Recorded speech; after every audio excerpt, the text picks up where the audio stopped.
1 2 1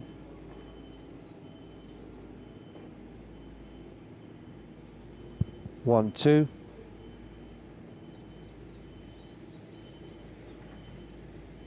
1 2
1 2 1 2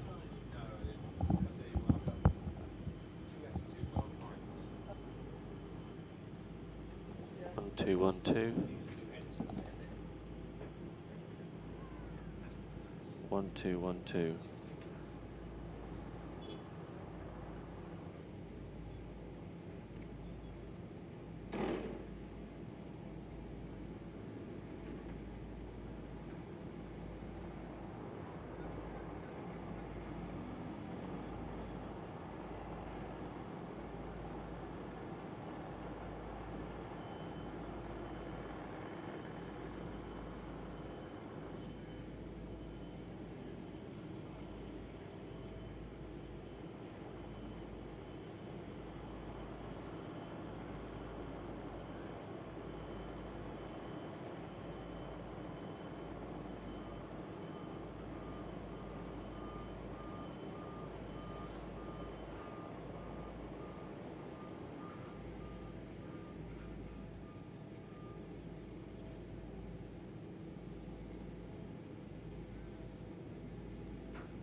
Welcome to BAStv.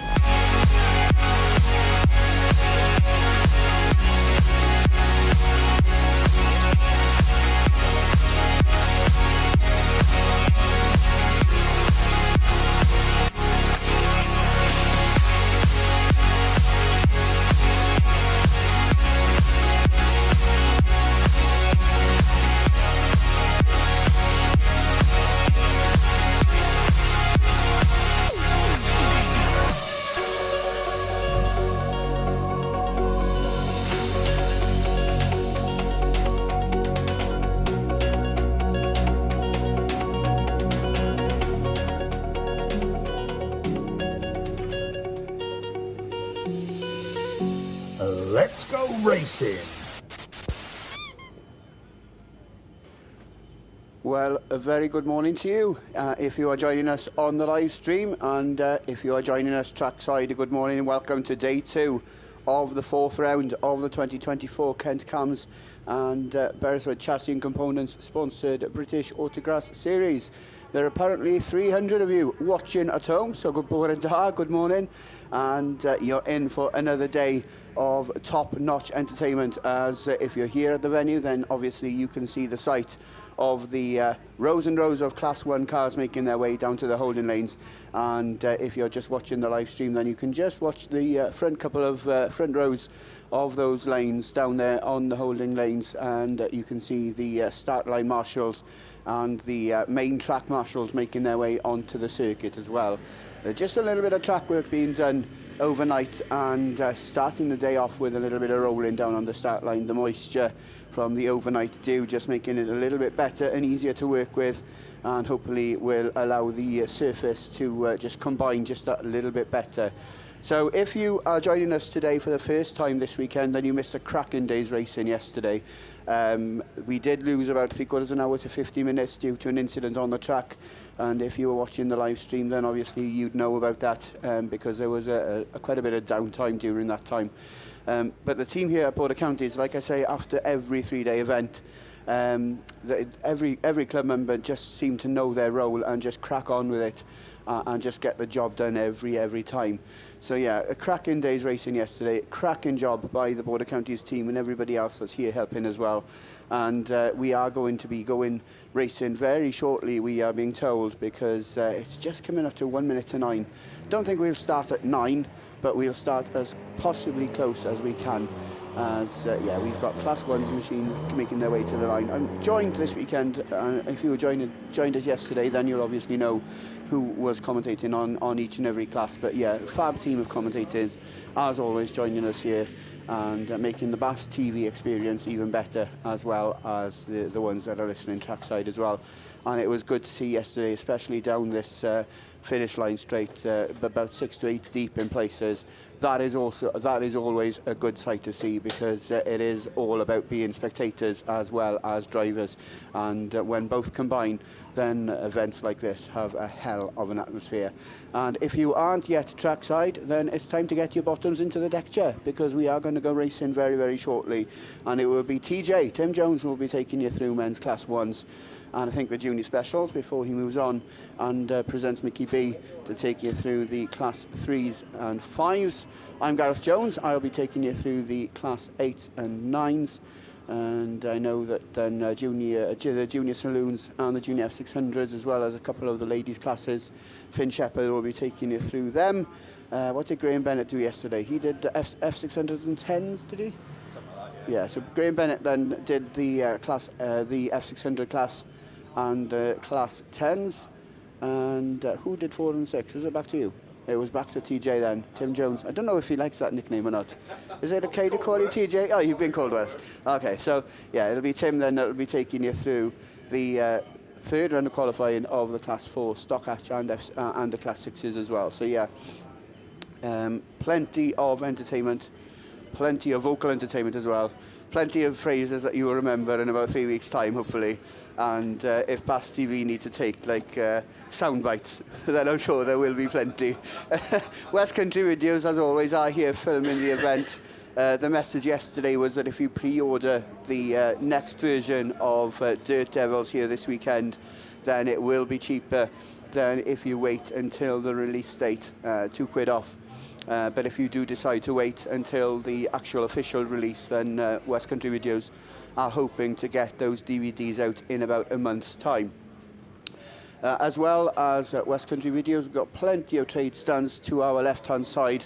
Not sure if they're all opened yet, but certainly BP Grassin with the familiar yellow and green gazebo, they're open. Pat's is there, just about opening up now, I think. Oh yeah, giving us a good morning wave. Yeah, bore da, good morning, Pat and family. Race Shocks UK, Ben Williams must have been suffering a hangover because the Race Shocks UK gazebo seems to be shut at the moment. But yeah, if there's anything you need and there's a chance that it could be bought on the field, then as always, support the trade stands here this weekend. And yeah, the sun beginning to shine, and it's quite a bright sunshine, and it's really hazy coming into the commentary box this morning. So yeah, that's a good start to the day. Let's just hope the dark clouds keep away. There's another rhyme, there's another couplet for you. As we've got movement down there on the start line. Looks like everybody is rushing to grab their flags. Quads are making their way onto the circuit, and the remaining lineup then of Class 1s are making their way down into the holding lanes. So like I say, we will be racing very, very shortly. Somebody getting a little bit excited sideways in the middle of the 4x4, making its way onto the track. So that's probably caused the rut where the roller's just been working, but I'm sure they won't mind. But yeah, we've got the bungee being set up there, down there on the start line now, as you can see if you're joining the live stream. And we have, I think, 6 grids of Class 1s going to be coming your way in this third round of qualifying. So it doesn't look like we've lost too many drivers and too many cars overnight. And like I say, it will be Tim Jones who takes you through the Class 1s and the Junior Specials. They're going to be the first 12 races of this morning. Yesterday morning kicked off on a very rapid pace, didn't it? 21 races in the first hour. And unfortunately, due to an incident in the Class 8's first round of qualifying, then that time was lost. But tell you one thing, the team here certainly made up for it, because still at 6 o'clock yesterday, everybody had two, well, it was about 5:45, wasn't it? Everybody had their 2 heats of qualifying, and everybody signed on, done, dusted by 6:30, which is not really a regular occurrence, shall we say, at these British Autograss Series events. And don't forget, this is the penultimate round. There is one more round of the British Autograss Series to go. That happens in 2 weeks' time, when we'll all descend once again on the Castleloyd Raceway down my neck of the woods, down near Pendine. Of course, we hosted the Ladies and Juniors Nationals just a few weekends ago, but we'll all be welcoming you back with opening arms in just 2 weeks' time.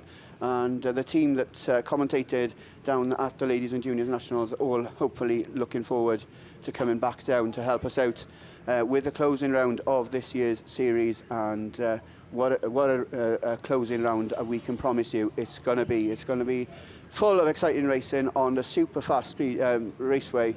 And I tell you one thing, it's had a hammering at the Ladies and Juniors Nationals, and I'm going to take my hat off to the track team. It looked as good on Sunday night as it did on Saturday morning. That's how good the track was. That's how good, and that's why the league have invested in the track over the course of the last 12 months. Obviously, we've got the men's nationals coming down next year, so that's going to be another big event that we'll be looking forward to run. That's another event we'll all be welcoming you back down with opening arms. But with Class 1s creeping up to the bungee, I think it's time for me to shut the gob, and I'll hand you straight over to Mr. Tim Jones. Yes, thank you, Gareth. And yes, morning everybody. And here we go then, day 2 of the round 4 of the British Autograss Series here at Border Counties. And I'll tell you what, as Gareth said earlier, we are in for an absolutely cracking day today. We had some super racing yesterday. 6 races of men's Class 1 about to come your way. And first of them then already assembled, or about to be assembled, on to the line. So for the first time this morning, we'll look down towards the our signing on sheets, and let's see who comes out in race number 1.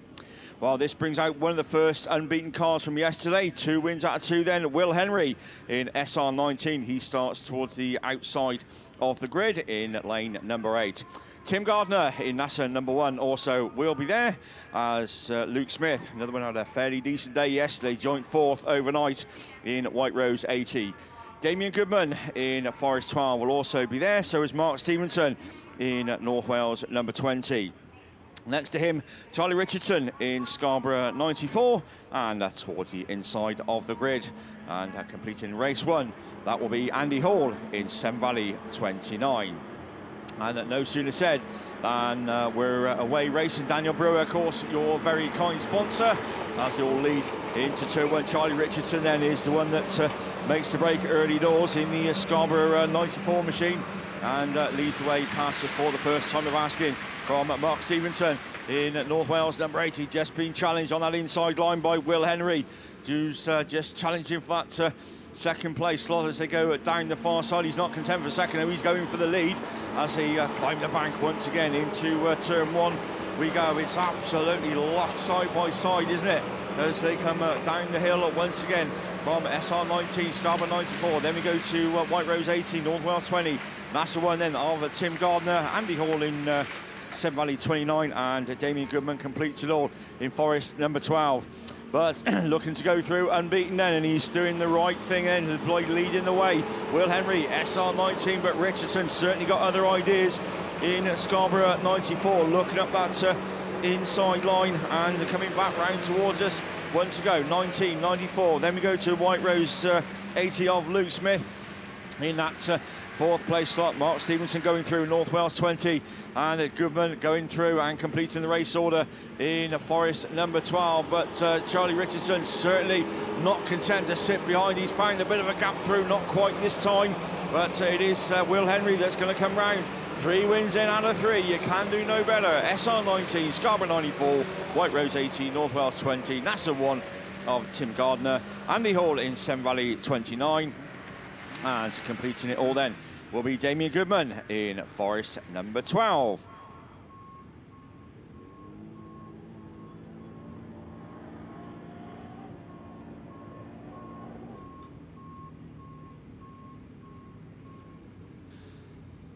So good stuff from race 1. Race 2 already assembled on to the line.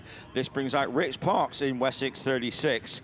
Chris Tyre in Evesham at 28. Josh Fowler in North Shropshire number 2. Alex Hill in Sydney at 164. Ben Gould in North Shropshire 443. Luke Fairhurst in ARC 304. And Scott Aldridge in Strand District 27. As already away from the line into turn 1 we go already, as they come back round towards us for the first time of asking. It's Fairhurst who's locked side by side. ARC at 34 it is. That brings them round the start gate turn. Josh Fowler also up there as well in North Shropshire number 2, also up in the points as well, and joint 6 overnight, so needs points again in this one's game himself into the final. Oh, we got a bit of contact on the first corner, but I think everybody seems to sort themselves out. Goldie it is then that takes up the running, 443. Then we go to Wessex 36 of Rich Parks, and that second place lot. Fowler looking up that inside as well as they go down that far side, and problems on board. I think that was one that got caught up Alex Hill in Sydney. It's one at 64, but we still keep racing, and the race leader still Ben Gould, North Shropshire 443. Didn't have the best day yesterday, but I'm sure he'll try to make up for it today as he goes down the hill once again and back around towards us. Just trying to see where he is in the actual points. But there we go, as the Goldie machine now leads the way into the top turn. Wessex 36 running at second. Another one at joint 6 overnight is Rich Parks as the checkered flag then comes out. Gawley takes the win. Wessex 36, Josh Fowler. Scott Aldridge in Stratton District 27 from Chris Tyre in Evesham 28. And that last of the finishes then, Alex Hill in St Neots 164. So 2 out of 2 so far. Let's keep it going. Race 3 then. Another one that brings out one of the unbeaten cars yesterday. 110 points. Lee Deegan in Cambridge 48. He's joined by Rhys Phillips in Tyre 98. Ollie Hadley in Severn Valley 701. Archie Bentley in North Shropshire 89. Wayne Rees in PAC treble 1. Billy Ferguson in St Neots number 6. And Bailey Clements in Hereford 205. So that's your lineup for race 3. Has already assembled onto the line, and no sooner said than the bungee lifts.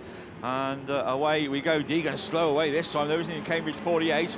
But as they lead into the top turn, it's the Tyre 98 machine that's found the grip and the speed. Then Rhys Phillips, that's just about holds on to the race lead as he comes by us for the first time. Billy Ferguson at St Neots number 6. Then we go to Archie Bentley in North Shropshire 89 as all contact. Round the bottom turn, Deegan's round as well, so's Phillips.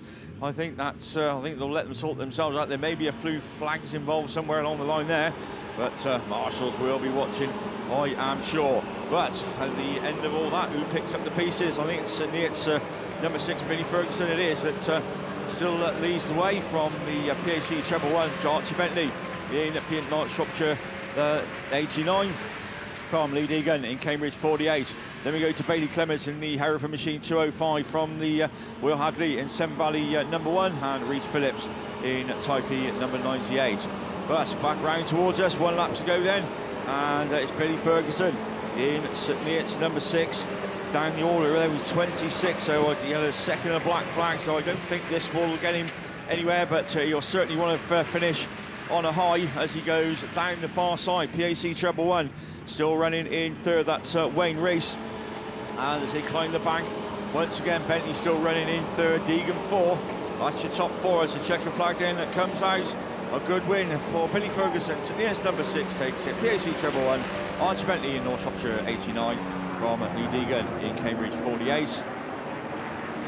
Ollie Hadley in Severn Valley 701, Bailey Clements in Hereford 205, and that completing it all.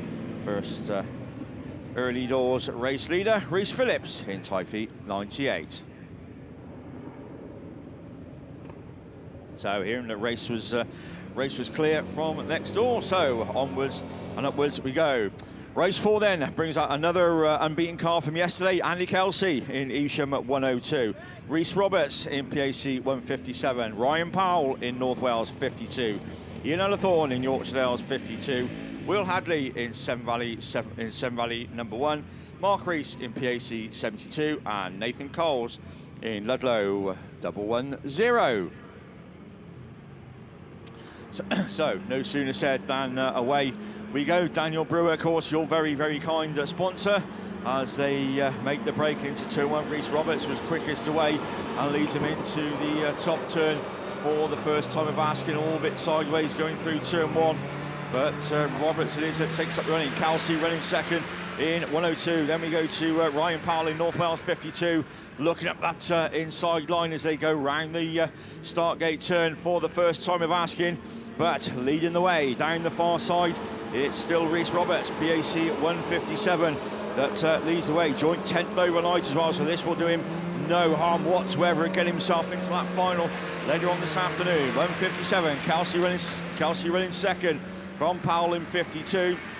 Then we go to the Severn Valley machine. That's going to be Will Hadley in Severn Valley number 1, that rounds out your top 4, just ahead of the North Shropshire machine that goes through. But back to the leader still, it's Rhys Roberts in the PAC 157 that leads the way. 102, 52, Severn Valley 1, Yorkshire Dales 52. That's Ian Ullathorne that goes through and rounds out your top 5. PAC 72 goes through, that's Mark Rees, and Nathan Coles completes it all in Ludlow at 110. But back to the lead machine, still the yellow machine that leads him, PAC 157, Rhys Roberts, and I'm sure might book his place in the final. There you go, 157 takes it. Kelsey second from North Wales 52, Severn Valley 1, Ullathorne in Yorkshire Dales 52. and Ludlow 110.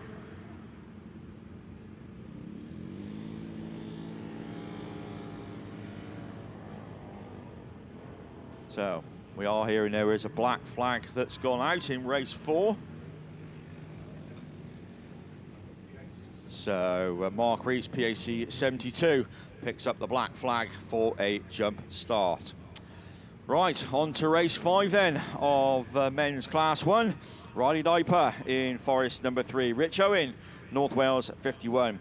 Conor Griffiths sitting joint 4th and leader of the British Series N in Tyre 16. PhD 12, Ashley Hutchins, George Taylor in Cumdee 7-11. Darren Tyrrell sitting right on the outside of the points in that 8th place in North Wales 28, and Nick Stepney in Carmarthen 16. So that's your lineup as away from the line we go. And who makes the break, who's quickest away into that turn one? I think it's Dylan Tyrrell in North Wales 28 in there somewhere as they go round the top turn and back round towards us for the first time. But it's the other North Wales machine then. Rich Owen that leads the way. It is indeed Dylan Tyrrell in North Wales 28. Griffiths then looking to come through as well in Typhy 16 as they go once again and down that far side. Griffiths is through into that second place slot. Then we go to Riley Diper in Forest number 3 that rounds out your top 3. But your race leader once again bringing them round with a couple of laps to go. North Wales 51, Typhy 16, Forest 3, North Wales 28, PC 12, Carmarthen 16, and George Taylor in C711. It's as absolutely as close as that. Look at it's the line and stern right down that far side as they go climb the bank once again. But it is Rich Owen that's just about holding them all off. Griffiths has found a gap through though and takes up the running. 1 lap to go. Griffiths it is, Typhy 16, North Wales 52. Riley Diper certainly looking to challenge as well on that inside line in Forest 3. Watch out for Darren Tyrrell as well. He's looking to move through as they go once again down that far side. But Griffiths is just starting to get away in the TA 16 machine. Riley Diper and the Owen machine. That's your top 3 as the checkered flag then goes out. Another 55 points on the board. Griffiths wins it. Riley Diper, North Wales 28, North Wales 51, PhD 12 as the last of the finishers in what was a super Class 1 race, wasn't it? Absolutely line and stern everywhere. That's George Taylor in Cumdee 7-11.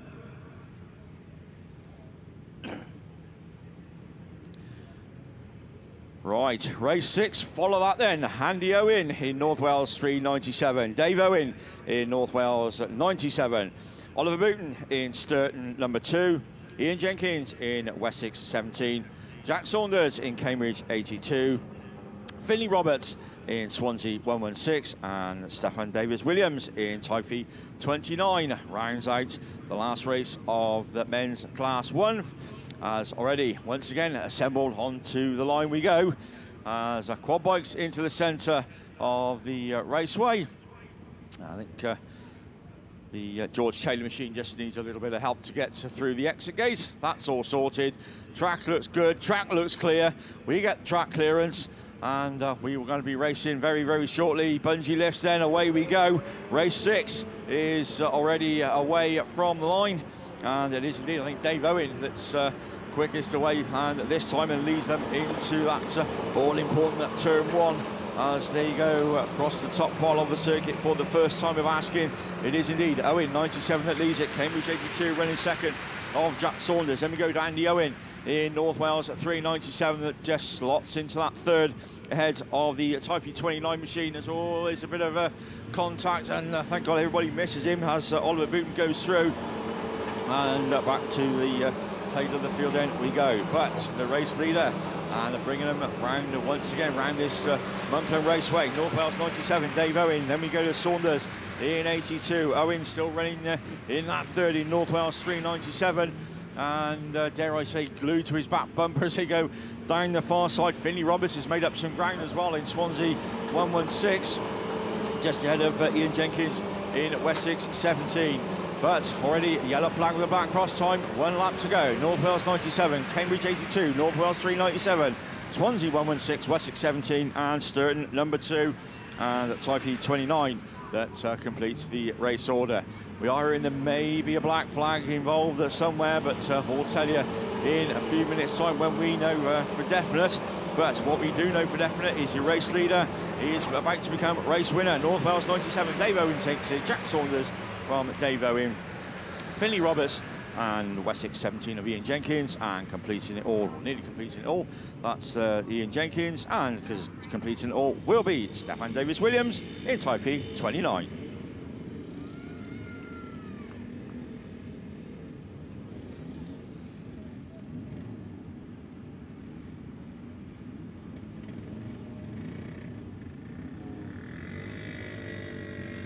And just for information, Mickey, 6 races done, 6 races completed in the book. Well done. Right, let's see, we're on to junior specials. Let's see if they can do exactly the same as Dig It Plant Hire, of course, your very kind sponsor. No race winners in the first one, or no, but unbeaten, I should say, in the first one. But this should say Amelia Moss in WR set number 7, JJ Baltimore in Forest 197, Denver Whitehouse in White Rose number 6, Owen Jones in Carmarthen 33, Nia Young in York 48, Junior Jones in Swansea 6, James Smart in Treble 7F, and at last but by absolutely no means least, Lucy Conway in Scully 125. And away we go from the line. As they leave the line into the top turn for the first time of BAStv. I think it may actually be race 2 that they've put out to start with. Yes, it is, because if that's the case, that's Corey Mumford in Forest 161 that leads the way from the LM machine, for the North Shropshire machine. Well, that's Callum Peace in the second place slot. Third down, I think that's the Gemma Louise Daly machine in CW288, but we do know it's the Mumford machine that's going to bring them round once again onto another lap. Then IK19 it was in second place slot, so that's Rosie Russell at the wheel of that one. Then we go to Gemma Louise Daly in CW288 as the rest of the field then go through. As Queen Ricketts, I think it is, that's the one at the tail of the field, but out front and on song as ever, the ever familiar side of Corey Mumford in the Forest 161 from IK19, CW288. Then we go to the Breen Hill machine. That's Josh Mason racing just ahead of Georgia DeCrone, PAC 84, and I think that's the Callum Peace machine in North Shropshire 35. But coming back round and taking a win, and another good 55 points. Forest 161, IK19, CW288. Then we go to Josh Mason in Breen Hill 10, PAC 84, H450 of Vince Pascal, and it is North Shropshire 35 that nearly completes it all, because that's Callum Peace, and the last one to finish and to get another tick in the completed box. That's going to be Queen Ricketts in Hereford 313. So Dig It Plant Hire, of course, your very kind sponsor. As we look towards the line now, we rewind at 4 3/4 laps and we go back to race 1.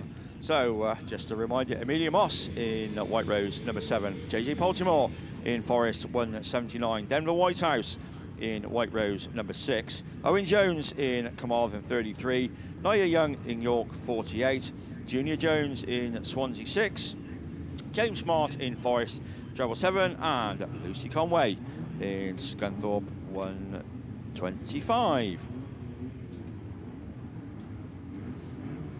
So that's your lineup for the first race, or second race, whatever way you want to look at it. But Jesse says race 1 on my sheet. But there we go, as they already assembled onto the line. And we wait for track clearance from the Chief Track Marshal. We get it as away from the line then we go. And yeah, pretty even Stephen Brake Baltimore in, just diving up the inside and hugging them. Tyre Smart driving and just about takes up the running as they come back round towards us. Or we've got somebody facing the wrong way. There's a bit of contact. So we may have the first stoppage of day 2 as they're allowing them to try and keep it going, but as the race goes on, no, we get red flags. It was cool it lasted, Mickey.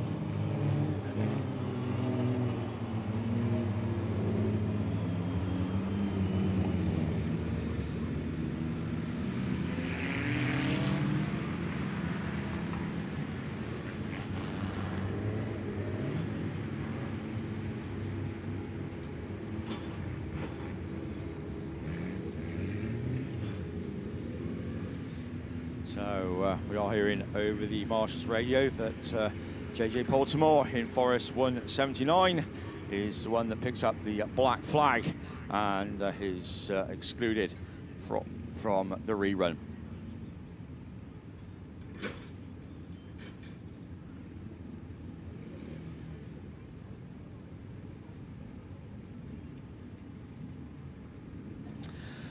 So we look towards the line, and race 3 already assembled onto the line. Tilly Clark in Radford at 2:10.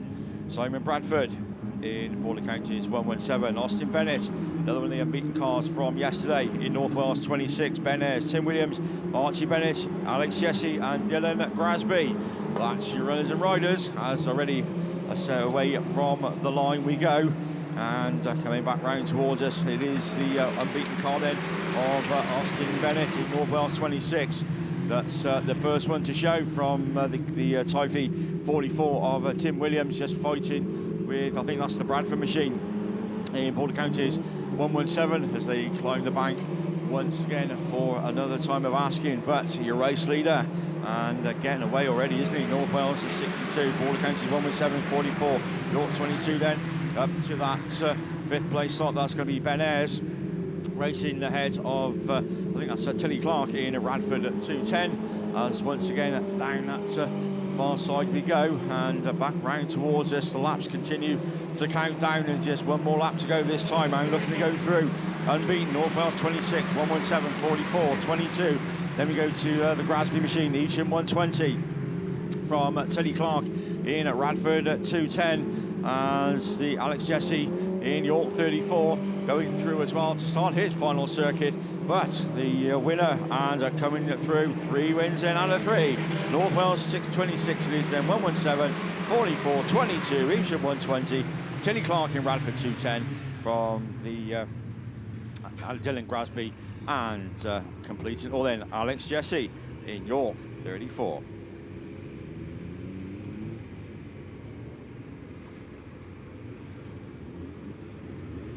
So at the halfway point then, we go on to race 4, and I'll tell you what, this looks a bit good, this one, because we've got 2 race winners then, or 2 at the top of the shop then. Owen Bradford, unbeaten so far in Border County 16.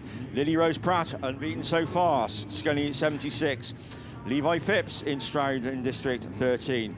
Maddie Morris in Gloucester District 48. Kai Cooper in Evesham number 3. Jacob Davis was going quite well yesterday, wasn't he, in Seed 55. And Evan Lane in North Wales 86 as away from the line we go. And I think it's Lily Rose Pratt that's quickest away in Scunny 76 as just holding the race lead then and going to the form book as well. Bradford chasing on in Border County 16, that's the 1 and the 2. Then we go to, I think that's the Phipps machine, Strand in District 13, that just slots into that 3rd place slot. But your race leader just showing him the way round, doing it for the girls, isn't she? Scunny 76, Lily Rose Pratt, but she's just drifted wide. Bradford looking to challenge Strand in District 13. Then we go to the Mallow machine.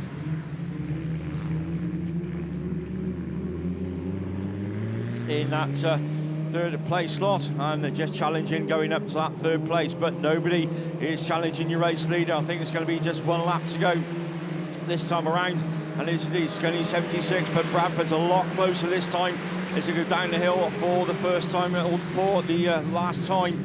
So then Bradford's found the gap, and he's looking up that inside line as they go down that far side and climb the bank for the final time. But Bradford's got that inside line. Pratt on the outside. It's going to be a dash to the line as they come out of the last turn.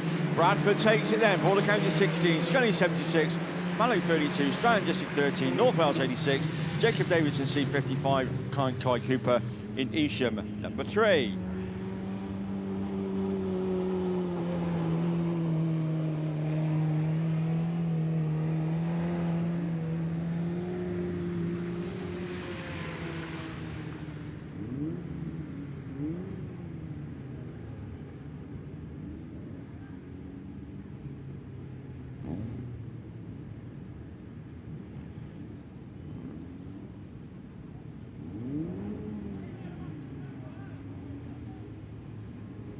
Right, race 5 of the junior specials, and this should see Dexter Jones in PAC 13, Tom Ayres in York 23, Ella Alford in PAC 82, Cara Blaber in Atherton 213, Alex Hines in Breeden Hill 5, and Angel Jones in PAC 15. There is Darrow Reardon on the sheet as well, but for some reason he was in the last one, so obviously whether they've switched things around or not, I don't know. But anyway, that's who we have got. So Dig It Plan Tyre, of course, your very kind sponsor. As we look towards the line, we look for track clearance. So those of you listening on the BAStv, a very good morning. Hope you're all well and you're all settled in for what's going to be another full-on day of racing. As I say, those of you who were watching yesterday, then we had some super racing yesterday, didn't we? Absolutely awesome. And as I say, more of the same. So just had a quick message through this morning. It's a happy birthday request for Laura. She's supporting Dexter this weekend, which also we'll see Dexter Price out in the juniors a little bit later on this weekend, and I just thought we might try and make it special. Well, there you go. Give him a shout out as I did promise Gemma earlier on. But away we go then, back to the serious stuff. Race 5 is already away from the line, and it's Breeden Hill number 5 then, Alex Hines, that leads the way from the let's see who's that in second, maybe Cara Blaber in Atherton at 213, but certainly know the race leader is Alex Hines in the Breeden Hill number 5 machine. That brings him by us for the first time. Also up in points well, joint 4th, it is York 23, then we go to PAC 13, PAC 15, PAC 92, then it's Cara Blaber in Atherton at 213. So as they go down that far side, it's Tom Ayres running in that second place slot, but Alex Hines is still your clear race leader with just one more lap to go. Breeden Hill number 5 from York 23.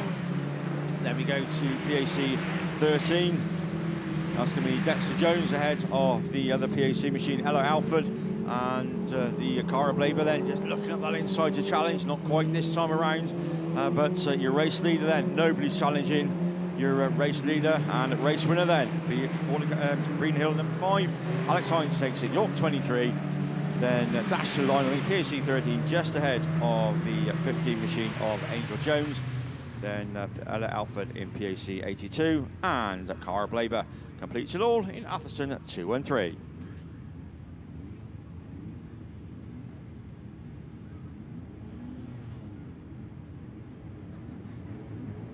So race 6 already on to the line, and say the last of the scheduled races for the junior specials as they leave the line, and let's see who makes the break and makes it into that first turn. That's going to be Lewis Middleton, who's quickest away in the White Rose 20 machine, also joint 7. So again, this will certainly book his place in the final. White Rose 20 it is then. Along with Max Holtby in Scunny number 1, joint 7th overnight, so going to the form book in the points at the minute. That's the 1 and the 2 as they climb the bank for the first time of asking. Good battle going on for that third place slot, but the race leader then, it's the White Rose 20 machine, Scunny number 1. Then we go to North Wales 108, West Waterford 499, William Smith in Ludlow 46, just going through as he's in that 5th, 6th place slot as they go down that far side, but it's the White Rose number 20 machine then that leads the way. Lewis Middleton, 1 lap to go as Neve Thomas is about to be passed by White Rose 20. But come on, Neve, keep it going as Middleton then going through. So does Holtby and Scunny number 1, North Wales 108, then going through with Evan Williams into that 3rd place slot. But Middleton it is then for the final time as Holtby looks round that outside line, but Middleton takes it. White Rose 20, Scunny number 1, North Wales 108, West Waterford 499, William Smith I think just ahead of Aidan Fuller in the West Waterford 490, no, Harry Daly in the CW 388, and coming round to complete and pick up a few points and get some valuable track time. And I'll tell you what, she will get quicker. She really, really will. Neve Thomas in Border Counties number 8. Right, hot off the press, we have got a run-off for 4 places in the men's Class 1. I told you it was really tight at the top, and it really, really is as well. So this is going to be between Josh Fowler, Conor Griffiths, Luke Smith, Riley Diper, and Reese Roberts, all on 136 points. So yeah, that's serious, isn't it, for a Class 1 final? But I'll tell you what, that's going to be absolutely on top of the shop. That's going to come later on in proceedings, but with Bowser's on to the track and a bit more application of the non-natural dust settling solution, we look towards the line and we'll go into Class 3. So the first time this morning, it's a very good morning to the one and only Mickey B. Yeah, thanks very much, TJ, and good morning, Border Counties. We are going racing with men's Class 3's. Ram Developments, our series sponsor, and race 1 brings out 2 guys. Had a good day yesterday, a win and a second both. So Ryan Power, Yorkshire Dales 98, coming out of lane 1, 100 points. Cork 25, Trevor Cusack out of lane 4, also on 100 points. Jamie Lee, Solway 170, currently sat 7th, so only top 8 getting through into the final. So Jamie needs a good run this morning to book his place in the final. Scunthorpe 70, Rich Lee. Steve Woodruff in White Rose at 71. York 11, Adam Henley.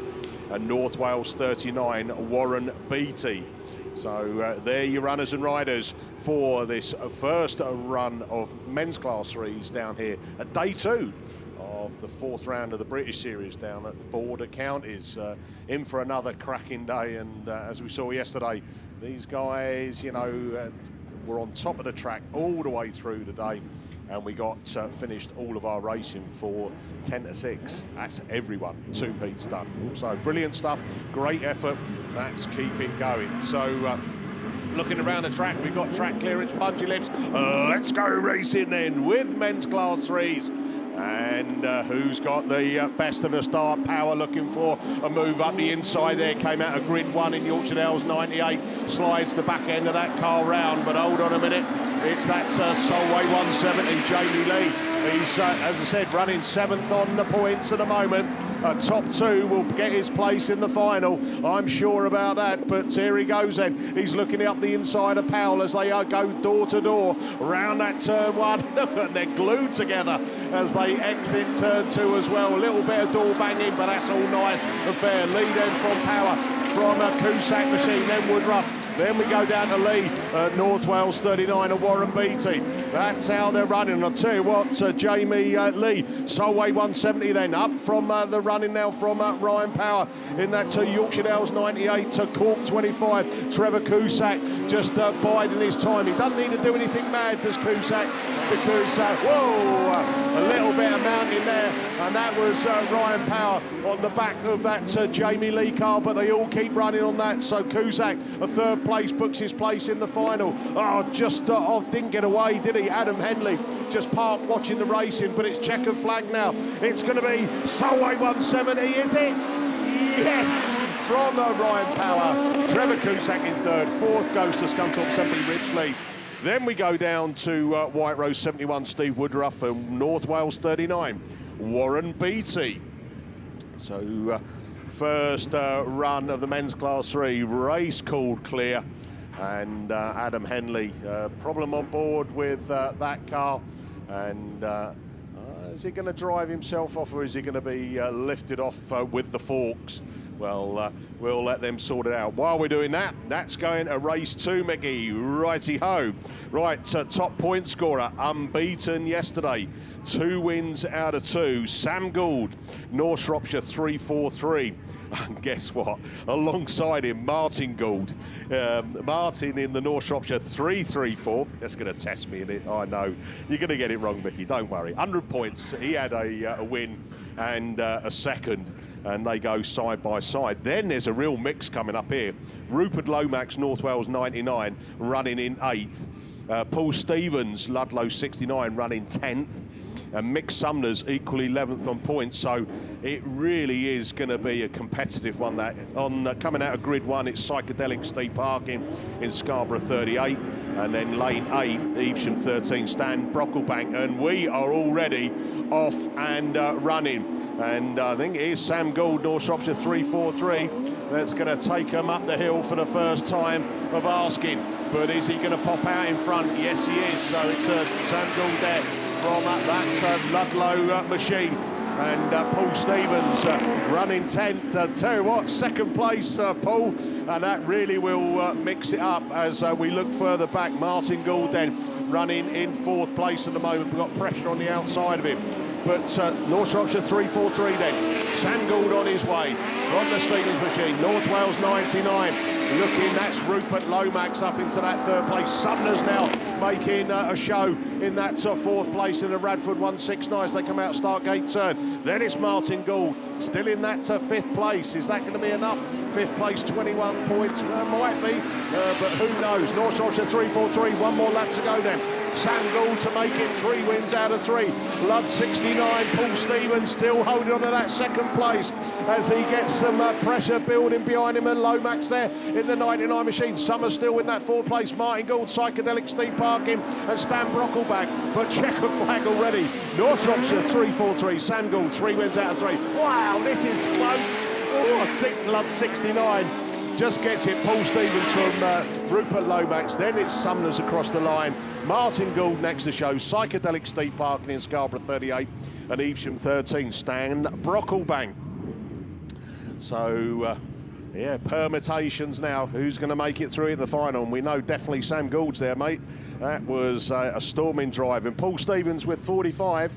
That could just sneak him in there as well. Right, race 3. Top point scorer is Nigel Edwards in Tyre 11, equal 11th. So all to play for in this one, and they're off. Sean Brown, Leon Dorset, Russ Tinker, Sam Davis, Graham Davis and Lewis Farrer. And that is how they're running, coming up the hill.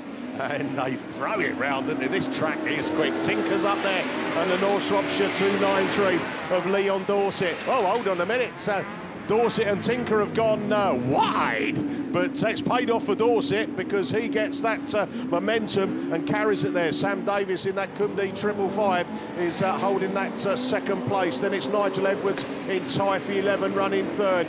He probably wants some higher points than that if he's going to make it into the final. Farrer's on a charge there as well, and PAC 41. Graham Davis looking for a tighter line. Oh, he has a bit of contact there with Martin Farrer. Stop pushing him. Stop pushing him. Let him out, let him go. Oh, my life. I bet they've had a fallout. Look, he's pushed him on the grass. Right, Dorset then with one more lap to go then. Davis in the 555, now running that 2nd place. Nigel Edwards in the Tyre 11. Then it's Tinker on the charge in that 4th place. And then that final one is Sean Brown in the Wessex 8.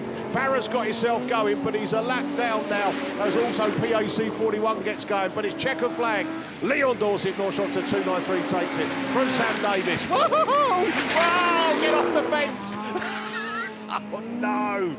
Oh, dear me. So Sam Davis, then we go Tinker. Tyre 11, Nigel Edwards, did a 7:20 while tapping the Armco. There, he's just collecting his thoughts. Yeah, that's where, well, he got across the line, didn't he? I mean, that's the way to do it. Yeah, he's got his points, but I'm not sure if it's enough for him. He was equal 11th going into it. Oh, look, he's driving the car off there. I think the Armco should be all right. I think it's the fair old solid post down here as well. So marshals will make their way back into the middle of the track. And with 3 races down, we go to race 4. And that brings out Hereford 1, Jeff Gibbs coming out of lane 8. Tony Goodsir in Scunthorpe 307, currently running 9th on the points, so just outside the top 8 and the final. Adrian Joyce, Wessex 22, 6th place, accumulated 91 points. Nicely poised, the top 3 for you, Adrian, and that might just do you. Carmarthen 7, Hugh Jones coming out of lane 5. Callum Allenson, he's the other one who's unbeaten. Sam Gould came into his heat, 2 wins out of 2, and Callum Allenson is the same, 2 wins, and that's 110 points. So Callum, a finish, my friend, I think, in the top 5. That's where you want to go, but you're quick off the line. We've seen that yesterday. Gary Wickham in Victor Kent 3 out of lane 3, and Josh Morgan in Gloucester and District 31. So there we are. We're just going to have a little bit of a tap on the post. After that, Nigel Edwards decided to go. He went in a bishing and a bashing and a boshing, and but he carried on. He got across the line, Tim, and collected some points. But I think he was pushing that hard because he knew that he needed maybe those extra points just to get themselves or try and get himself up into that top 8. Always a challenge in Class 3s, but they all finished. So 3 races down, 1 left to go in the Class 3s. Tucked up behind the 3s, we're getting ready for men's Class 5s. But Ram Developments are serious sponsors for the 3s, and tell you what, I don't normally get to do the 3s, and must admit, I've thoroughly enjoyed it this weekend. It's been really, really good. So, and they've been pretty clean as well. Do you know what? I'm not tempting fate here. All right, okay. I'll tell you what, I feel brave. I'm going to tempt fate. This is the 3rd heats. Yesterday morning, 1st heats went through clean. 2nd heats went through clean. 3rd heats, I've got 1 to go. Come on, you can do it, guys. There we are. Look at this, the old fence crew. Look.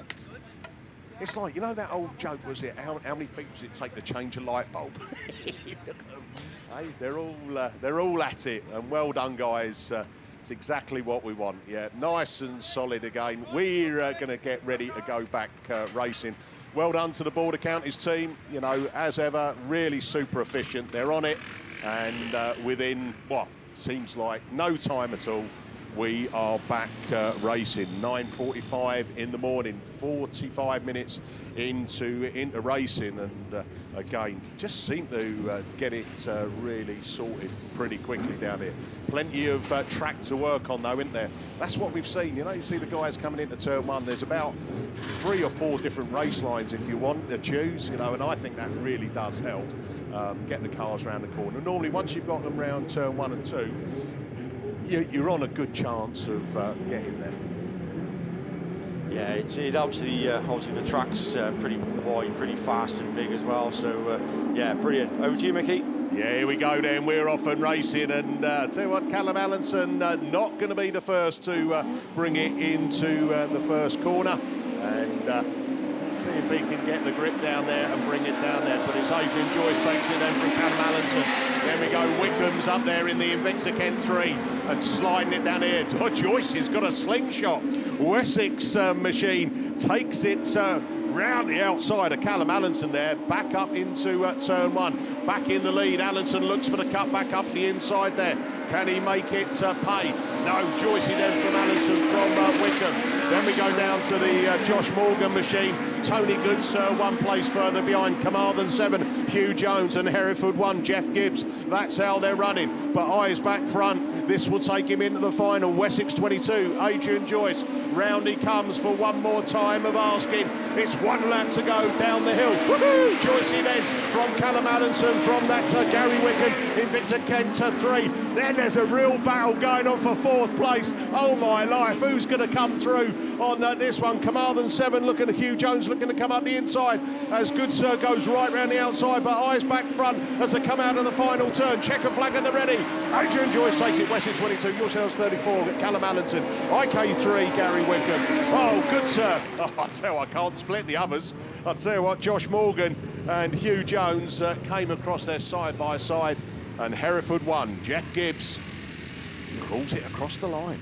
So well done there to Class 3s, and not too often you can say all 3 heats done in a class without any incident.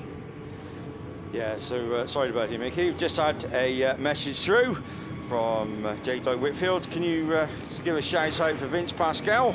He's 12 on Tuesday. Of course, we saw Vince out in the junior specials a little bit later on. well, a little bit earlier, I should say, and doing a fair sterling job as well. So Vince, have a good day, mate, from us and everybody who knows you. Thank you. Yeah, thanks TJ. Right, men's class 5s, lorryinsurance.com, our series sponsor. So Heat 3 race 1 brings out top point scorer in this one, Steve Donovan, IK 72. A win and a second, 100 points to his name, comes out of lane 8. Wes Grundy, LM4, lane 7. Colin Chilvers, the man who had the attachment shaved off himself look younger, in Yorkshire Dales 46, lane 6. Ryan Gascoigne, St Neots 55, lane 5. Evesham 9, Charlie Holloway. I'll tell you what, the race for him yesterday morning, set off from the line, he was last, and then managed to get it up to second. He's running 7th on the points coming into this, so a top 3 for you, Charlie, and that could see you into another final. And as the reigning national champion, Jaber Smith Ludlow 8, a former national... a former national champion, and he's running 12th. Only 5 points difference between him and getting into Kevin Glidden in Spalding 252 and Cole Burns. And here we go then, bungees lifted, let's go racing then. And it's Holloway looking for the first show as they come out of turn 1. Freshly watered track, and they've all said, oh, we go a bit wider, Mickey, we want to avoid that. Go on then. Oh, Donovan takes it up now from the Holloway machine. Colin Chilvers, Jaber Smith, Grundy looking in that wide line, coming out of Stargate turn. He goes from 5th to 4th, and now he's on the back of Colin Chilvers, who round they come then. It's Holloway looking for the fight back up the inside of Donovan. Donovan's having none of it. Teal retains that lead. Down the hill they go. So Donovan from Holloway, from Colin Chilvers. Then we've got Grundy, Jaber Smith, Glidden then, and that's St Neots at 55 in that final place of Ryan Gascoigne. But up the hill we go again. Look at the battle going on. Holloway switches the line to the outside as they come round that turn 2 for the penultimate time. Down the hill for the final time of asking. It's Evesham 9 then, Charlie Holloway. Donovan looks for the comeback up the inside, IK 72. Holloway then holds the power out of that Stargate 2 and he goes climbing up the hill. This will book his place in the final if he holds on to that one. IK 72, Steve Donovan, second will put him in the final as well. And here comes checkered flag. It's going to be Evesham 9, Charlie Holloway from IK 72, Steve Donovan. Right, who's coming third? Oh, Jaber Smith from Colin Chilvers, Grundy, and we've got a curb crawl in St Neots 55. Glidden across the line in the Spalding 252, and that final place will go to Ryan Gascoigne in St Neots 55. So I've got a message that's come through. I'm trying to work out if it's come on WhatsApp or Messenger. Let's have a look. Oh, right, okay. I'd say it was just, if I've got a quick time, have I got to do it? Just the Italian stallion whose auntie sadly passed away yesterday. She was a big supporter of racing, a former national champion 3 times in ladies 8s, and she just wanted him to come out and race today, and that is what he's doing for her. And it is the Italian stallion then in that Tyre 451 from the West Hathaway machine. Oh my life! We've got a big incident down here. The car got tangled into went into the Armco, climbed the Armco into a post, and the wires then just grabbed hold of it. Nick Griboskis then in that machine that. Oh dear me, hope he's okay. It was a bit of a vicious grab and hold. I suppose that's what the safety fence is there to do, to stop these cars going over or causing any further damage or injury. But you can see there it's taken out 1, 2, 3, at least 3 posts. So there is going to be a bit of downtime while we get sorted. So that will give me a little bit more time just to take you through the message that come through, and I think probably fitting that I do that. And again, so this is Lewis Richards, the Italian stallion there. You just saw him absolutely storm out of the gate, and yeah, we've just been hearing it's 4 posts that he's taken out. I don't know if he realises all damages have to be paid for. So that's it, yeah. £100 a post, oh dear. Tell you what. And he's had to come over the water as well, hasn't he? So, right, so Lewis Richards then. He was leading that, by the way, and I'm sure he had some divine intervention getting him up that hill into that first place. But he said, hi, mate. If you do get the time, would you be willing to give a little mention for me auntie? Most definitely. I spoke to him yesterday evening, and yeah, it was all still a roar about that. Annette Brown sadly passed away yesterday after battling the dreaded C. And again, our thoughts go out to all of the family and friends. She was a 3 times ladies class 8 national champion, and yeah, 1986, 1987 and 1990 as PhD, PAC 45. So, and again, there is a story, I probably will have time to tell it, why he's got 451 on his car, and that is where that is very much loved by so many in the autograss community. Yeah, a big supporter. Actually made, she came down to the ladies and juniors a few weeks ago, so a last kind of visit to Autograss, and what a venue and what a meeting for her to you know, to see as well. And again, she loved her racing. She insisted that that I came this weekend, and again, that's it. You know, that would have made her more happy than anything else. And she was adamant that we put the gearbox back together to be able to come, and was listening to BAStv yesterday. So. That's really good, and I tell you what, you did her proud yesterday, mate. And then I say,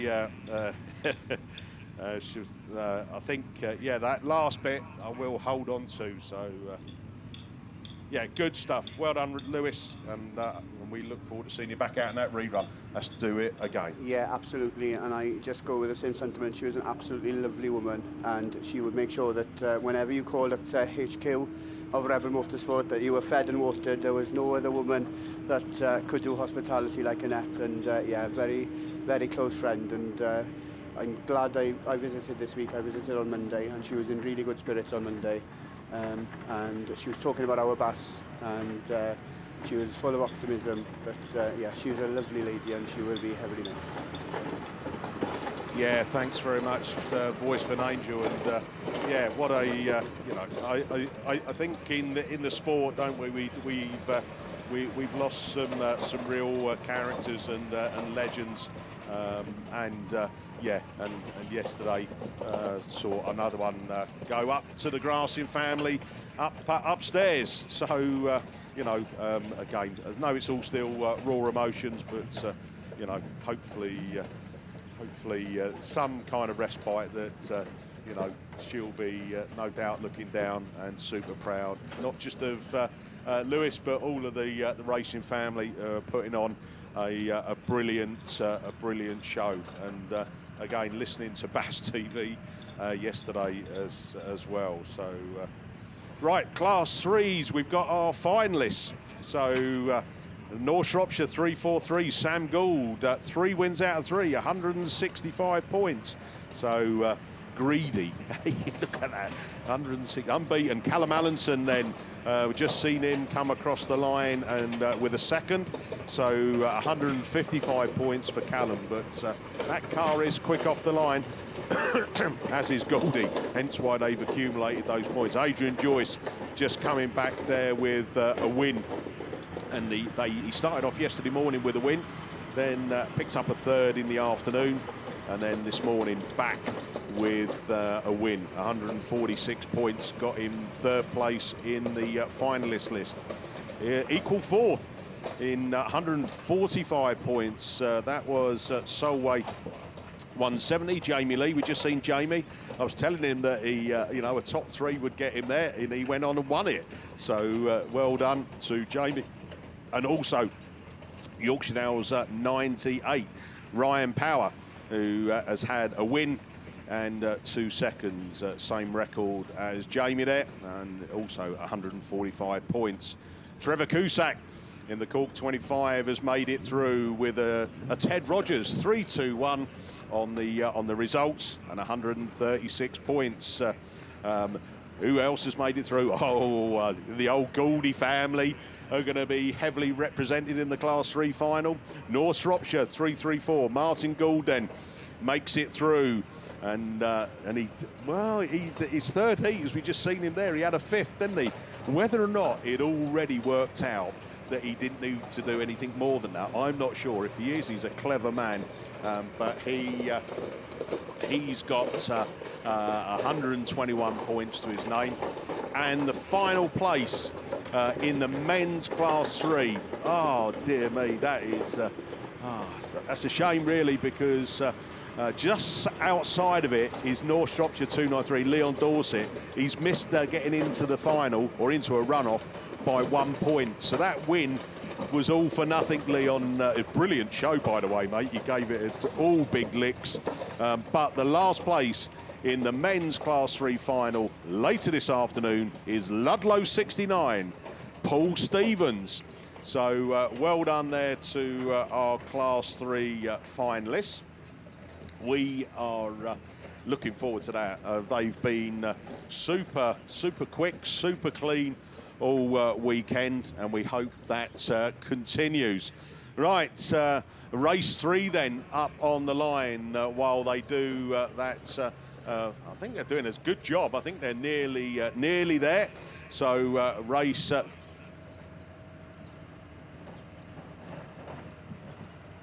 race 3 brings out Mark Euchre, PhD 20. 2 wins out of 2 for Mark. Really going well in that machine. Donna, who's been racing it in the lanes. That hasn't gone as well for Donna this weekend. So it's Mark. The pressure's on Mark then. Come on, Mark. You've got to bring home the bacon, as they say. Right, Dev North, South Somerset 10th. He's equal 8th. And I think, how many's on equal 8th, Mickey? There's 1, 2, 3, 4 of them on equal 8th. There, you've got a run-off in men's Class 1s. That's got the potential for there being a run-off in the 5s, unless they can sort it all out. But so Dev North equal 8th. Tom Evans equal 13th in the South Somerset 7. And I tell you what, you might say 13th. Oh, he's a long way off. It's not. You're only talking a handful of points, and that gets you right back up in the mix. So Tom Evans in that South Somerset 7 machine, the silver machine, will be looking, no doubt. Well, he wants top 2, really. Top 2, and then see how the results go. Mark, Euchre, I think, really, anything top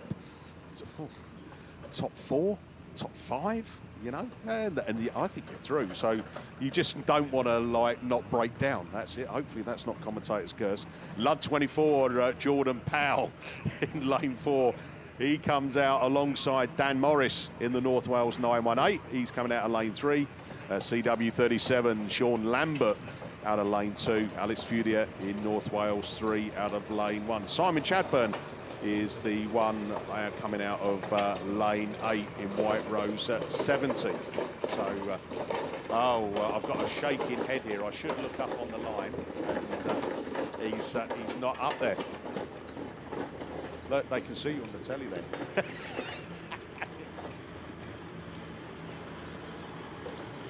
So, yes, I think we've got. So we should have 7 coming out of this. 1, 2, 3, 4, 5, 6, 7. Brilliant stuff. This is why I went to school. You know. Well, look, I was going to take my shoes and socks off you, mate, to help you. We're all right. I think it's just trying to work out the permutations on the points, isn't it? It's just like, you know, you've said there, was it on your men's Class 1s, 136 points, and that's got you into a runoff. That ain't got you into the final, that's got you into a runoff.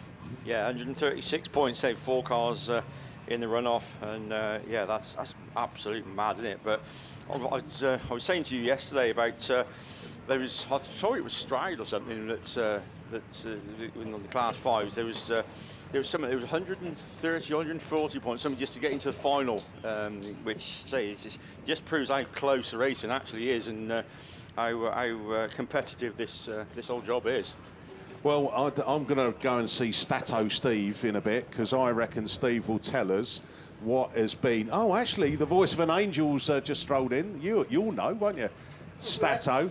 Hey, what's been the highest points you've needed to get into a final? I see Tim's got Class 1 runoff. There's 5 of them on 136 points. That's just to get in the runoff, you know. So is there anything that's been higher than 136? I think that's pretty much up there, isn't it?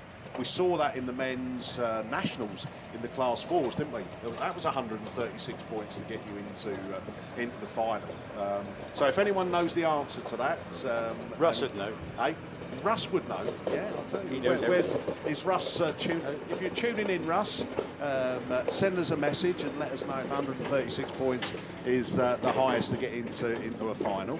And if you don't know, get all your books out and your papers. That's it, yeah. It'll be one of those, you know, when like you kind of like trying to remember something like a name or something, and it drives you mad because you just can't get it right. That's the kind of thing. That's the kind of exam question for Russ that's going to drive him mad. Like, oh God, I was never good at exams. you know, Anyway, 1982, Jimmy Smith, you know, with wearing a pink T-shirt and a baseball cap. I tell you what, we saw that in the beer tent last night, didn't we? We did the handing out the trophies for Bass Round 3 last night, and bang tidy. Yeah, it was a bit bang tidy in there. And we there's a trend, isn't there, Tim, that we saw that the majority of winners came up wearing baseball caps the wrong way round, wasn't it? You know, so we thought maybe that is and a pint. And a pint, yeah. We can't do that. Hold on. Could you get the man to give a shout out to my granddad, Don Page, and my uncle Dave Page, who are sadly not with us anymore, but still watching from above? All right, that's a good shout, and they are. There's a big racing family up there that will be all having. I wonder if they've got their deck chairs out, sat by the TV watching live streaming. And say just going back to that a minute, Mickey. Don Page, of course, legend of a commentator in this part of the world, and was one of my favourites. And thinking when I first started, the voice really was to listen to, and him and say Ron Haggett. That's another star, which is thankfully he's still with us. But just absolute brilliant. Of course, we lost Dave Page a few months ago, but yeah, he was an absolute legend, and 100%. If you can find some more videos, the voice is just so distinctive, and yeah, just an absolute star and legend. I don't want to go through my old video collection, but I've said it before, isn't it?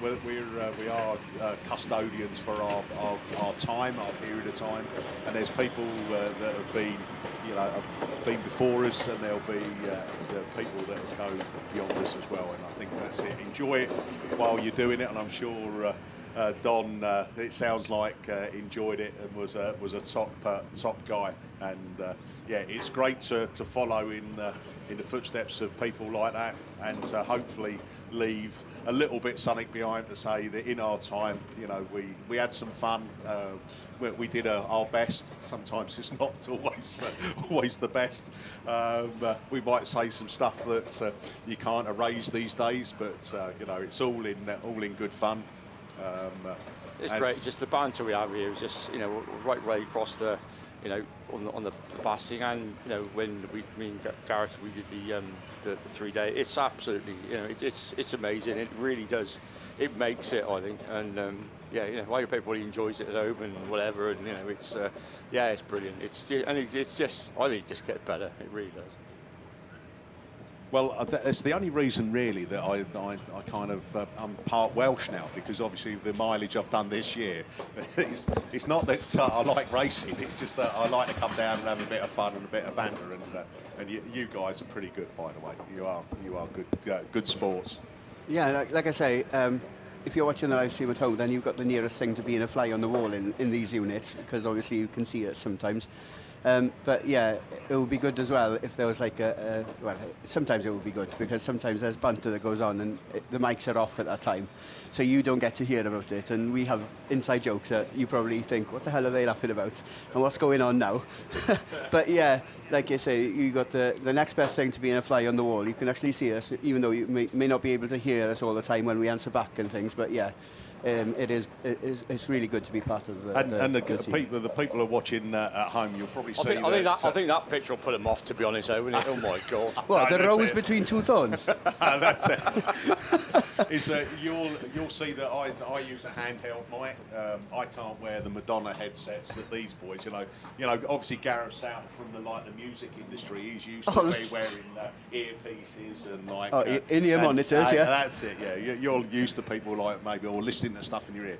The thing is that you can hear yourself talk through the headphones. That would do me in. That's why I usually use the mic. I don't usually use the headset, but I much prefer the mic. That's what I started with, and like these things, I just can't get on with them. I reckon it is because it's a little bit cooler this morning. I reckon that you're using them as ear warmers. Warming the old lugs up. That's what you're doing. But it's not as bright as what it was yesterday, and I think that's how it's going to be. I think it's going to be a little bit more overcast. Fingers crossed, by the way. I'm looking to the left, and there is some dark clouds I can see. But the hole in the top of my motorhome, right? Obviously, my temporary repair fell off on the way down there, so I've now got an open top bus kind of thing. So if it rains. So if anyone knows how to do a proper temporary repair on the roof of a motorhome, then please come and see me in commentary. And I think I've got about 10 quid left. And a bottle of water. And a bottle of water. Yeah, that's it. Yeah. And is that to test it after they've done it? Yeah. I will. So I think if anyone sees a motorhome going back up the M5 later tonight, and you've got a black bin liner that's flapping about on the top, that's my temporary repair. We've got plenty of gaffer tape and cable ties, Mickey. We'll be all right, mate. Hold on a minute. We're in 50 Shades of Grey territory again, aren't we? You're going back to that old video collection, no? There's a different kind of bish-bash-bosh there. It is, yeah. How dare you say I use gaffer tape on Chili? Keeps her quiet, though, I'm telling you. Does it? Oh, does it actually work? It doesn't slide off when it gets a little bit moist.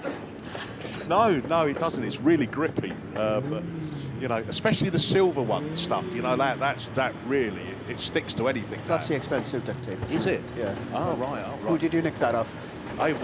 No. This is the true story. A true story. When I was obviously a top class 2 driver in my time. Don't look at me like that, right?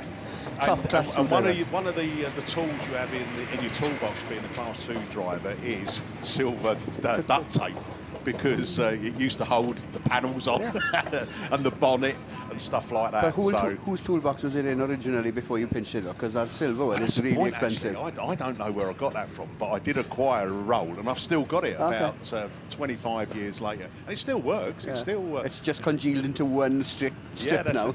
It might be doing some temporary roof repairs later, mate. I'll tell you. It's just trying to get, because I can actually climb on the top of the motorhome. There's a ladder that can get you up there.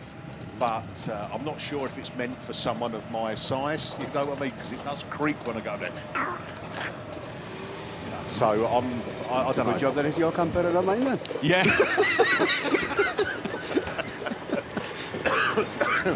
So, we've... And obviously, part of your education to do commentary as well is that you've got to learn how to waffle. I think it's Class 4 that we go to, and it's the waffling class, And we pass with flying colours, I do believe. Yeah, you're one of the best. Reasonable. Oh, right, reasonable. Look, and we've managed to do it again. The track is being cleared. Oh, look at that. And you're good to go. That's it. It was like nothing's happened. So we are going to go back racing. Hopefully Nick Griboskis is okay in that CW18. A little bit of it really did grab hold, didn't it? And started to pull some parts off the car as well. But well done to Border County's team again. Another sterling effort. We've got track clearance. The guys have been waiting a long time on the line. And we are going to be getting ready to go, and we have the bungee is lifted. Let's go racing then with the fives as they come up there. Dev North, another good start, but oh my goodness gracious me. We've got one going wide and wild, and it is Mark Yuka. Followed by that Dev North machine as they go up there. Jordan Powell in the Lud 24 is looking to come up into that third place. Mark Yuka then on the outside of North. He's coming for that wide line again, turns it in into the turn one. Dev North looking to try and get some grip and come back up on the inside of him. But it's Mark Yuka then who takes up the running down the hill. 2 wins already under his belt. Is this going to make it a hat-trick? 3 out of 3 and book his place in the final. Dev North goes with him. Dev, where have you got on your points at the moment? Dev, you're equal 8th. I tell you what, mate, 2nd place, and that's going to put you pretty much there, I would think. Keep it going. 1 more lap to go. Down the hill they go. Mark Yuka, PhD 20 from South Somerset 10. Dev North in his Lud 24. Jordan Powell. North Wales at 918. Dan Morris then being chased down by these Tom Evans, South Somerset 7. And then the North Wales 3 of Alex Fudier and the CW 37. The final one to show, Sean Lambert. But checker flag, Greedy. PhD 20, Mark Yuka, 3 wins out of 3. Dev North, South Somerset 10, 2nd, 3rd, Jordan Powell, Lud 24. Then Tom Evans, South Somerset 7, North Wales 9, 1-8, Dan Morris. And then Alex Futier in the North Wales 3, and the last car across the line, CW 37, and that is Sean Lambert. So well done there to race 3. They've been waiting patiently as well and put on a good show. Right. I'll tell you who else has been waiting patiently as well for the bar to open. The female half of Team Paynes are out in Mallorca at the moment, and they wanted a shout out so as well. So Team Paynes, there you go then. Having a little bit of Sunsea, Sand and Sevens. Waiting patiently for the bar to open. Right, here we go then. Race 4. John Wild and Adam Brown, top point scorers. Adam Brown's had 2 wins, and right on cue, he goes into turn 1 looking to make it 3 out of 3 as well. John Wild on 100 points. He comes out of that lane 8, but it's Brown then. Oh, the Radford 249's coming to Max Haynes to spoil the party as he comes round there as well. Jenny Shepherd in South Somerset 22, and she was running well yesterday, wasn't she? And then she ended up facing the wrong way, but and whether or not that was contact. Wildy then comes up into 3rd place, finds the gap through. Wild, so it's Adam Brown then from the Radford 249, Max Haynes. Then we go down to John Wild. Oh, I tell you what, the old Daily machine is looking for a move up the inside. He gets himself up to 4th, Jenny Shepherd 5th, as they bring it up the hill again for another time of asking, and it's only going to be 1 more lap to go after this. So down the hill, Mallow 184, Adam Brown from Alex Haynes from the John Wild machine, Patrick Daly, Jenny Shepherd, and then the Melton 58 of Jamie Williams, the final one to show. But starting to spread themselves out around this track. It's up the hill for the final time. Checker flag at the ready. It's Mallow 184. He makes it 3 wins out of 3. 2nd goes to Radford 249. Max Haynes, John Wild, Patrick Daly, Jenny Shepherd and Jamie Williams.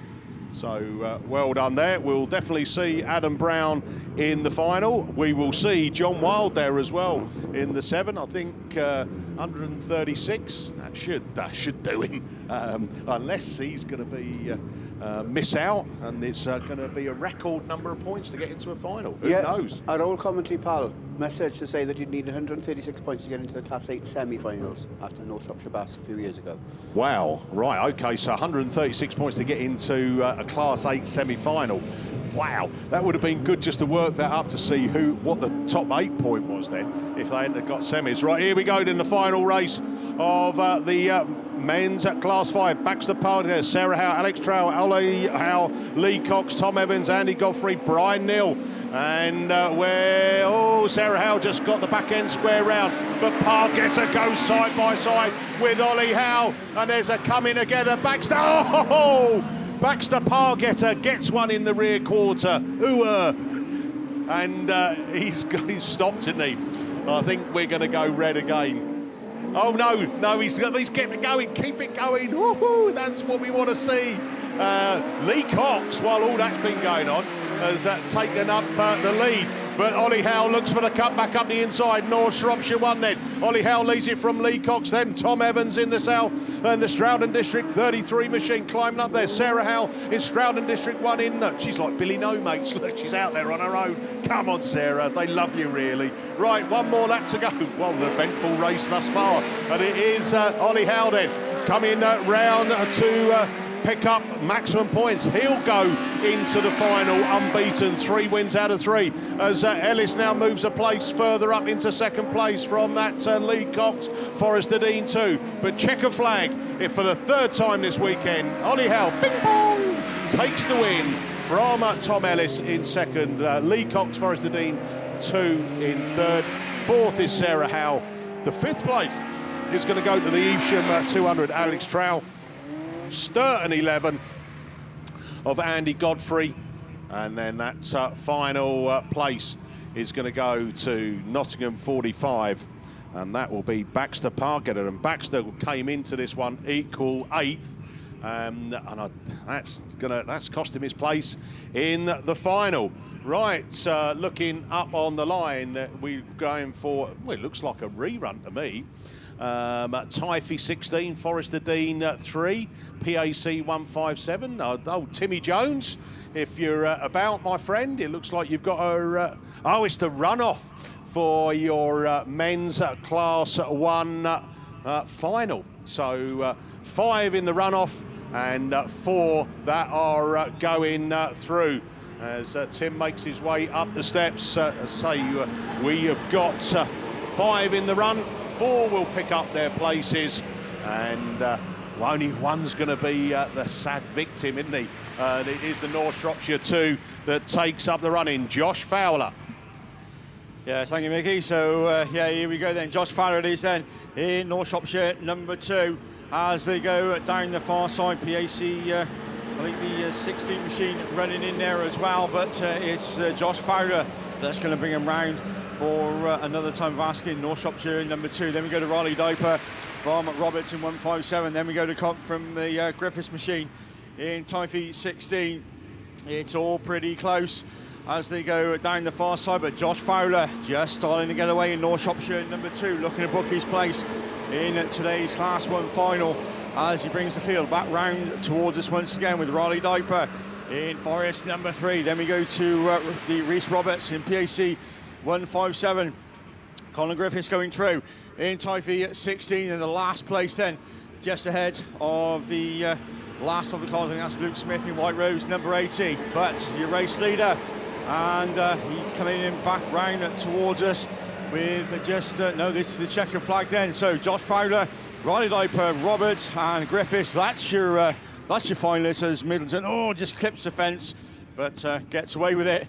And so we'll see those top 4 in the final a little bit later on.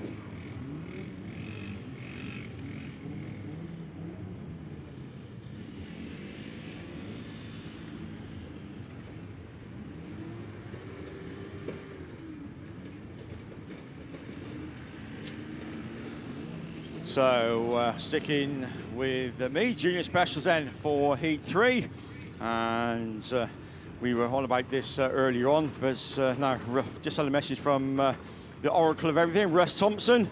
He said, morning mate, I can't be certain, but I think once in Class 1 you need 138 points to make the final. It was Seven Valley, but he can't remember the year. Hope you're having a great weekend, and we'll give Oliver a shout out because he's 9 tomorrow, so happy birthday mate. So I told you Russ knows everything.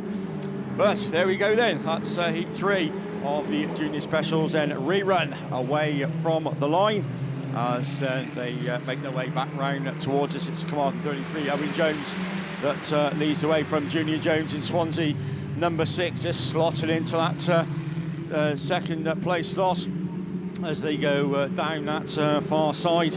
I think it's Denver Whitehouse in White Rose 6 that runs in that 3rd place, but it's Command 33, Owen Jones, that's going to bring him round. Of course, we're going without JJ Baltimore in 179, but Conway then, Lucy Conway, running in that 4th place slot as York 48 and White Rose 7 go through to start another lap.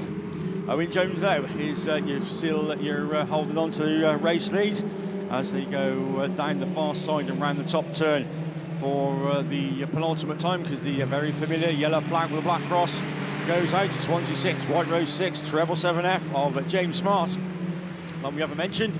So he goes through ahead of Lucy Conway from the York machine. That's going to be Nia Young, and Amelia Moss rounds out the race order. But looking to make it 55 points on the board and a good race win as he comes back around towards us. And I don't think it'll be enough because he was 19th overnight, but he takes the win. Swansea 6, treble 7F, White Rose 6, Lucy Conway in Scunthorpe 125, York 48 of Nia Young, and completing all then for the junior specials, Heat 3, Amelia Moss in White Rose 7. So next time we see them will be in the final. So we're going back to Class 5, back to Mickey. Yeah, thanks TJ. We are going back into men's Class 5. LorryInsurance.com, our series sponsor, and it brings out race 2. So looking up on the line, Jeff Bateman, Ian Jones, Lewis Richards, Les Grice, Paul Creed, Wes Hathaway and Michael Tippins. And Les Grice gets a good start with the Italian stallion, Typhe 451. And it is Lewis Richards who's going to come out of that turn 2. Down the hill he goes, woohoo, from their Wes Hathaway machine, who was running in third place. But Tippins looks for a gap up the inside. Bateman takes avoiding action and just loses a little bit of grip there as Richard Machine climbs up the hill. Typhe 451 then leads this one from York 44, Les Grice. Round he goes down the hill, and he's doing it for his auntie as that takes him into turn 3. Out of there into that Stargate turn. He's on a mission. They built the rear gearbox and it's doing a super job. Grice goes with him though. They're Wes Hathaway running in that third place. And then we go down to Michael Tippins up in fourth. Bateman's in the Snake is running near to the back of the pack, but with one more lap to go. It is Typhe 451. The Italian stallion leads it out of Stargate turn. Les Grice, York 44. Wes Hathaway, Michael Tippins, and then we go Jones and Bateman go side by side. But round turn 1, turn 2 for the final time. It's checker flag. Typhe 451, the Italian stallion. He wins it. York 44, Les Grice, Wes Hathaway, Michael Tippins, Jeff Bateman, and Kumdi 31. And that is Ian Jones. Wowee. Absolutely chuffed with that. He was punching the air. We know why. Absolutely. And just like when Ollie Howell took a win a few weeks ago, there won't be a more fitting win this weekend than that one there for Lewis, yeah. We know how proud Annette was of Lewis, and she still is, that's for sure. Right, we're going to move on then to the third round of qualifying of your men's Class 8. They're down there on the line. We'll give you the rundown of runners and riders because we're already up and we're racing. Oh, somebody looks to turn to the right as they go off the start line, but they sort themselves out and they all continue in the right direction. But it's Sean Wright that leads towards us then for the first time. White Rose number 11 leads the way through the start gate turn for the first time. Callum Barker leads the chase at the moment in Scarborough number 50 as they make their way back onto the start line straight. West Waterford 132 is Jamie Meehan, and he looks for a wider line through the woodland turn. Oh, Callum's round as he gets back point in the right direction, just flicking a cone, but goes from second back to fifth, and that allows Meehan to pull ever clearer into the distance in that second position from Michael Tinker Abbott in York 45, who's there in third. Sam Matthews was unbeaten yesterday, and he's there in that fourth position in Scunthorpe 427 from Callum in the Scarborough machine. The ones at the back then are the South Somerset 44 machine of Jordan Candy and Ashley Robinson in Spalding 43, but it's White Rose number 11 then, and it's Sean Wright that makes his way into the woodland turn for the final time because the checkers are held aloft, and it is 55 points for Sean Wright. White Rose number 11 takes the win from Jamie Meehan in 132, Michael Tinker Abbott in 45, Sam Matthews splitting the flames in Scunthorpe 427 from Callum Barker in Scarborough number 50, Jordan Candy in South Somerset 44, and the Spalding 43 machine of Ashley Robinson. So that one goes back into the pits. Race 2 are down there on the line. This one brings out Liam Nichols in Yorkshire Dale 7, Russ Shepherd in South Somerset number 3, Nigel Bache in BC 81, Jason Richardson in Pennine number 6. Also there is Gethin Lewis in BC number 40, Craig Pyle in Wessex treble 6, Alex Hall, heat winner yesterday in Radford 4:11, and Zach Yeardley in White Rose 69. And it is the Yorkshire Dales machine of Liam Nichols that's just about going to pop out on top, is it? No, it's not. It's Russ Shepherd in South Somerset number 3 that takes up the pace as they go through the start gate turn for the first time. Leader of the chase at the moment is the Nichols machine, lifting those front wheels in the Yorkshire Dales number 7 machine. Then it's the White Rose 69 machine of Zach Yeardley back there in that third position, racing just ahead of Gethin Lewis in BC number 40. But look at the race at the head of affairs between Nichols and Shepherd, and it's Nichols that just goes through on the inside of the Shepherd machine. South Somerset number 3 then finds himself back in that third position as he's lost that second spot to Zach Yeardley in White Rose 69, but it's 1 lap to go on a very big track for Liam Nichols in Yorkshire Dales number 7. Just about pulling away, just getting a little bit clearer from Zach Yeardley in White Rose number 69, who's holding off the challenge and the threat at the moment. He's not now though, because through on the inside is Shepherd, back up to sit on 45 points. But coming through to take the 55, it's going to be Liam in Yorkshire Dales number 7, South Somerset 3 in White Rose 69. Gethin Lewis finishes in 4th ahead of Alex Hall in Radford 4:11, and Nigel Bates rounds it all out then behind Jason Richardson in Pennine number 6. So as we look to the line then, race 3 in this third round of qualifying of your ProLinks sponsored men's class 8s. Tom Brown in St Neots 141, Evesham 21, Jamie Grasby, Danstead in Border Counties number 6, Lee Talbot in Sturton 187, Jake Harden in PhD 25, Regan Coles in Wessex 96, Dan Smith in Ludlow 44, and Stephen Mills in Cumdee 10 are your runners and riders, and we're already up, we're racing as we get off the line then, and they all sort themselves out as they make their way into turn 1. Who's going to pop out to turn 2 and take up race control in this one? It's just about Steve Mills in Cumdee number 10, but going with him and going all the way around the outside, or at least trying to, is Jake Harden in PhD 25. The momentum with the 25 machine as they make their way back up that far straight, and he just undoes the Ludlow machine of Dan Smith, who's there in that second spot at the moment. But it's Millsy from Smith and Harden in 4th then. It's the PC number 6 machine of Danstead, who just takes a wide line through that start gate turn. That allows the Talbot machine, Lee there in Sturton 187, just to close a little bit of the gap as he races ahead of Jamie Grasby, and the two then at the tail end of the field, Regan Coles in Wessex 96 and Tom Browning in St Neots 141. But it's 1 to go for Stephen Mills. That's a familiar sight, clear daylight in front of him. Cumdee number 10 then with 3/4 of a circuit of this Grove Farm Raceway to go. 3 abreast for 3rd, 4th and 5th between Stead, Talbot's out to it, they're all facing oncoming traffic. That's going to change the whole lap scoring sheet for this one, and it's Steve Mills that takes the win in Cumdee number 10 from Dan Smith in Ludlow 44. Jamie Grasby miraculously up to 3rd in Evesham 21, Tom Browning up to 4th in St Neots 141 from Regan Coles in Wessex 96, Lee Talbot in Sturton 187, and Danstead will call round in BC number 6, and that then would probably leave us with Jake Harden in PhD 25 on the far side of the circuit.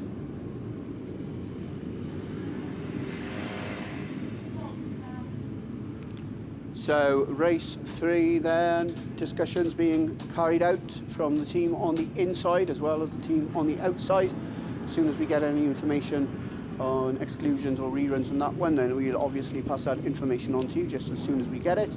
But that race was run to completion, so just going to put that on the paperwork. But race 4 down there on the line brings out Gareth Hankey in ARC2. He goes with his clubmate Connor Jones, ARC number 15. Abby Jade Bennett is there in Forest number 8. Emily Gillen's going to up number 20, starts in lane 5. Rhys Edwards is there in lane number 4, and he looked to have a good start out of grid 4, but who's that coming through on the inside? It's the Bishop machine. It's Yaton Sudbury 73 that takes up the run and then back on a wide line, but it's Edwards on the inside. He just gets his front 2 wheels out in front as they go down into the start gate turn, and through from nowhere Cam Mills in Cumdee 19, and he's the one now that picks up the run in as they make their way back onto the start line straight for the second time. So it's 19 from 73. Abby Jade Bennett is there in the mix in Forest number 8, just on the inside of Rhys Edwards in the 44 machine, and just about creeping her way up into that 3rd spot as they go down once again into the start gate turn. She's right on the tail end of the Mills and Bishop machines as they make their way up that far straight, but it's Millsy who's controlling the pace in this one in the Cumdy 19 machines. Bishop switching to the outside in the 8 and Sodbury 73. Can he make it stick? That is to see whether he can just go all the way around, and as they go on to the last lap he switches back to the inside. That's where the race lies, is between 19 and 73. Abby Jade at all not out of it in Forest number 8, and she's there in a very secure third spot at the moment from Rhys Edwards in North Wales 44. That's your 1, 2, 3 and 4 then as they cross the line. Fifth place will go to Graham Moss in White Rose 9, from Emily Gill in Scunthorpe 20. Gareth Hankey in ARC 2 finishes in 7th ahead of Connor Jones in ARC number 15. So race 4 clear, race 5 down there on the line, head to head. Go Neil Tivey in West Waterford 142. He starts in lane 1. Dan Thomas is there in PhD 47. He is on maximum points after day 1. Percy Hodgkins is there coming from lane 3 in Ludlow 42. Dan Page, Scunthorpe 85, starts in lane 4. Ian Phipps in lane 6 in Stroud in district number 12. Another top point scorer, maximum points for Daz Mullen in Yorkshire Dale 37. And Oshan Hughes in TA 22 are your runners and riders in this one, and it's Dan Thomas then that comes out of turn 2, but he's leading the chase at the moment because it looked just ever so slightly like it was the West Waterford machine that was out in front, but it is Dan Thomas then in the Pink Panther that makes his way up that far straight for the second time and already got a clear distance ahead of the rest of the chasing pack. Lifting those front wheels, he doesn't believe in controlling the pace, does he? He's always trying to send it, and that's what he does as he goes through the start gate turn for the second time. West Waterford 142 is Neil Tivey. He's there in that second spot, holding off the threat and the challenge of the Mullen machine. Whitey 37 is there, rounding out your top 3. This time round though, it's Dan onto his last lap. From Neil, from Daz, back and forth Ian Phipps in Stroud district number 12, ahead of Dan Page in Scunthorpe 85. That's your 1, 2, 3, 4 and 5. They race ahead of Percy Hodgkins in Ludlow 42 and Oshan Hughes at the tail end of the field in TA 22. But it's checkered flag time and it's another win, unbeaten all weekend, lifting those front wheels.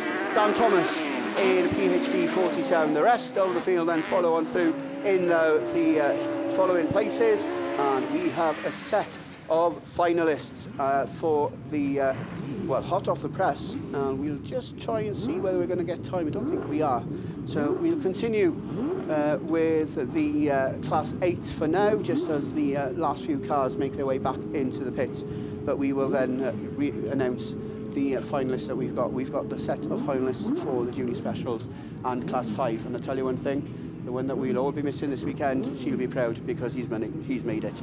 So down there on the line we've got race number 6, which brings out Lance Bowen in South Somerset 25, Jake Barnes in St Neots 143, Adam Jones in BC 69, Colin Linehan in Mallow 13, Mark Weeks in IK 116, Bryn Powell in Ludlow number 4, and Anthony Phillips in St Neots 711. One of the class 8s just having a little bit of a recovery needed to make his way back into the pits. But other than that, we have yellow flags waving on this near side straight. So that means that we're good to go on this side. We await the red flag to drop on marshal post number 2. It does so, yellow's up, bungees up, away we go.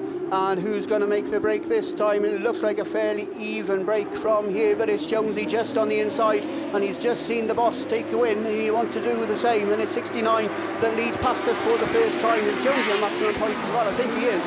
No, Jonesy yesterday had a win and a second. So he's on 100 points at the moment. Those 55 points that he currently sits on are guaranteed to get him into the semi-finals, that's for sure. Bryn Powell goes with him though in Ludlow number 4, and Bryn's not letting Jonesy get away at the moment. There in third then is Lance Bowen in South Somerset 25, and Colin Linehan on the outside in the Mallow number 13 machine. Nothing really to split second and third at the moment. They race just ahead of the Linehan machine, and he's looking to get up into the mix as well on the outside wide line. But it's Jonesy that's controlling the pace, and he's going to see that yellow rag with a black cross. He's going to move on to his last lap.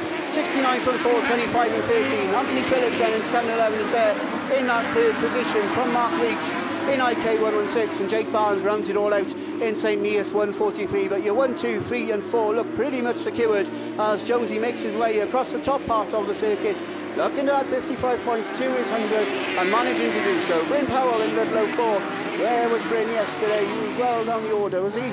In the Little O Four machine. No, he wasn't. He is joint 14th on a second and a third and 81 points. So those 45 points could be vital to get him into the top 16 after the 3 rounds of qualifying. Obviously, 8 races of the Class 8. Not sure how many we actually started off with yesterday morning, but it looks like we've lost 1 or 2 along the way.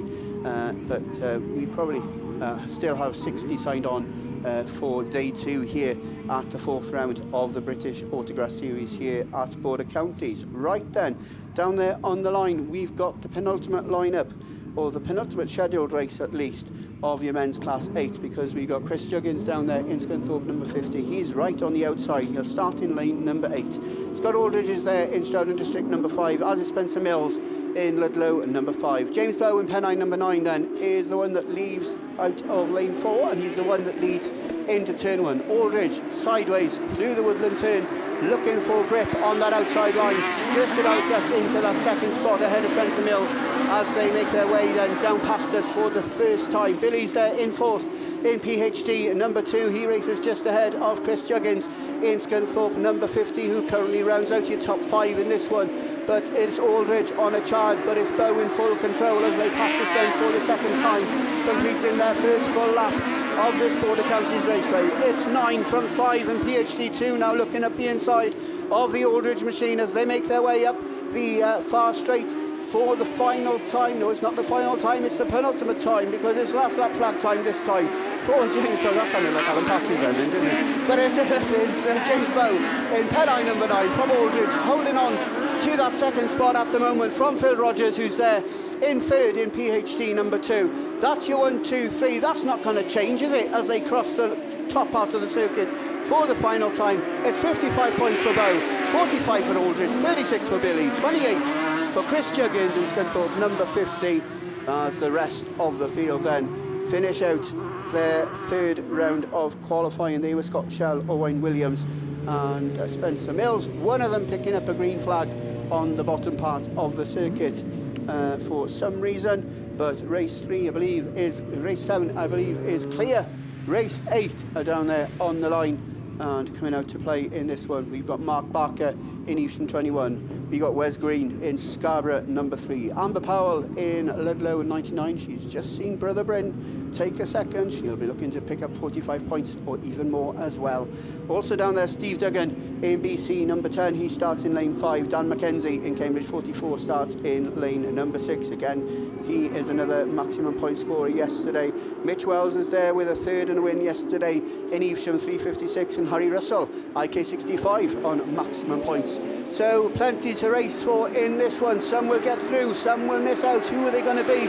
But it's Mitch Wells and Dan Mack that go side by side into turn 3 for the first time. 44 on the inside, 356 on the outside. Wes Green then is there leading the chase in that 3rd spot at the moment as Harry Russell looks towards the outside of the Scarborough machine in IK number 65, and at the moment just about gets his front wheels into that 3rd position. Amber Powell is there in the mix as well in the Ludlow 99 machine. She's not letting the boys get away and throw her out of it at all, ahead of Steve Duggan in BC number 10. But across the woodland turn for the penultimate time, and it's Dan Mack in Cambridge 44 that goes on to his final circuit from Mitch Wells in Evesham 356. That's your 1 and 2. Wes is still there in that 3rd spot in Scarborough number 3 from Amber Powell, who's up into 4th from the Harry Russell machine. So it's 99 versus 65 that go head to head for the biggest race on the field. But it's Dan Mack that takes the win from Mitch Wells, from Wes Green. Harry takes 4th in IK 65 from Amber in Ludlow 99, and Steve Duggan in BC number 10. So we have one rerun of Class 8 to come a little bit later on. That's going to be the rerun of race. No, we might not have a rerun because it might not need rerunning, but I'll find out.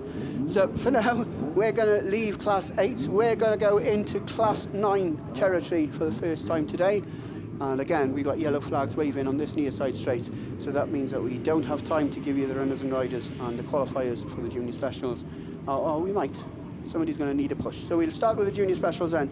You need 136 points again to get into the junior specials final. And the one that managed to do so with a 1-2-3 is Max Holtby in Scunthorpe number 1. Joining Max then on 145 points will be Corey Mumford and Sean Bradford in Forest 161 and BC 117. 146 points gets you a 5th qualified position. That's Lewis Middleton in White Rose number 20. 155 points for both Alex Hines and Lily Rose Pratt in Breeden Hill number 5 and Scunthorpe 76, and maximum points unbeaten throughout the 3 qualifying rounds, so pressure's on for the final for Archie Bennett in North Wales 62 and Owen Bradford in BC 16. We're back then with Class 9s who leave the line. What have we got? 6 cars leaving the line, and it is Stu Taylor in Wessex 21, the first one to show and make his way through turn 1. Can he make it and hold on through turn 2? He just about can, but Robinson is there on the outside and he's going to try and take the wider line, the more momentous line.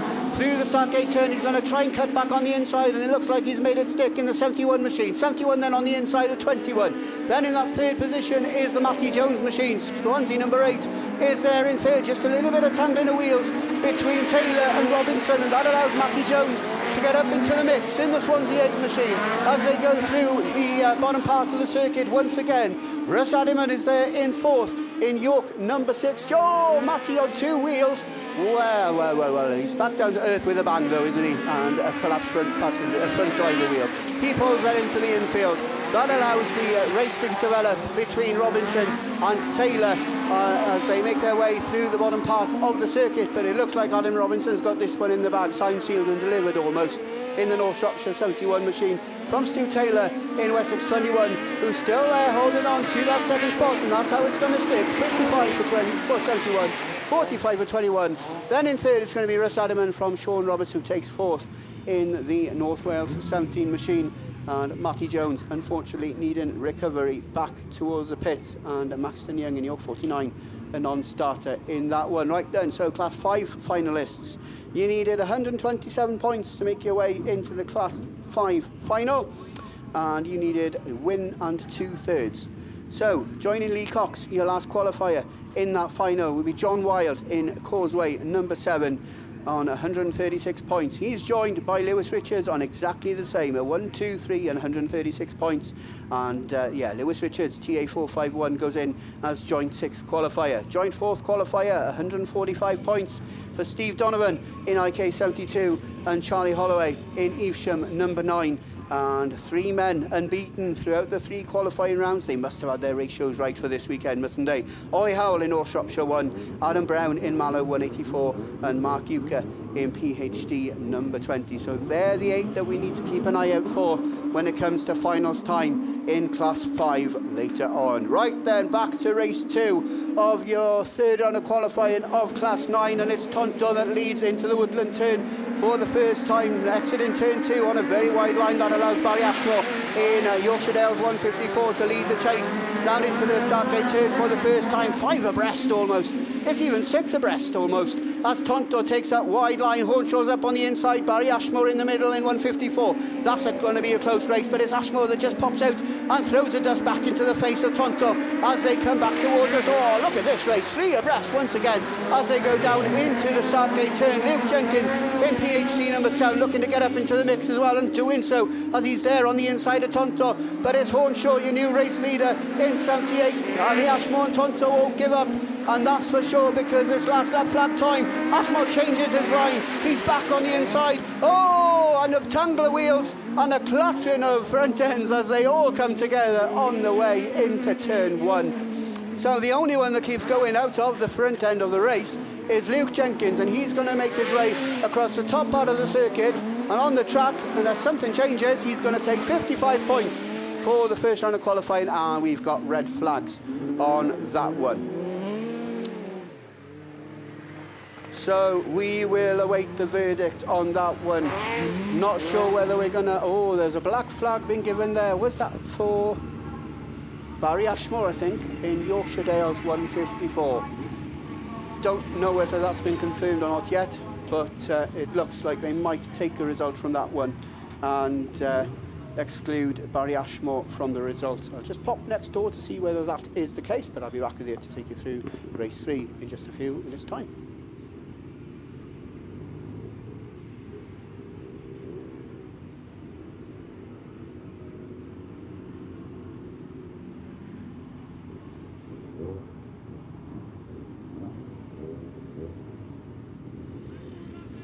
So we're hearing then from the lap scorers and the team next door that the decision has been made that the result will stand, excluding Barry Ashmore in Yorkshire Dales 154. So Andy Hornshaw will take 55 points on offer from the third round of qualifying. Race 3, leave the line. Once again, looks like a very even break as they make their way into turn 1, but it looks like the outside grids of Aidan Llewellyn and PhD number 9 are the ones that are going to make it work as they come back towards us. He leads down the hill past us.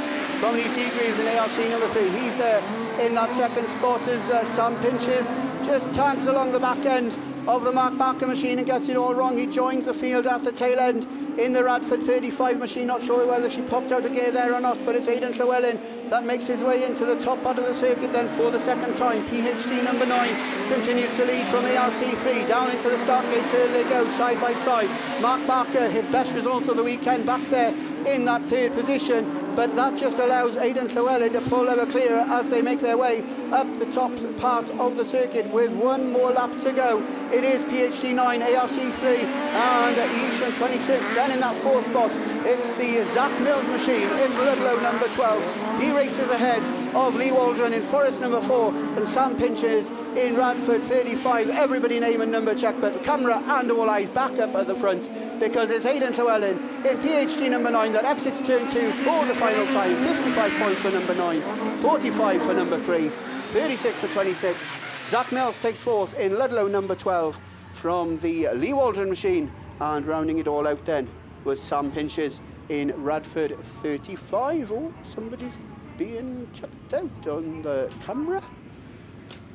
So we'll wait and see what the outcome of that one is, because we got the non-natural dust repellent coming on to the circuit. We're going to have just a little sprinkling of water, just a little bit of a scraping of the loose stuff out on this near side armco as well. But we've got Junior Saloons on the line, and it's a very good morning for the first time today, Mr. Finn Shepherd.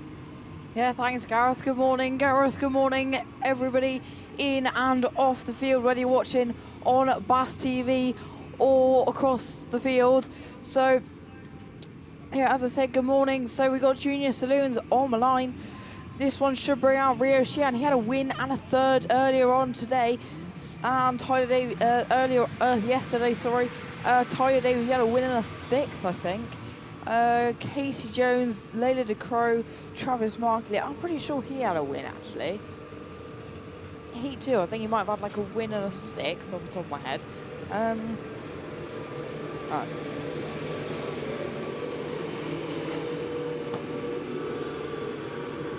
And we have Ben Hughes as well. He picked up a third and a fourth.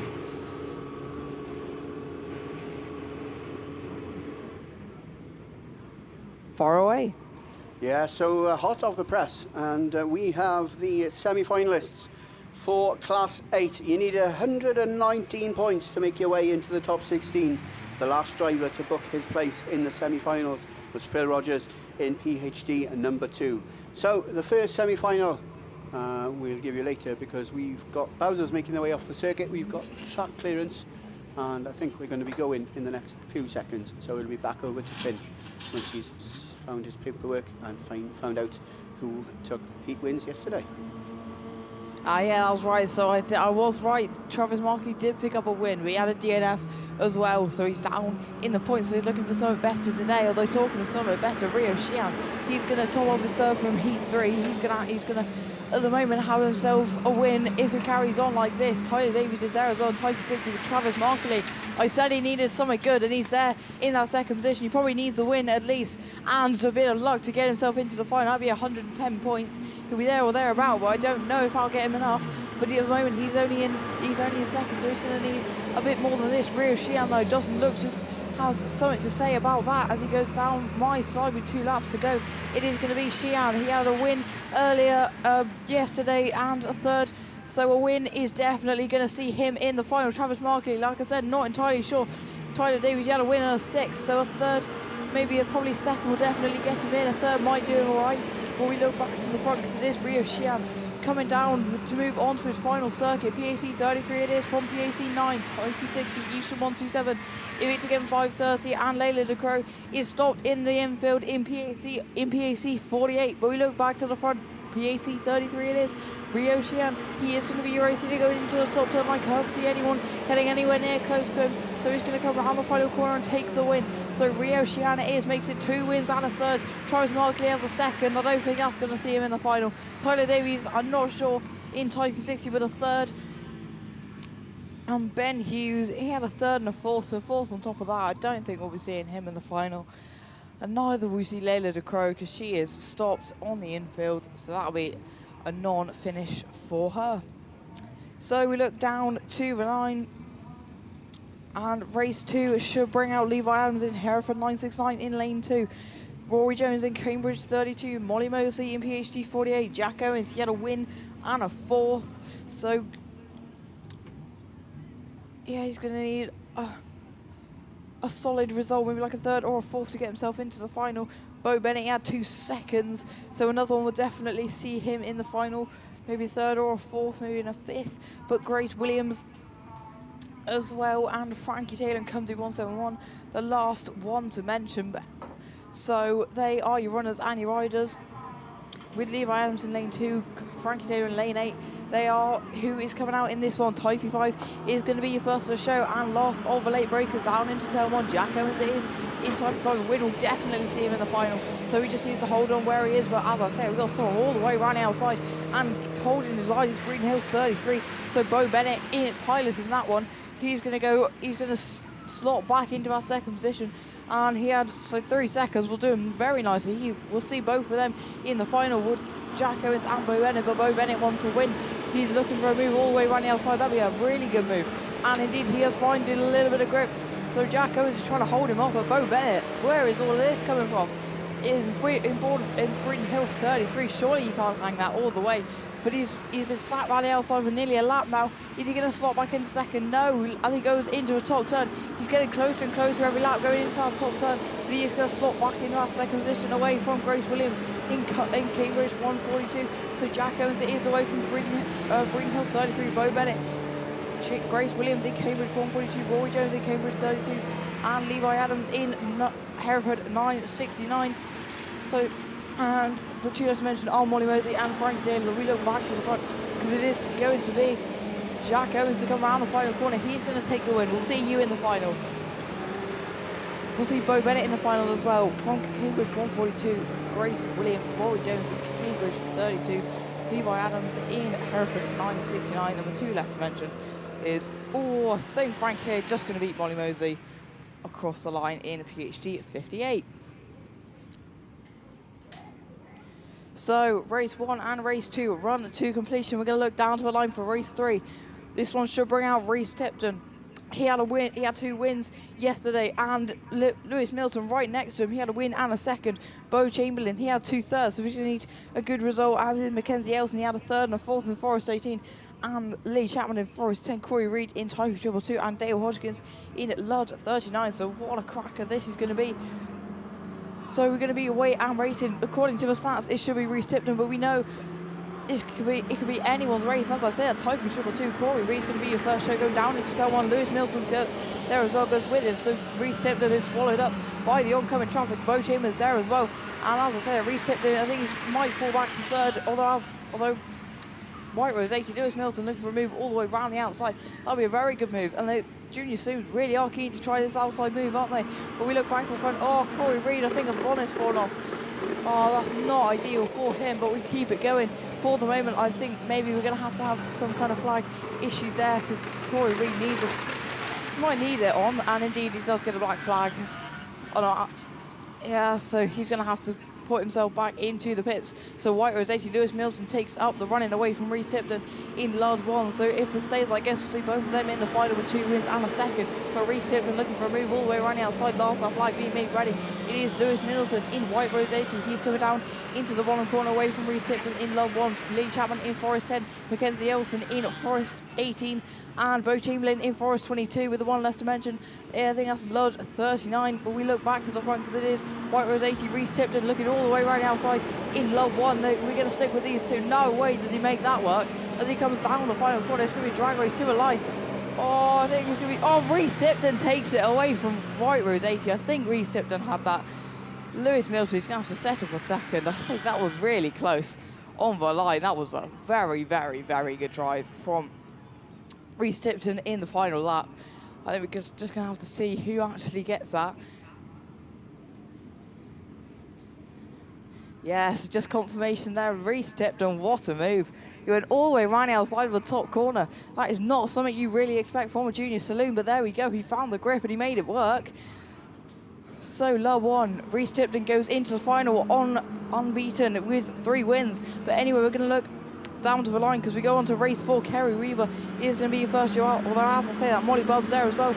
She had a second and a third, so a win would do her rather nicely, but there's somebody right outside with something to say about that. So, but it is Molly Bubb in Division 46, or as I say, a Dexter Price, Hereford 6, all the way around the outside. So he is going to move himself into the race lead, come to 181. Oh, Tyre to Curry had a third and a fourth, so he's going to look a little bit better than a third. But Molly Bubb takes up the running now in Division 46. They're really line the sun, and it's always chopping and changing. Hereford 6, Dexter Price is running outside. We've got 3 wide coming down this side. It's Molly Bubb, though, takes up the running in Division 46. Oh, she's all kinds of sideways, keeps it going. Oh, Dexter Price and Hereford 6 gets collected as well.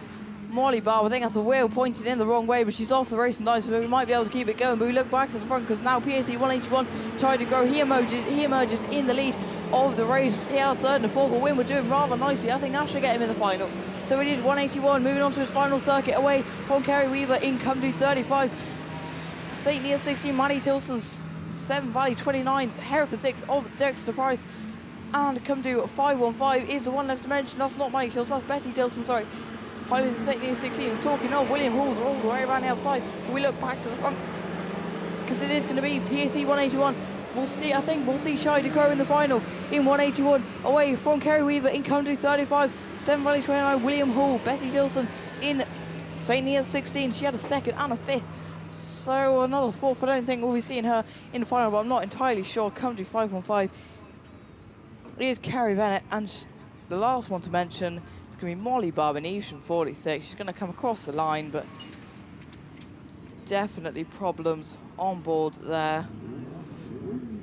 So anyway, we got 3 races complete of your junior saloons, which is always good to see. So I'm going to slot them back to the back of my sheet and then move on to junior F600s.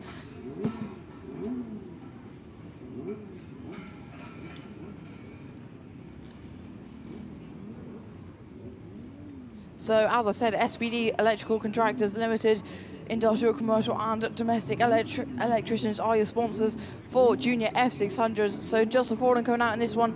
Alfie Ross, he's here on 2 wins. He's unbeaten so far. Sky Pascal and Lexi Hinton both picked up the third and a fourth and 2 seconds for Will Evans. That's how it's going to be. But at the moment, it's going to be Will Evans who takes up the running. He gets the best of the race going into turn 1 in Typhy 76. He is your race leader. Alfie Ross riding outside them in Scarborough 717. He is going to be looking for a move down at the inside, looking for the cut back, but it is going to be Typhy 76. So Will Evans takes up the running away from Alfie Ross in Scarborough 717. These two have been battling all the way across. Alfie Ross so far is leading the battle, but Will Evans is a brilliant driver, and all he needs is the opportunity, and he will take away that from Alfie Ross. And as I said, he's doing exactly that. 2 laps to go. It is going to be starting 76.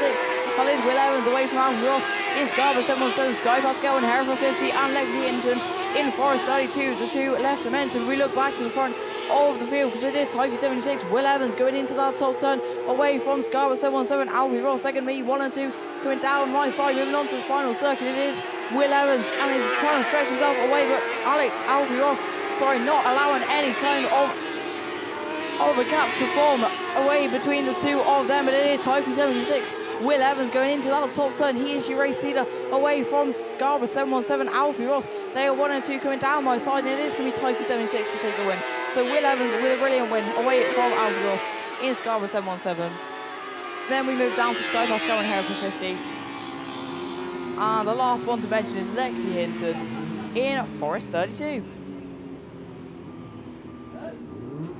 So I think we got men's 2s on the line because I can see, I think that's Simon Farrer down there. I'm not entirely sure, so I'm going to switch around my sheets and I'll be back in just a second.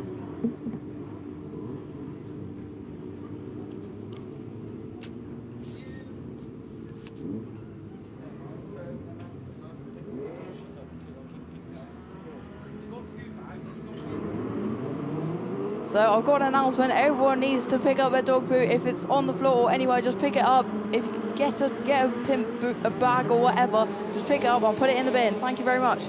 So we are away and racing. Race 1 of your men's twos coming down my side is St. Ears 1. Daniel Robbins had a 5th earlier on and a win. So another win, we're doing rather nicely. We'll see him in the final with that. York 16 is there as well. That is Brad Ellis, and we still have Simon Farrer somewhere there or thereabouts. He had 2 seconds yesterday, and I think he's somewhere in the midfield in Yorkshire Dales 83. I think it might be him round the outside in that blue machine. So they're 3 wide coming down my side. St. Ears 1 is your race leader though. That is Daniel Robbins away from Salsons at 38. That is Ashley Lillington piloting that one. And who's that just popped out? I think that might be Scunthorpe 156, so I'm not entirely sure. We look down to the front though, because it's going to be Scunthorpe 1. Already away and gone is Daniel Robbins. He's definitely going to be in the final with this, I'm pretty sure. Last lap flag time, St. Ears 1 is down 43. There we are, Simon Farrer in Yorkshire Dales 83 looking for a move up the inside of both of them, of your Lud 115 and St. Ears. Not down Autograss 43, sorry. Oh, Alan Cochrane, but your race leader is going to turn into race winner. Lud 115 looking for a move all the way around the outside. St. Ears 1 takes the win, but who's going to come down for second? It is going to be down 43 from Lud 115. Simon Farrer in Yorkshire Dales 83, Yorkshire Dales 16. And I thought, no, I don't want to be the one to split them. I think that was Jay Overton from South Somerset 38, or Ashley Lillington, and I think the one left to mention was Pip Melly. We had a win in a second. I think he's just had a 7th. So I don't know now.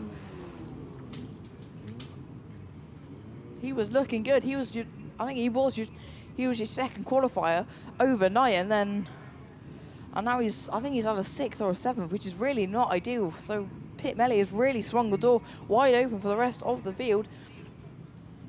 So we're going to move on to race 2. Should bring out Chris Hall. He had a 2nd and a 3rd in yesterday on the outside in lane 8. Ashley Farrow in Scarborough 249. Scott Cheshire, Breeden Hill 12. Carl Brooks in Victor Kent 14. Dan Owen in North Wales 151. And Ben Foster in Victor Kent 231.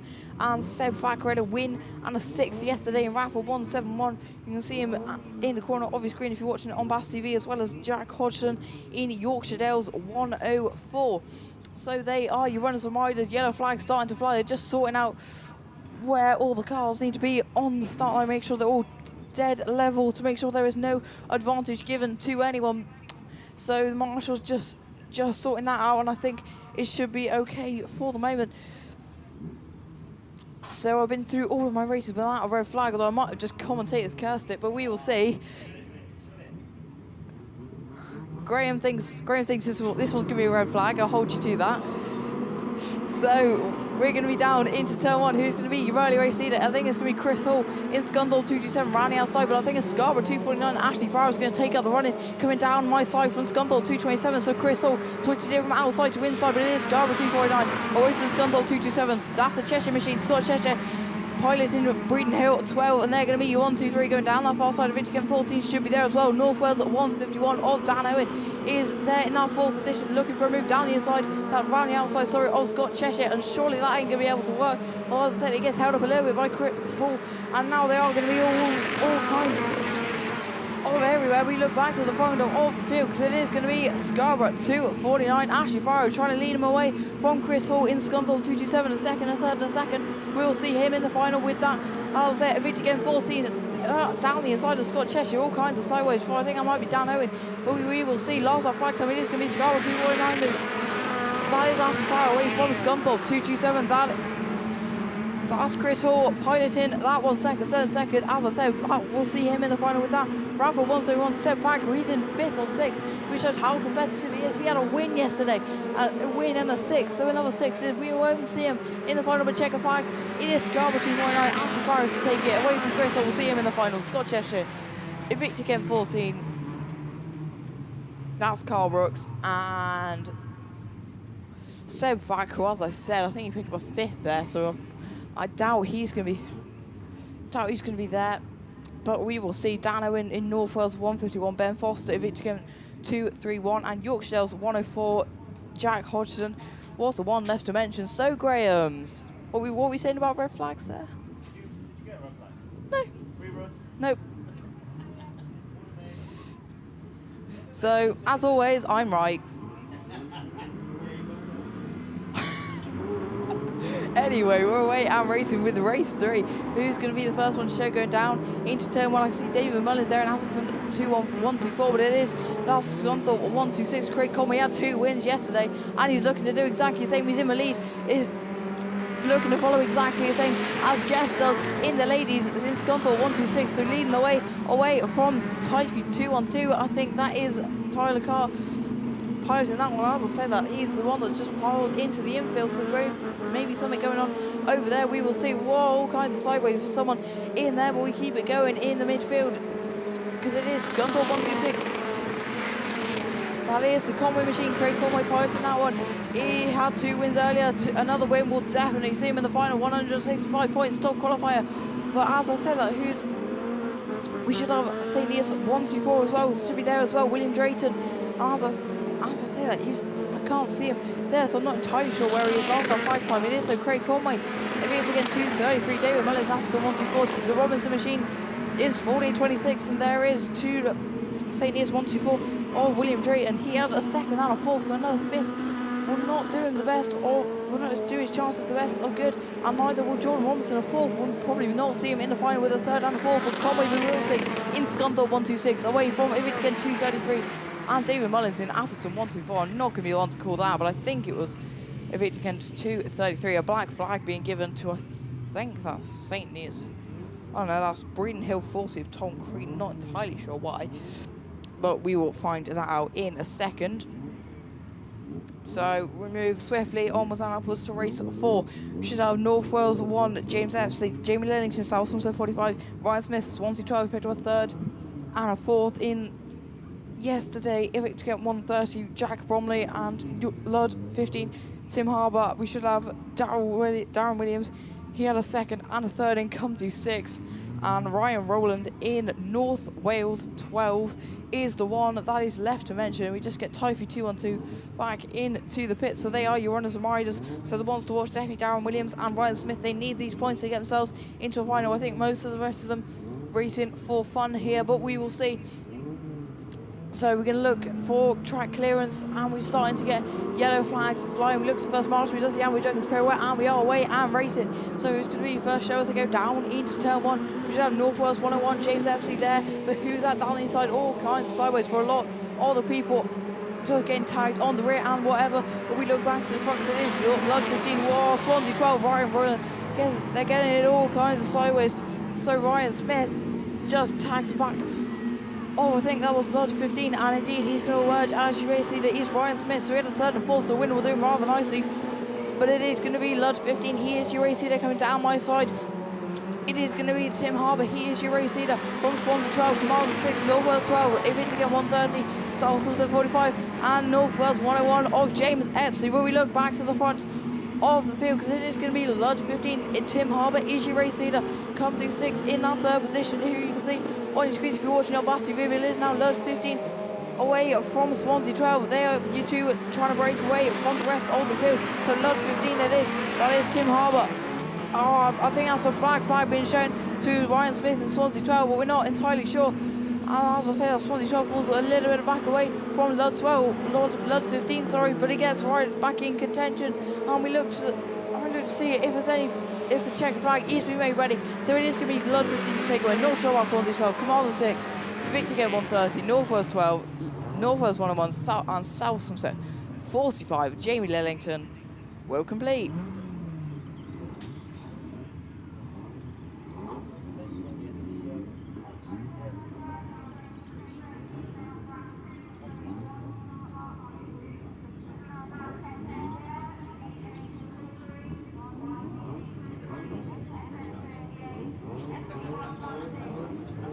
So on the line, I think we got Class 6 machines, so I'm going to hand you over to Mr. Tim Jones.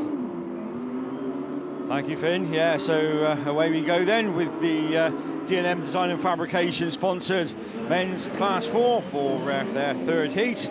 And already it's Grasby that's going to bring around once again. He's in 220 from Wickham and IK13. That car is just getting quicker and quicker every time it comes out, isn't it? And he's found the gap through. Grasby again drifts wide as the Gold machine also goes through as well. So Gradsby's gone from second to third, but Gordy trying on the outside, Wickham and IK13. This is good stuff from Class 4. Gordy leads in 4.34, IK13, Gradsby in 2.20. Kyle Archall in IK in the South Somerset 2.72 from Jason Miller, and the Radford 47 of Claire Herdman. But climbing the bank once again, and into the top turn. It is Ben Gould that's once again is going to bring him round to start their final circuit. Wickham and IK13. Then we go to Gradsby, who's fighting off the challenge of Kyle Atchell in 2.72 as Gradsby just wide. Muller moves through as well in Scunny at 66. Remember, all these they go through to the final anyway, but they want to go through as top qualifying, get as many points on the board as they can. That's exactly what Ben Gould has done. 4.34 takes it, Wickham takes second, Atchell takes third, Jason Miller in Scunny 66, and Dan Gradsby in Evesham 2.20, and Radford 47 will complete it all. That's Claire Herdman.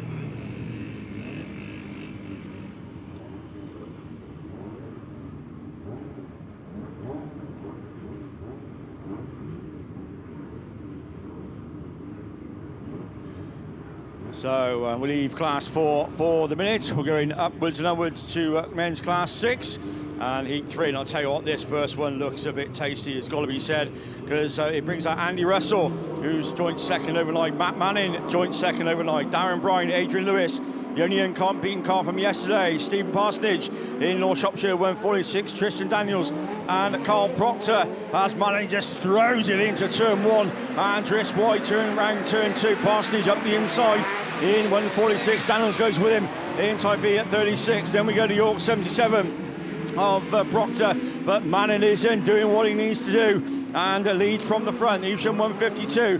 Then we go to Stephen Parsonage in 146. Daniels chasing him down as well in Type V at 36 as we come by for another lap completed. Andy Russell, Dan Yoder in IK 64. Come on, Andy, you need to get up the points, boy, and get yourself up that leaderboard with the PAC 7 and Darren Bryan uncharacteristically right at the back in Scarborough at 41. But one more lap to go then. Matt Manning, Evesham 152, leads them on to their final circuit. Parsonage 146, Daniels in 36, York 77. Then we go to the IK 64 machine of Randy Russell, Adrian Lewis and Darren Bryan will complete it all. But looking to book his place in the Class 6 final, Matt Manning it is then. Out of the last turn we go. It is Evesham 152 takes it, Parsonage in 146, Daniels in 36, York 77, IK 64, PAC 7 and Darren Bryan will complete it all in Scarborough 41. Wow, good stuff from Race 1. Elite Racing Transmissions, of course, your very kind sponsor. As we look to Race 2, best of the bunch in this one, Matty Scoutfield, right on the edge of the points in YS 22. He comes out of lane 1. He's joined by Jack Parker in Yorkshire Dales 65, Andy Lewis in PhD 85, Paul Bailey in Hereford 99, Paul Regan in Breen Hill 47, and Elan Lewis in the PAC 70.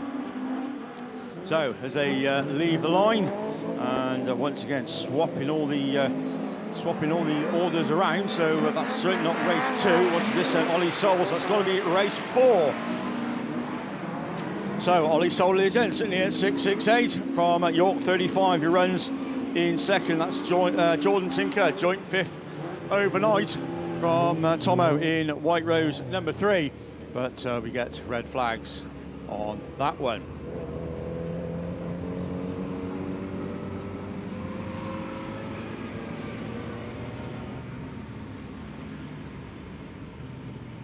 So we've got a silver Ford Fiesta, registration number CE54XPJ. If that is your car, could you move it immediately, please? You're blocking an entrance or somebody in. We need it moved absolutely immediately. Thank you very much indeed. Right, so looking towards the line, we're going back to race 2, which looks like a bit of a depleted lineup. So I think this is one possibly where Jay Colgate in Solway Trouble 2 should be in, but I can't see him on the line. He was obviously a problem somewhere, and they're joint 8th overnight. So this will certainly harm his chances of getting into the final. Perhaps the car's broke or something. But I hope the team get it fixed. But it is Matty Schofield that starts towards the outside in the, or inside rather, in YS 22. Jack Parker in Yorkshire Dales 35. Andy Lewis, Paul Bailey, Paul Regan, and Elan Lewis. So Charlie Williams gets moved back to the pits.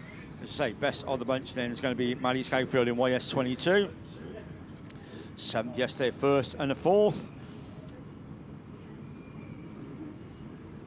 So 83 points is what the Aiton Sobby driver accumulated. But plenty of points up to grab. Elan Lewis just outside in joint 13th, 6th and a 2nd. So probably a win and a bit of a hope and a prayer, but he still could get himself into the final. Paul Regan and Wes Paul joint 15th as well. So again, plenty of points to play for as they leave the line and head into that turn 1. Yorkshire deals the 65 machine of Jack Parker. It is Bailey though on the outside, Elan Lewis on the inside line in PhD at 70. Then we go to Regan in 47 and Andy Lewis in the PhD 85. But it's Jack Parker in Yorkshire Dales 65 that leads down that far side ahead of Elan Lewis in PhD 70. Paul Bailey having a good run as well. Nice to see Paul back in the sharp end of Class 6 racing in Hereford 99. He runs in 3rd. Then we go to Regan in 47 and Andy Lewis in PhD 85. But it is Parker that's just about holding on from Elan Lewis in PhD 70. Paul Bailey in Hereford 99 still running in 3rd as all. Parker makes a mistake and with 1 lap to go then Elan Lewis closes right up. So does Paul Bailey in Hereford 99 with Paul Regan and Greenhill 47 and PhD 85. Rounds it all out. Elan Lewis looks up that inside. He's found a gap, but not quite the legs up the straight. Paul Bailey then looking right round the outside in Hereford 99 as a checker flagged in. Goes out. Parker's going to hold on. Yorkshire Dales 85, PhD 70, Hereford 99, Greenhill 47. And completing all then will be PhD 85 of Andy Lewis.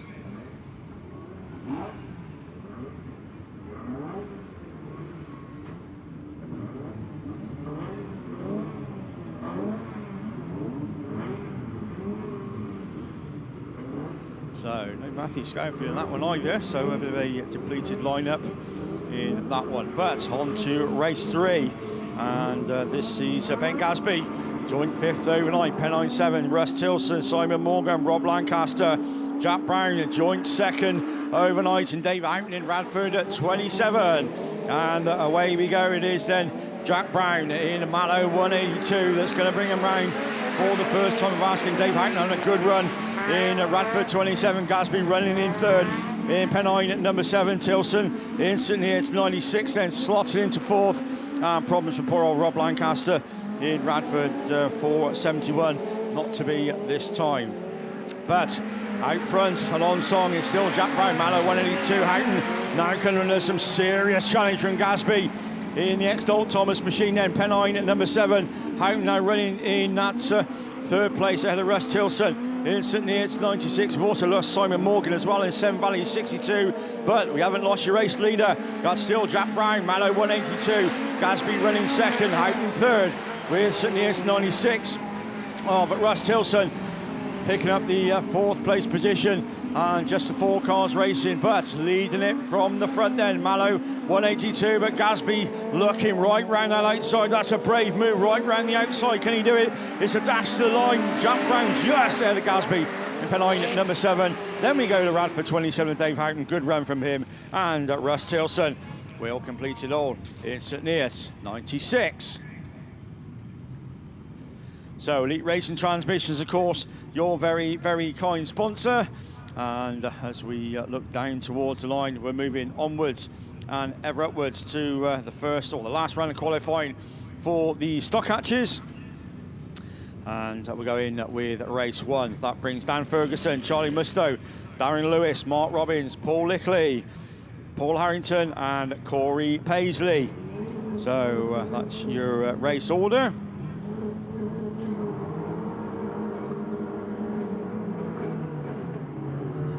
only one car unbeaten from yesterday. That's Dean Smith, and he goes in obviously the next one.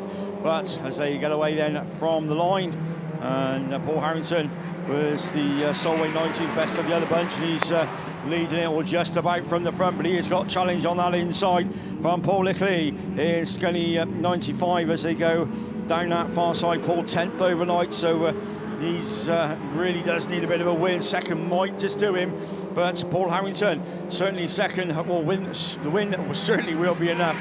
Solway 19 is in your race leader. Scully 95, Charlie Mustoe in Breen Hill at 23. Then we go to Swansea 16 of Mark Robbins, just been challenged or battling with that Dan Ferguson machine in Cambridge. 34, Darren Lewis in Hereford 61, and the champ then, the Corey Paisley at the back of the pack in C88. One to go for Harrington.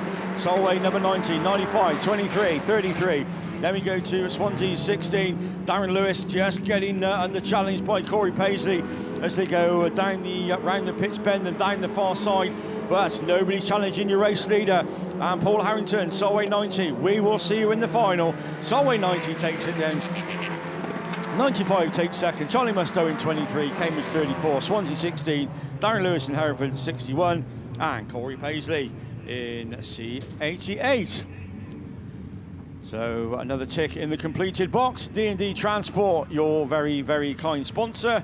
And onwards and ever upwards we go. Race 2 then of the stock hatches will consist of the only car unbeaten from yesterday, Dean Smith in Ludlow at 47, Stewie Gardner in Breen Hill at 125, Alan Hawkins in Pennow 22, Eston Mayo in Pennow 23, Jacob Leake in Cambridge 201, Daniel Mumford in IK 505, and last but by no means least, James Williams in Border Counties 225.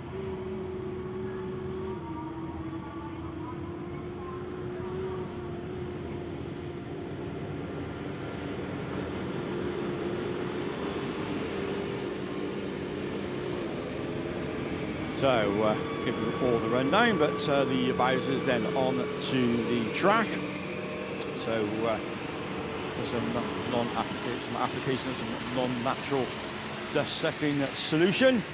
As I say, Dean Smith, only car unbeaten from yesterday, 110 points, 2 wins from 2. Harrington, with Paul Harrington was second, Jacob Daniel Ferguson third, Eston Mayo and Alan Hawkins joint fourth, and they go together in this one. So this could be something to keep your eye on. Corey Paisley in 6, but that was last result certainly didn't do him any favours, did it? But we'll keep our fingers crossed. Dougie Atkins in South Somerset 40 was where was Dougie in 7th, but not on signing on sheet for today. So must obviously a problem or something with the vehicle, but that's who we have got. So all to play for in the stock hatches in race number 2. Yeah, just hot off the press, we got men's class 5 finalists come through. Ping pong, Ollie Howe, North Shropshire 1, unbeaten this weekend. Mallow 184, Adam Brown, also unbeaten. Mark Yuka, PhD 20. 3 guys, all with 3 wins. Wow, what a lineup already. Charlie Holloway, your reigning national champion. Evesham 9 makes it through into the final with 145 points. The same number of points as Steve Donovan in the Invicta Kent 72. Lewis Richards, the Italian stallion, Type 451, is into the final on equal 6 alongside CY7 John Wild. And you needed 127 points to get into the Class 5 final, and just missing out by 1 point, Les Grice and Dev North, but it is Lee Cox, Forrester Dean 2, makes it into the Class 5 final later on this afternoon. So excellent stuff. Well done to all of the Class 5s this weekend. Great racing, but only 8 of you can make it through into the final. Yeah, good final that. So yeah, that's going to be one certainly to look forward to a little bit later on. I don't know whether we've had the 7 finalists yet, but I'm sure Mickey will read them out if we have.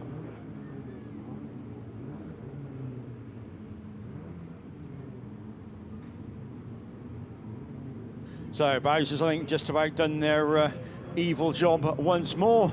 And then we look for track clearance. Track looks good, but a bit slippy on that inside line as the stock hatches then get away from the line. D&D Transport, of course, your sponsor. So 1, 2, 3, 4 abreast into turn 1 as Dean Smith gets it all sorts of sideways and drifts wide. Somebody coming through on the inside line, that's Mountford, but he's found some speed from somewhere, isn't he? Led 47, Dean Smith. That leads him round the bottom turn for the first time then from Alan Hawkins in Pennow at 22. Then we go to Daniel Mumford at 9K 505. That rounds out your top 3.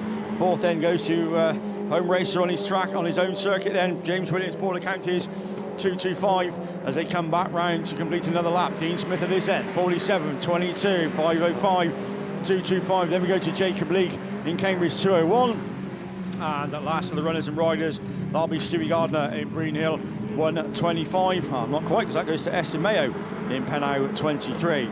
But eyes back to your front, it's Dean Smith and another one looking to make it 3 wins from 3 and certainly going the right way about it, isn't he? Led 47 onto the final lap, then he goes. Hawkins runs second, just ahead of Mountford in IK at 505. He looks up that inside line as Hawkins has gone wide as they go down the far side for the final time, but a country mile ahead is your race leader into turn 1 then for the final time and picking up another win. 3 wins from 3. You can do no better, son.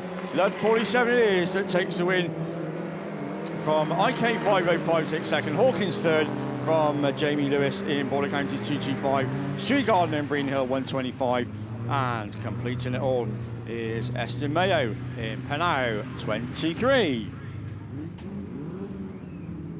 So that stock hatch is done and dusted. As soon as we get the finalists, we will let you know. But we're going into rerun mode now. I can't even say it. There you go. We won. so somebody so to take you through it, somebody's far more better than Class 2 than me, Oda Finn. So far better, Tim. I'm not sure about that. I'm going to take a second, catch my breath. So this is race 1. It's a rerun. I'm not entirely sure why, but it is. Because we've got Pit Melly down there. Tell you what, Pit Melly's going to be well pleased. But this is a rerun. He had a 6th, I think. So definitely looking for something better than that to get himself in the final. Brad Ellison, Ollie Stevens, Jay Alberton, Ashley Yankton, Simon Farrer, Adam Cochran and Daniel Robbins. They are your runners and riders for the St. one. Daniel Robbins is going to be your first show going down into turn 1, a win and a 5th he had so far. So another win, we're doing rather nice yellow win before the race got re-round, so that was exactly what he needed. Simon Farrer, Yorkshire Dells 83, he had 2 seconds earlier on as well, so another one we're doing rather nice. He's York down 43. Adam Cochran, he was second before he got re-ran, and I think Simon Farrer was third.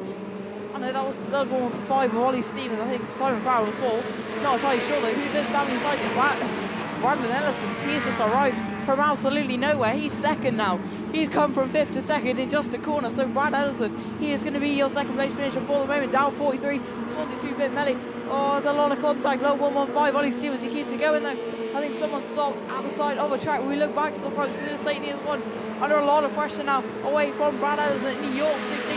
He was nowhere in the first run, but now he's suddenly coming to second, and he's really putting himself up into contention for this race win. He's really piling the pressure on Blood 1 of Daniel Robbins. But Robbins is going to hold firm as he goes round the top turn. Can Brad Ellison do anything about it? I don't think he can. So it is going to be coming down this final corner. Seniors want to take the win. Away from York 15. Love 115. Scunthorpe 156. Down 43. Swansea 2 Pit Melly. He's on a 5th again.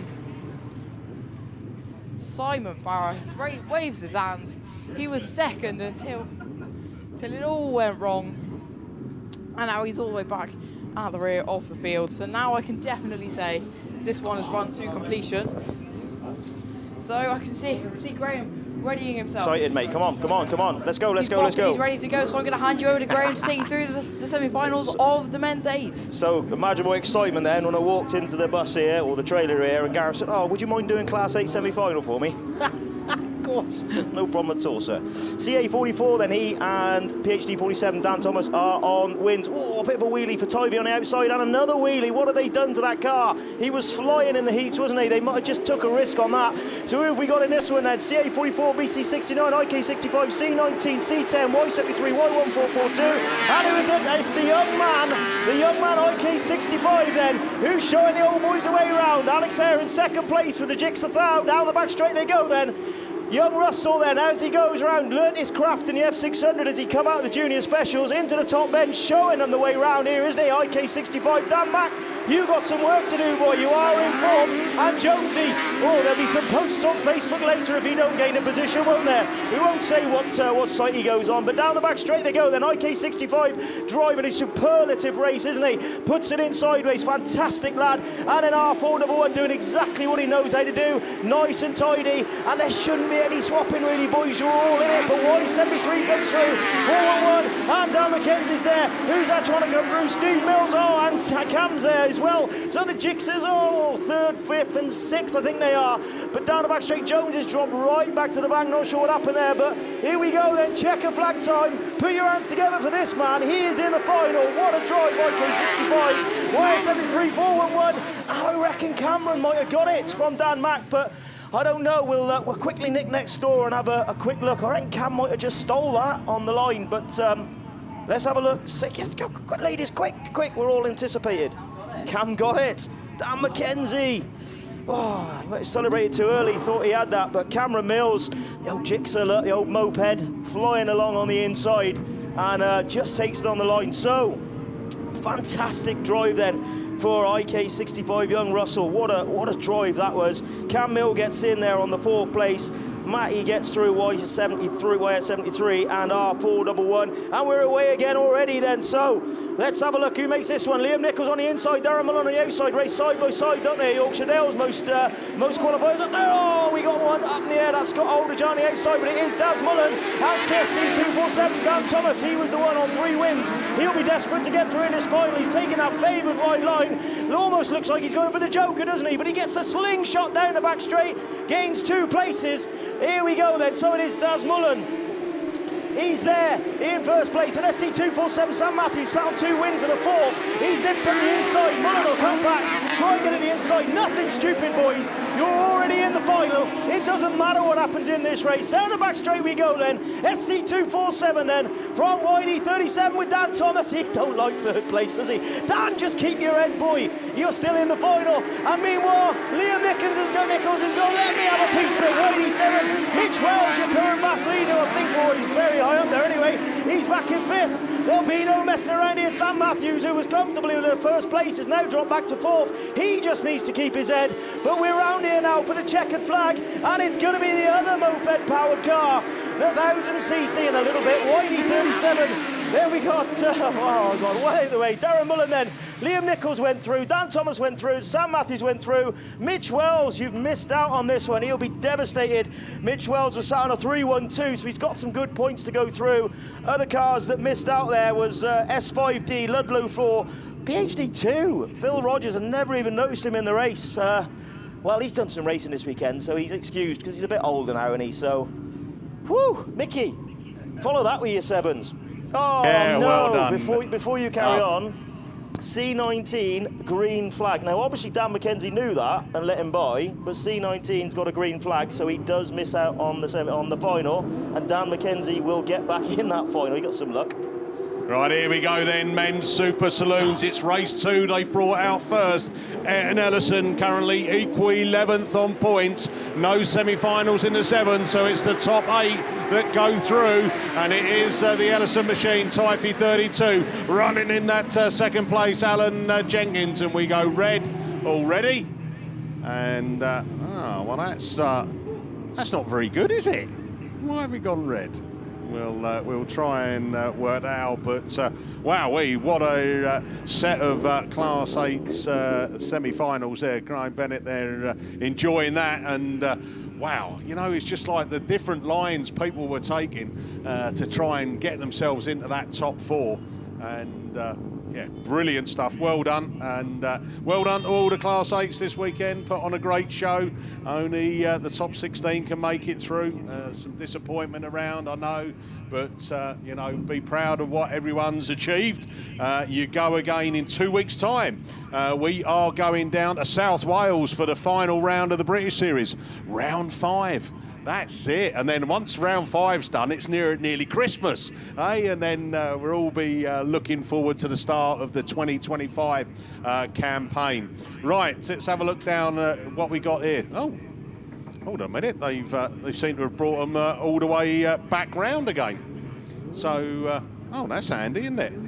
Was someone missing? Did someone not get to the line in time? So let's go again. Alan Jenkins, Matt Richards, Joel Edwards, Matt Thomason, Ayrton Ellison, Chaz Edley and Phil Olsen. We are off and running. Take 2. Wheelies off the line. Oh, someone's having a bit of a spin out of the back. Get it going. No red flags again, please. And Ellison it is then. Deja vu.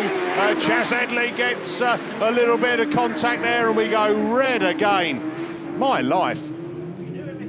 I don't know what I'm doing here, by the way. Now, normally when you get a red flag in a Class 7 race, they go and wait in the naughty corner for like an hour. They came right back round to the line, so they had the chance straight away.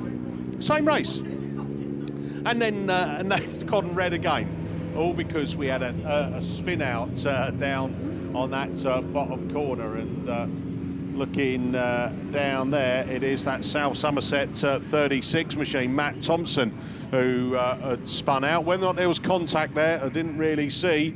But while all that is going on, we are going to get ready to go for the Max Sport sponsored Super Saloons. It's race 1, so they're bringing race 1 out now.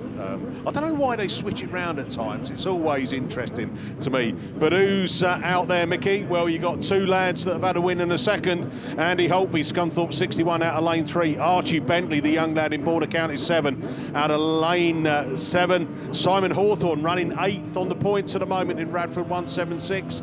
Jodie Faulkner, Will Bradford, Barry Thomas, Gareth Roberts and Barry Leach. Bungee lifts, let's go racing. And it's Archie Bentley who gets a flying start with Holtby, the top 2-point scorers in this one. Go head-to-head on this. Oh! Jodie's spun it out in the Star 6, but it's Archie Bentley from that Andy Holtby machine. Then we go down to that Cork 120 machine. Barry Leach is up there in that 3rd place. Then Bradford in the Border Counties. And Simon Hawthorne is right down the pack. Star 6 is out of this one then after that spin out. Jodie Faulkner, she'll be praying for red flags, I'm sure, but Archie Bentley then from Holtby, from Barry Leach, from Bradford, from Hawthorne. Then we go Roberts and then Carmarthen 21 of Barry Thomas. So round we go again, and the young lad is still doing it. Archie Bentley to book his place in the final. He's got 1 more lap to go, followed by the 7-time national champion in the 7, Scunthorpe 61, Andy Holtby, out of that Stargate turn, and he climbs the hill for the final time of asking. The still pushing hard is the Holtby machine, but it's going to be Border County 7. Archie Bentley, 2 wins and a second. See you in the final. Andy Holtby, second in the final. Cork 120, that's Barry Leach. Then it's Simon Hawthorne, make up from the Border Counties 115 of Will Bradford. So well done. North Wales 76, Gareth Roberts, Carmarthen 21 of Barry Thomas. So that's good going, well done, and always good to see. Right, up on the line, let's have a look what we've got. North Wales 16 is there, so looking down on my list, they're now bringing out race 4. So that's it, that's skip race 3, we'll go to race 4. That brings out Ali Ashmore in Yorkshire Dales 514. Ali won her last heat, and that's pushed her up to 14th on the points, so another win, Ali. But guess what? You've got Phil Cooper in with you.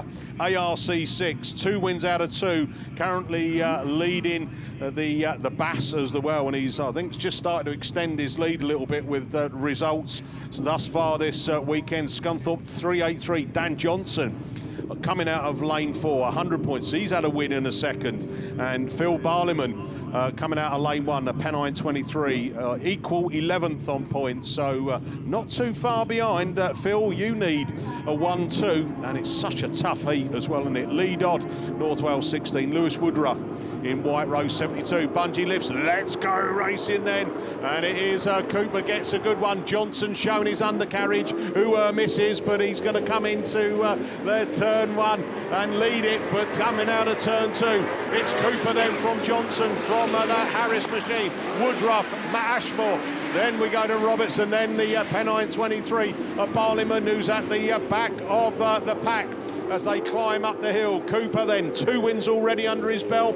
Is he going to be greedy and go for 165 points? And knowing him, he will do. Johnson goes with him though, pushing down Hunt. Johnson on 100 points. All he needs to do is finish behind him, and 145 points will put Dan Johnson in the Class 7 Super Saloon final. But anything can happen as they bring it round that turn 2 for the penultimate time. 1 more lap to go. Down the hill they go. Woohoo! It's Cooper then from Johnson, from Harris, from Woodruff, from Ashmore. Then we go down to the North Wales 16 of Dodd. And Barliman, who's right at the back of the pack, unsurprised. It shouldn't be further up than that. He's a great driver. Right, checker flag time. ARC6, it's Phil Cooper seeing the final. Dan Johnson seeing the final. Radford 143rd.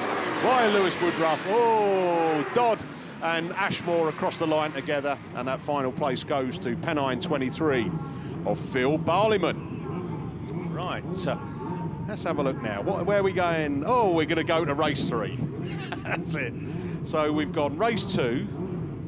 Well, twice we tried that. Then we went to race 1. Then we've got to race 4. We're going to race 3. And that brings out Cameron Mills, Cumdy 9, 100 points. So Cameron coming out of lane 7. Mark Jenkins, Senna Proctor, by the way, running 6 at the moment, 91 points. So a good strong finish from Senna. Could see him in the final. J-Ran Lewis, Liam Roach, Howard Thomas and Brendan Ellison in York 219. And we are already off and running, and we've got oh, there, you don't want to park there. York 219 then got tagged, and that put Brendan Ellison sat on the fence on there. He's thinking, oh, this is a bit of a funny angle, isn't it? Yeah, you don't want to check the oil level in that position, do you? So that will go back for a rerun. So Class 7's not playing nicely at the moment, and looking on the camera, yeah, everyone looking at home have got the same view as me now. It's yeah, he's definitely sat up and begging, as that back end will just need lifting off. He's out the car though. Brendan just gonna, as he will do, have a look around the car and go, yeah, it's all right. Get it pushed off. I'll go back out the rerun. Right, TJ's ready for some more finalists. Yes, thank you, mate. So, yeah, we've just had the finalists, or the final for the stock hatches. And top of the shop then, only car unbeaten then, Dean Smith in Ludlow 47, 165 points. He's joined by Paul Harrington on 136 points. Third qualifier, Alan Hawkins in Pennine 22 with 106 points. Just a point behind him, 105 points. Got Daniel Mumford into the stock hatch final as 4th place qualifier, IK 505. Dan Ferguson in Cambridge 34, 101 points was what he got through into the final. Paul Lickley makes the final as well, as 6th qualifier in Scunny 95, the ever popular Lightning McQueen machine. Charlie Mustow makes the stock hatch final as well with 93 points, and that last 6th place was just about enough to get Estin Mayo in Pennine 23, the last place qualifier in the stock hatch final in Pennine 23. So that's not a bad old set of finalists. Dean Smith, Paul Harrington, Alan Hawkins, Daniel Mumford, Dan Ferguson, Paul Lickley, Charlie Mustow and Estin Mayo. Yeah, so while we're doing finalists, I thought I'd butt in on his parade there.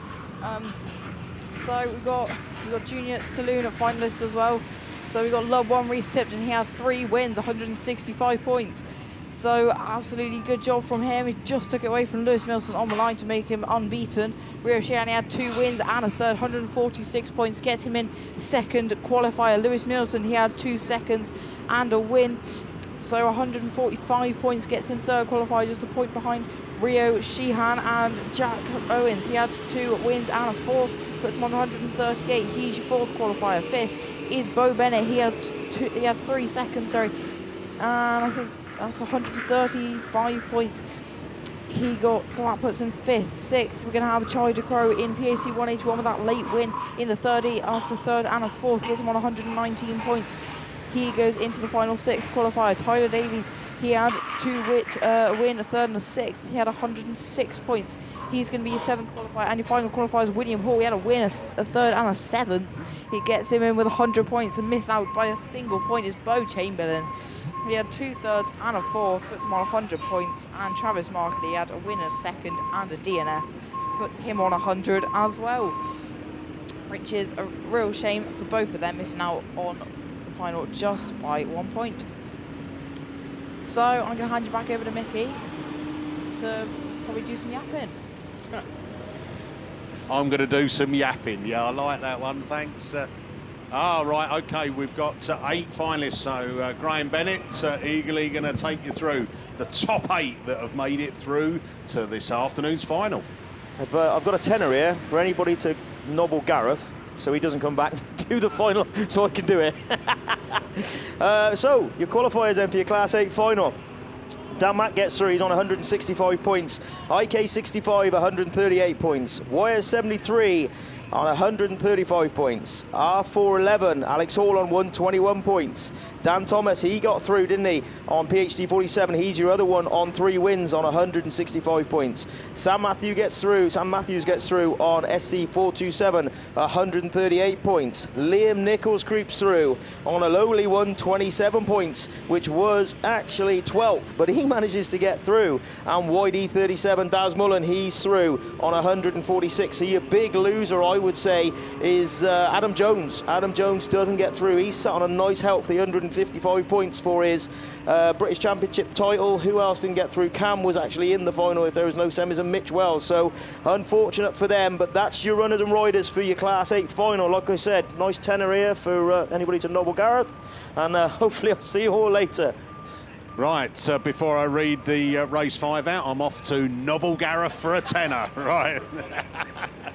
Right, there we go, and York 219, and looking at it, it has done some damage on that machine, and unfortunately Brendan Ellison, so he'll get that back into the pits. I don't think it was his fault, by the way. I think there was just he got tagged, pushed the car out, and then parked up on the top. So race 5 then of the men's Super Saloons. Max Sport, our series sponsor, and it brings out, who's your top point scorer, Mickey? Well, North Shropshire 34, Sam Gould, he's running 9th on the points, and do you know what? The difference between 9th and 8th, e.g. to get into the final coming into this, was only 3 points, so a good finish there from Sam, and he's got every chance of making it through into the final. Jack Houlihan alongside him coming out of lane 2 in the West Waterford 358.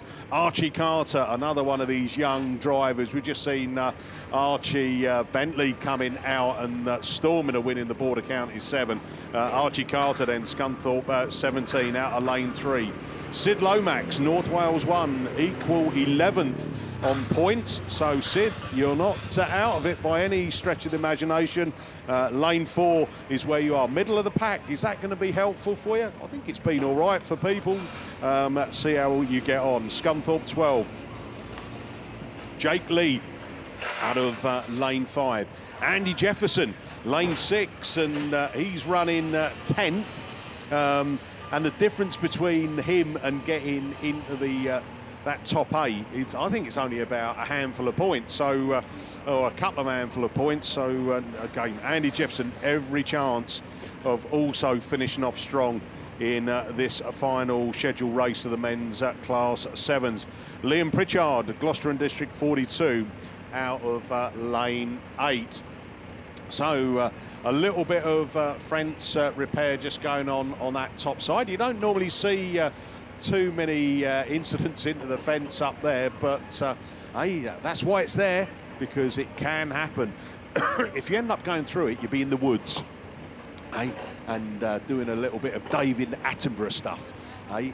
And looking for those little insects and stuff. Right, while we get ready for that, I think we might get you might get time to do this one. So Purple Pat has asked me just to read out a couple of thank yous, and it is because on the way here she had a blowout and the spare tyre wasn't that great. But a big shout out and thank you to Tim Jones for getting the tyre here by 2 o'clock yesterday. Yeah, he scooted off, he went and collected, came back, and thank you also to Bryn down at Max Sport for fitting the tyre to the rim. So that's really good.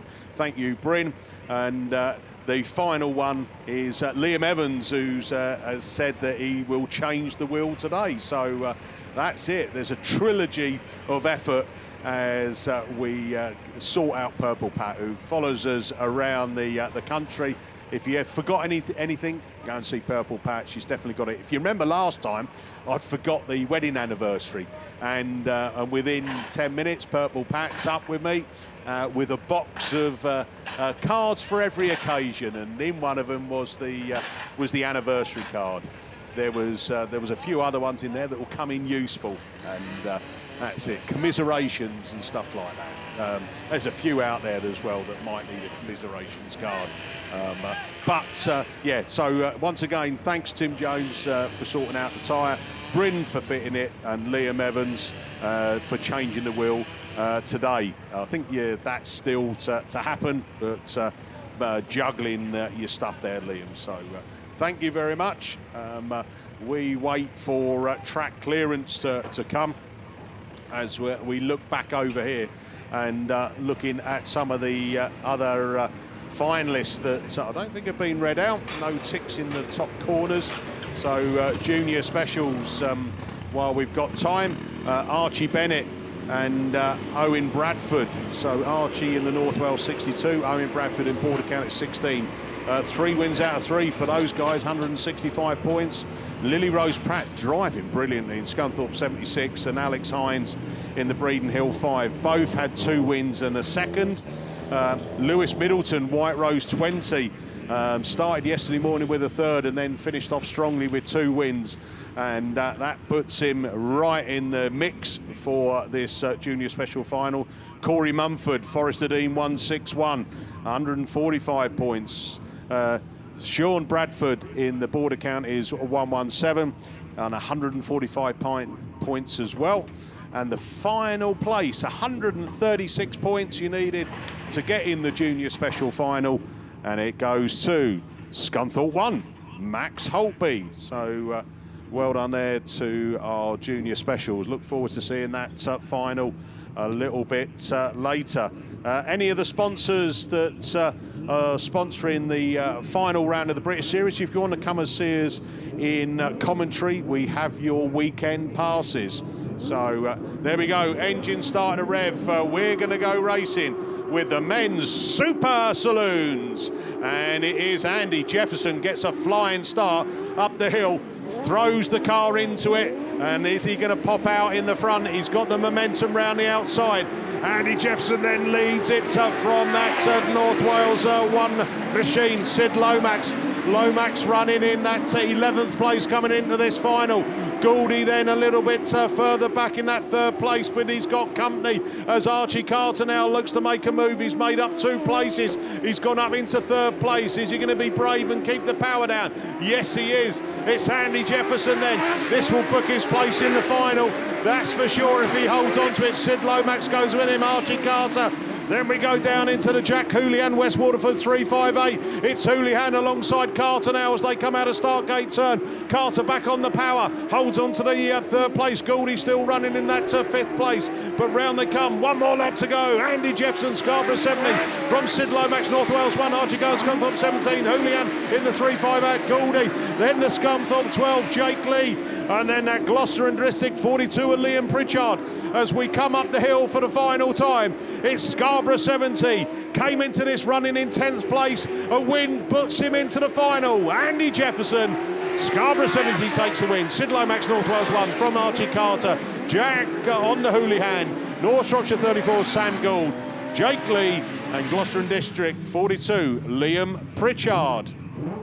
So well done, that's your sevens. We've got some reruns to come. Up on the line, we are going down to F600s, and it's over to Mr. Graham Bennett. Cheers, buddy. So, first heat then, Dave Murphy, Afton 33, PAC 20, Shay Fuller. He had 2 fourths yesterday and is just creeping in the final, I think, as we speak. Yes, he is. 6th qualifier at the moment. Simon Jackson, S3D. BC 28, Jamie Duggan. Just a 1 win yesterday. Must have had a problem in his first heat or never made it back from working time. What have we got? 1, 2, 3, 4. Only got 5 cars in this one, so somebody is missing. But the man who was on 2 wins yesterday was James Brown in SC811. I think they switched the heats on me again, have they, mate? They have. They've switched the heats on me again because that's Tony Wilson and YD86, load 16, H50 and S31D. So, Mark Pascal didn't have a good day yesterday, did he? Broke down in the second heat, I think, yesterday, and Tom was running really well, but he's just had a spin at the back of the field. So it is Chris Allenson then, who is sat nice and tidy on 2 seconds.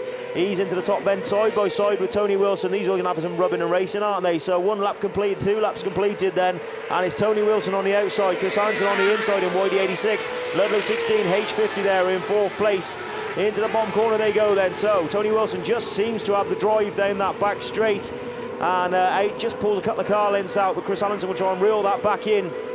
Nice and tidy as he goes around that top corner. Tony just dips that left wheel into that loose, and they're coming around here now onto the last lap flag. Chris Allenson trying at the inside, but it is SP10 from YD86, led 16, H50. And unfortunately for Tom Herbert, he's just bringing up the rear at the moment after a spin on the bottom corner. So down the back straight they go. He's going to put himself comfortably in the final with a first third, and it looks like another win then for Tony Wilson in the Spalding 10 car. Round the top corner they come then, and it is going to be a checkered flag and a win. SP10 from YD86, from Lud 16, from H50, Mark Pascal. Then we bring out Tom Herbert then in S31D. So they did it to me, Mickey. They switched us round.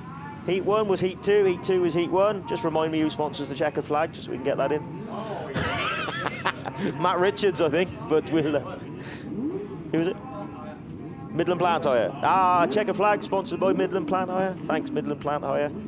Get some usage, that checkered flag. Right then, so we do go back to Heat 1. So Dave Murphy, Shay Fuller, Simon Jackson, Jamie Duggan, James Brown, who's on 2 wins, and your only one on 2 wins. Didn't make the start then, did he? But Simon Jackson certainly did on S3D. And obviously the one I missed was Kai Williams on TA121. So here we go then. He certainly grabbed some gears then, didn't he? So the young man who built his own car, James Brown then. He just got it from PAC 20's SE811 PC20.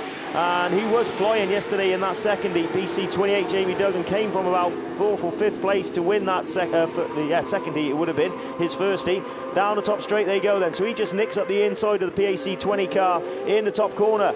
But you just need to keep it tight and tidy and keep your foot down James Brown in SC811. But Jamie Duggan, he's looking for this win. Even though he's sat in 7th place, he is in the final as we speak. Sat there in the 2nd place, I would say PAC 20, trying to get some drive on the inside of him. Down the back straight they go though. James Brown at SC811 though, goes in that top corner, round 4. Oh, Jamie Duggan, he's found some drive, hasn't he, from somewhere. Just sticks it up the inside, but let's see if he gets the grip down this straight. So SC811 from BC28, PAC20, H33, TA121. Simon Jackson, unusual at the back of the field, must have had an issue earlier on in the race that we missed. So down the back straight they go then. James Brown, SC811.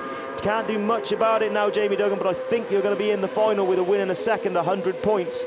But we will see. So checker flag time. He is trying that inside line again, but it is going to be 811 from BC28, from PAC28, 33, TA121 and S3D. Not sure where the 33 bit come from, because in English I was taught it was 33. So that's the 2 F600s done, and it looks like there's a rerun for you, Tim, is there? So it's over to TJ Hooker. Thank you, mate. So class 6, Heat 3, that's what we meant. So the one outstanding rerun, it's got to be race 4, as that's the only one with the double R on my sheet in front of me. And this brings out Nigel Dooley in CW51, so you can see that machine there, with Ollie Solenson at 668, York 35, that's going to be Jordan Tinker, and somebody right on the outside will pick them up as they come along the line. But away we go then. So a bit of a depleted lineup, but Ollie Soul it is that's going to bring him round just about. But Radford 205 it is. Shane Jenkins takes up the running, but he goes wide then. Soul up the inside. Tinker follows him through, but Jenkins then right through the middle in Radford 205 and takes up the running. Ollie Soul now runs second as Ollie Soul then looks up that inside line. All swap and change in Class 6. I tell you what, there's only 4 of them, but what a race this has turned out to be. Ollie Soul sitting here 668, Jenkins in 205, Tinker in York 35 and Nigel Dooley in CW 51, but Ollie Soul it is in sitting here 668, so just about once again got his nose in front ahead of Jenkins in Radford at 205. Jordan Tinker, best of the qualifiers in points wise anyway, in joint 5th overnight, and he runs in about 3rd at the minute as on to the last stop we go. Ollie Soul in here 668, James Jenkins in 205, Tinker in 35 and Dooley in 51. That's the race order as they go down the far side and climb the bank for the final time. Ollie Soul sitting here 668 it is as Tinker looks up the inside of Jenkins for that second place slot, but you're not going to catch your race winner. Ollie Soul sitting here 668 it is, and Jenkins in 205, Tinker in York 35, and completing it all, completing Class 6s. So we'll get the finalists and tell you the finalists when we know. Then that completes it in Class 6. So just had a message from Liam. Liam Williams, one of our fellow commentators, not here this weekend, but is significant other, Nicole Kinsley. He's 25 tomorrow, so happy birthday to her. Right, we're in Class 2 runoff over to Finn.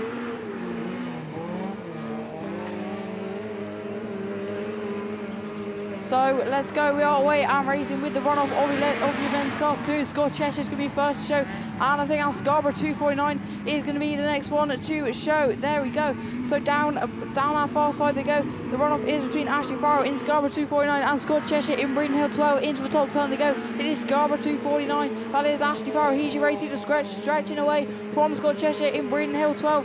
Breeden Hill 12 was looking better at the start. He had a win and a 6th race. So Ashley Farrow had 2 5ths, and then at the end it was a 3rd and a 1st, which concluded them to have exactly the same points and go into this runoff, which we are here now today for. It is Scarborough 249 going into that top turn. Ashley Farrow it is. They're both looking for a chance to get themselves into the BASt final. Last out flag time, it is going to be Ashley Farrow at the moment who's getting himself in away from Breeden Hill 12. Scott Cheshire just trying to get himself back into contention, but I'll be honest, Ashley Farrow wants to when he gets himself going, he is perfectly fine going into that top turn. It's going to be hard to be as he comes around this final corner. I don't think Scott Cheshire's going to have it. So it is Ashley Farrow's we'll see him in the final away from Scott Cheshire. He's not going to be in the final, which is really a big shame, because Scott Cheshire's been in many of us final before, and he will be in many in the future, I am sure. With Class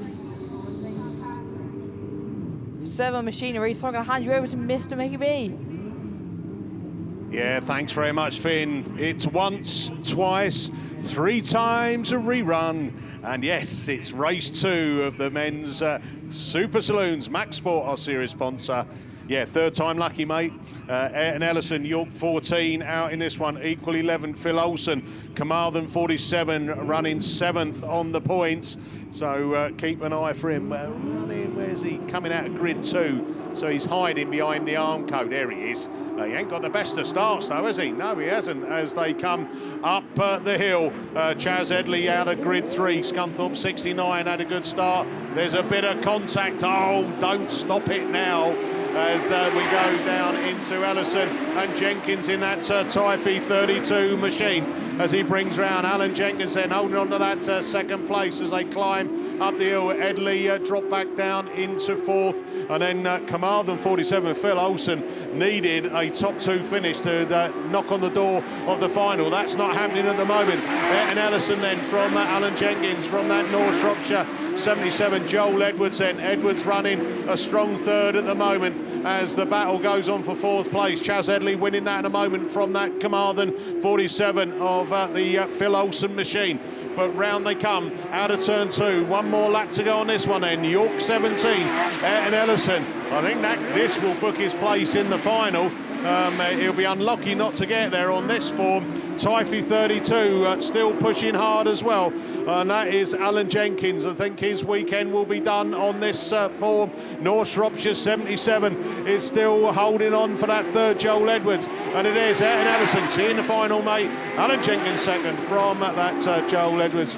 The Phil Olsen makes it in front of the Chaz Edley Scunthorpe 69. Right. So looking up there, it looks like we've got 10s because I can see the madman of Tinker in York 40. So it's over to Graham Bennett. Cheers, mate. So yeah, it is men's class 10. Just trying to see if they've switched us around again here, because obviously we've got cars. They have. I think they've put grid hit race 2 out, so I can see Gary Morris, Luke Bennett, James Polmore, Phil Young, Tyrone Cusack, Wes Tinker, Liam Grasby, and they are away already. And a few wheelies again from that Bennett machine on the outside. That is the worry about them cars. They're great side by side and they're great on track, but you've just got to get them out the gate. But it is Tyrone Cusack then in MA25. He just needs a gentle run, and he didn't get a gentle rub there because Gary Morris stuck the wheel straight into him and wiped both of them out, unfortunately. But that's got to be Reds, because there's no way they can reverse out of there for obvious reasons. What a shame to start the Class 10 like that. Do we switch straight to Heat 1 again? But no, we don't, because I reckon that's Liam Evans down there on the line in NS3, who's currently on 2 wins and the only man to be on 2 wins this weekend. He is loving his racing. He just helped us put the J-Spec back together earlier on, so getting on the spanners and everything. Still loving his racing, which is good. But let's get on with this next run then. Who have we got? We got CM2, Paul Harris, Carl Morgan, C666, had a few issues yesterday with the car. I'm not sure if he's got it repaired and fixed. Brandon Young, again, had an issue in Heat 1, but did all right in Heat 2, I think. Liam Williams that's reading his text messages. Liam Evans, NS3 then on 2 wins. Gary Ray, SC53, had a tumble, didn't he? R207, Ben Erdman, not really been on the money this weekend, Ben. He's picked up a couple of results, but he's back there in 12th place with 2 fourths.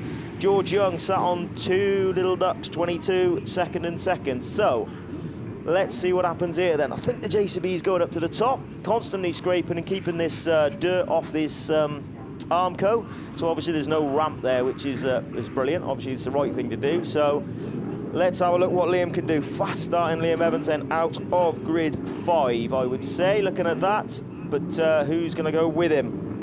George Young, obviously your current national champion. We still got a few reds up. And the pirouette's done. Yellow, away we go. Ooh, Liam did start fast.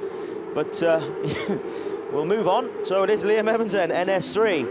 Sticks it in sideways. Gary Ray at the inside, gets loads of sideways, gets it round. Polmore just, wow, fair play. NS3 then, oh, it isn't Polmore, sorry, A21. CM2 then, flicks it around. Then we got the 2 young lads in E23, well, 223. There, he's got problems then on that left-hand side. I think CM2's just pulled off, but it is Liam Evans then. Sticks it in the top. Then we got Afton 21 then. George Young sat on 2 seconds. This will give him 3 seconds and well in the final, isn't it? So A21 from R27 up to 30, 223. And then C666 did get the car going.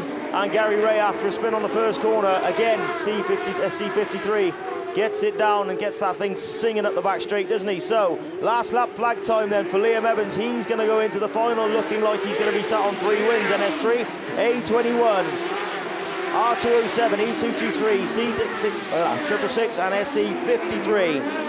So then the back straight they go then. It is Liam Evans in NS3 then, nice and tidy. Had a fantastic start, just hooked it up, pinged it. I reckon he'll be grabbing that position for the final. NS3, A21, grid position that is. R207 moves up a place in 3rd, E223 there in 4th place. Gary Ray, massive crash in, switches the motor off straight away, and hopefully he's okay. We do have Carl Morgan up there on the top corner, sideways, but Gary's okay, moving around, thumbs up, so hopefully he'll be okay. Just got dragged in a little bit as he came out flat out and just clipped that fence post and unfortunately just snapped a couple of fence posts. So we're going to have a bit of downtime before we make it through on to our next run of Class 10, which we will run through as H250 Mark Pascal. Adam Walters, G39D. Adam sat on a second and a fourth, and he's literally teetering on the edge of the final in 8th position. ST4, Sam Burbridge, not having the greatest of weekends for Sam. He sat on 2 fourths. Paul Coles, you got a little bit of work to do, Paul Coles. You are sat on equal 9th place with Luke Bennett on 72 points, just 1 point out of the final at the moment. Chris Ellis, SS6, Y7 Andy Hornshaw is sat on a 3rd and a win in Y7 as we say. Lee Seagraves is sat on a 1st and a 2nd in ARC1, that car is for sale. And Craig Beaumont, G125D, 1, 2, 3, 4, 5, 6, 7, 8. Yes, I think we got a full run of 8, so medical staff out. Just to Derek Gary's been in the wars this weekend, Mickey, and he's been over and he's been sideways and out and bless him. Through the fence. Still enjoying life though, which is the main thing.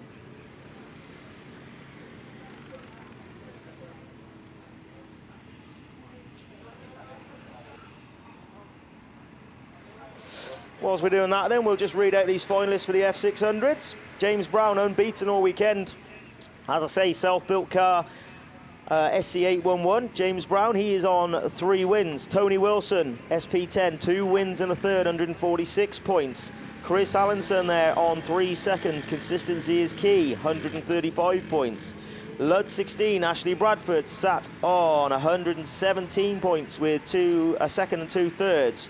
Jamie Duggan gets in the final on 100 points as we thought, with a win and a 2nd and a non-start in the first heat.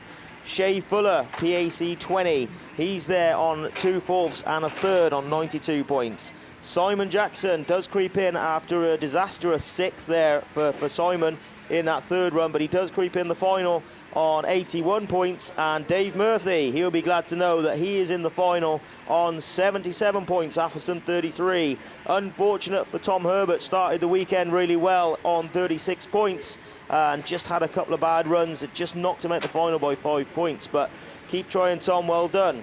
So that's your F600s. We got anything else to read out? Yeah, I think the Class 6 is here. I think TJ was gonna read that. What we got here, mate? Class 9 men. Let's have a read through Class 9 men. So, I do like Class 9. It's a great class. Lee Waldron will be happy, won't he? Because he's a brand new car. I don't know whether he made it out last weekend, but he is your 8th qualifier. 4F Lee Waldron sat on 94 points. 1 point away though, Russ Adaman on 93. So Luke Jenkins, PhD 7, 7th qualifier is 106 points. Adam Robinson, the ever fast Adam Robinson, that can't drive a Class 3, but he's mega in a special. NS 71, he creeps in on 121 points. Sam Pinches, ever fast Sam Pinches, Bradford 35 on 125 points. Lee Seagraves, ARC 3, he's there on 126 points. Just 1 point up on him is Aidan Llewellyn. Again, young lad, very, very fast Aidan Llewellyn, PhD 9 on 127 points. 128 points sees Hesse in the final. James Heselton on SC 75. He's on 128, as we say. And your man that's way in front points-wise, Andrew Hornshaw, this weekend, is sat on 2 wins and a 2nd. And he's on 155 points. That is your riders for the Class 9 final.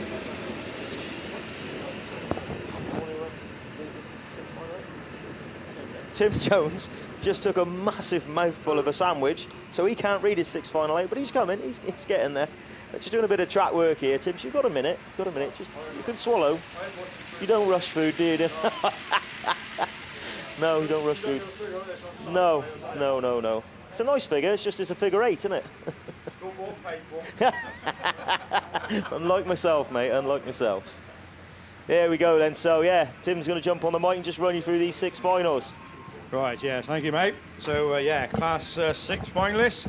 Nobody unbeaten this weekend, but I'll tell you what, 3 drivers on equal points then. Stephen Parsonage in North Shropshire, 146. Jack Brown in Mallow, 182. And Matt Manning in Evesham 152, all on 155 points. 136 points got Ben Gasby into yet another Class 6 final in Pennine number 7. Jordan Tinker joins him as 5th qualifier with 127 points. 127 points also got Jack Parker into the Class 6 final in Yorkshire Dales at 65. Despite having 5th, gets Andy Russell, gets himself into another Class 6 final in IK 64 as 7th qualifier. And last but by absolutely no means least, PAC 70, Elan Lewis gets himself into the final with 105 points.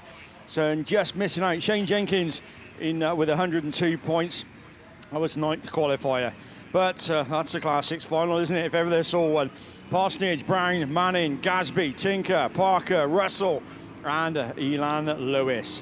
So that's your finalists for men's Class 6s.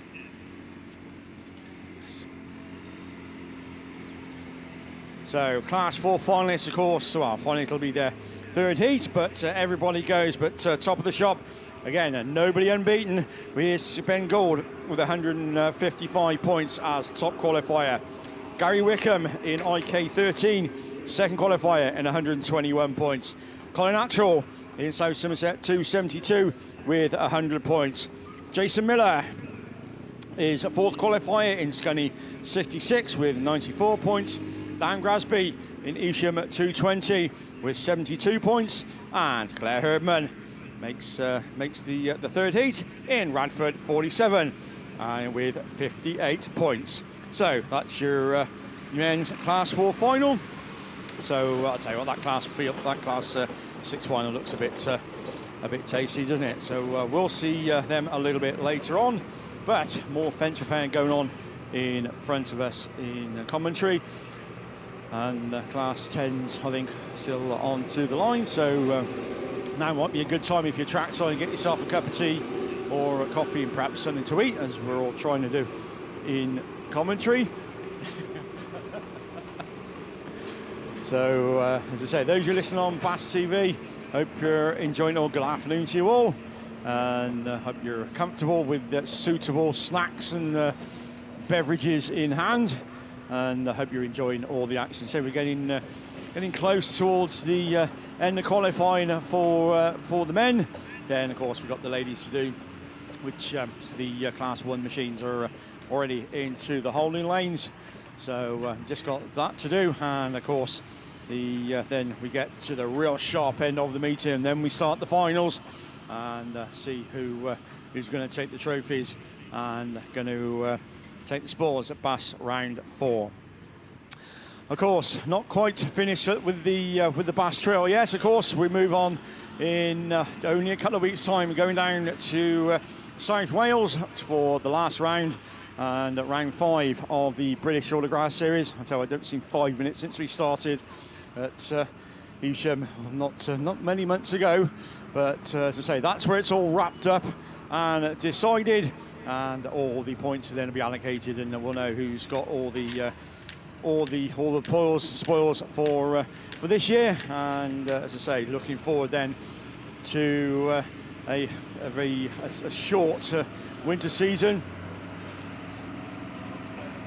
Yeah, Jones put the weather. It's just speaking to her earlier. It's the weather's been ordered, and prayers have been sent and asked for. So I'll tell you what, it'll be good. It'll be good down there. So yeah, that's where it's all decided. Say only a couple of weeks to go as well. So as I say, that'll be something to look forward to. Say it's been very, very quick this season, isn't it? Already only a couple of weeks away from round 5 and at the end of the season. And as I say, 2025 then is what we're going to be looking for. It's frightening, isn't it? It is shockingly frightening, but there we go. But yeah, there's more racing to go yet, though. So as I say, let's put the fence back up. The boys are doing sterling job as ever on it, as ever. The Border Counties team, smooth machine. They know what they're doing. They've done this many times before, and yeah, we ain't going to be long before we're back racing with the men's Class 10. You were talking about prayers, by the way, Tim, or TJ as you know, TJ Hooker.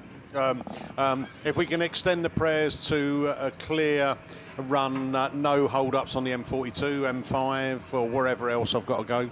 I think for me, is it 320 miles, something like that?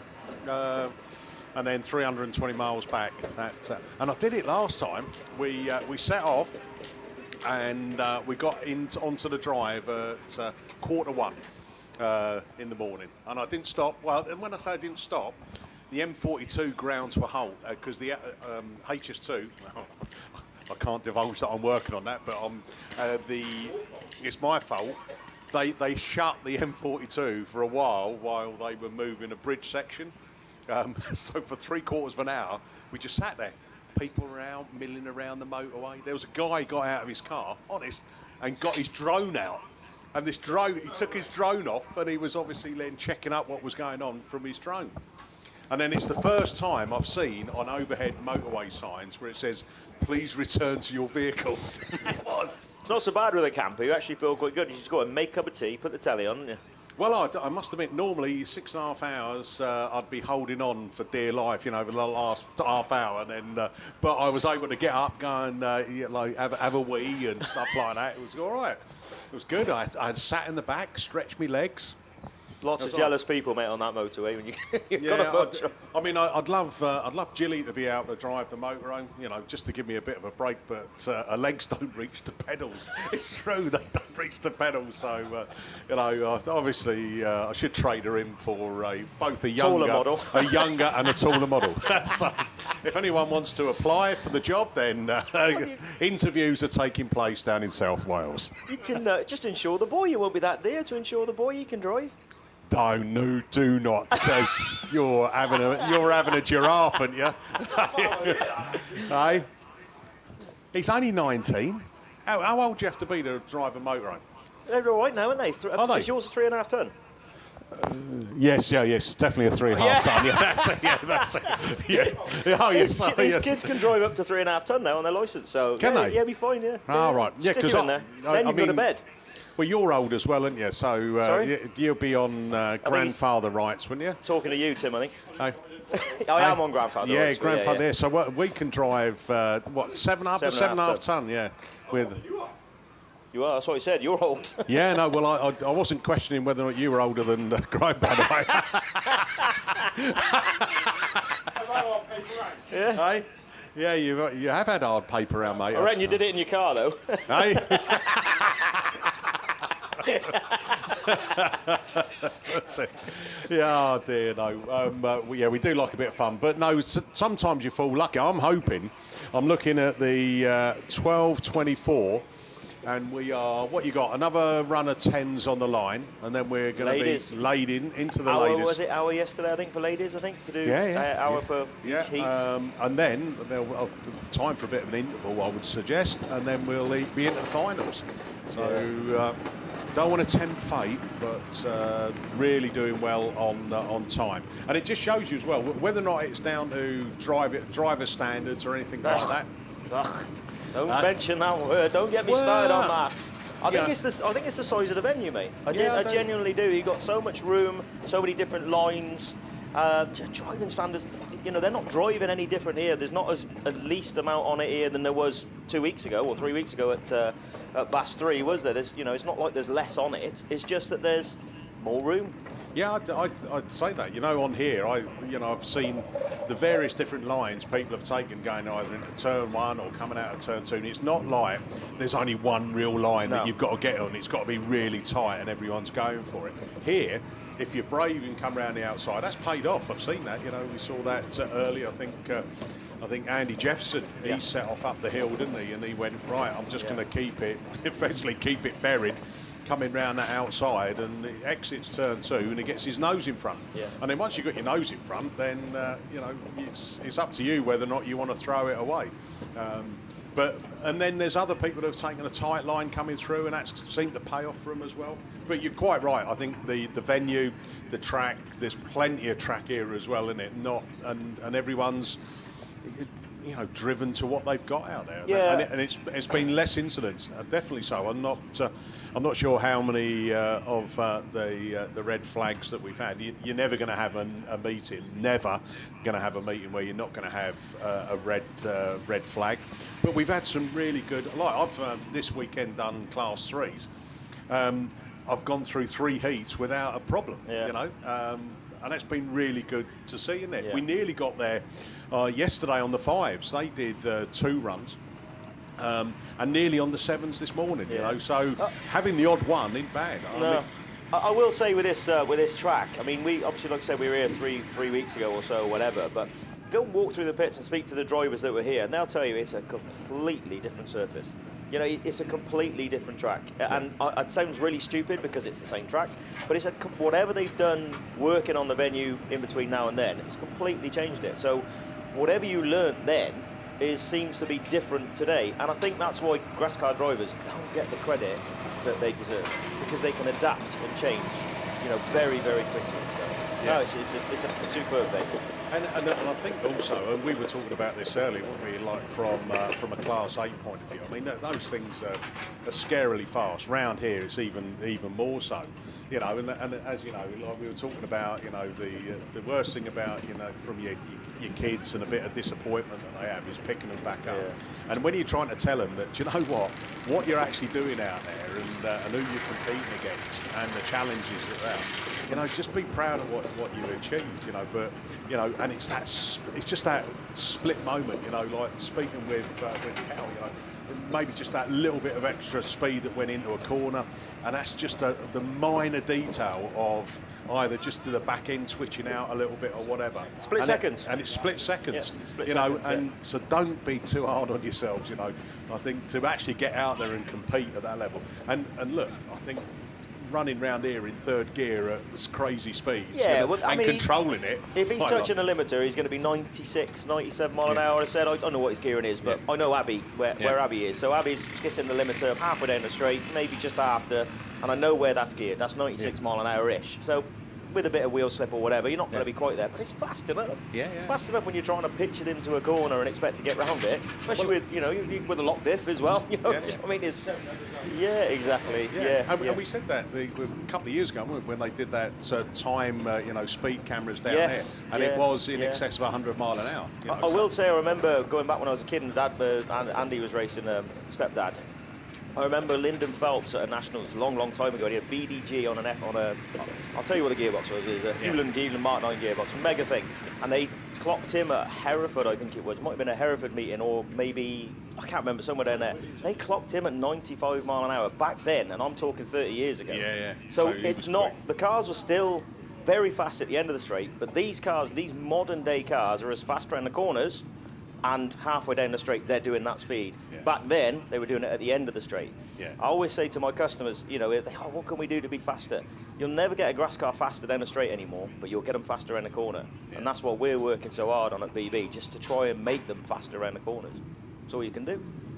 I might, listening to that, I think I might make a comeback, Yeah? No. Well, that power to weight ratio, it's all right, isn't it? And I don't fancy, like, going on one of those salad diets, like, I don't want to look gaunt, you know what I mean? Like people who, like, lose too much weight, so I like to be a healthy size. Look, in 3 weeks' time, I'm going to be away on holiday, right? 2 weeks of sun, sea, sand and sangria, and albeit that I am going to Tunisia, so I don't think they sell the sangria in Tunisia. But I'm looking forward to it. And what's inspired me is the fact that it's back racing. Yeah, cut you off. Sorry, Mickey. So here we go then. This is the first run, and Beaumont doesn't make a great start, does he, off grid 1? But who flies in it is Adam Walters. He's having fast starting this weekend, Adam. He puts it sideways, picks up the grid. Who's that trying to get the inside right now? Might be Burbridge, but it is 39 from 40 from ARC1 250. SS6 Paul Coles, you need these points, mate. You need to get up there. Something's just gone flying. Might have just been a sock shock, but Adam Walters then pulls about 5 or 6 car lengths up that back straight while Burbridge gets it loaded sideways. And I think Pascal's trying to come through the inside of Seagraves. Seagraves kicks it right round on the rear wheels then, just actually puts it big time sideways. 39 from 250 from 140, 166, Y7 Andy Oldshaw. To be fair, comfortably in the final, I would say, and we're on red flags.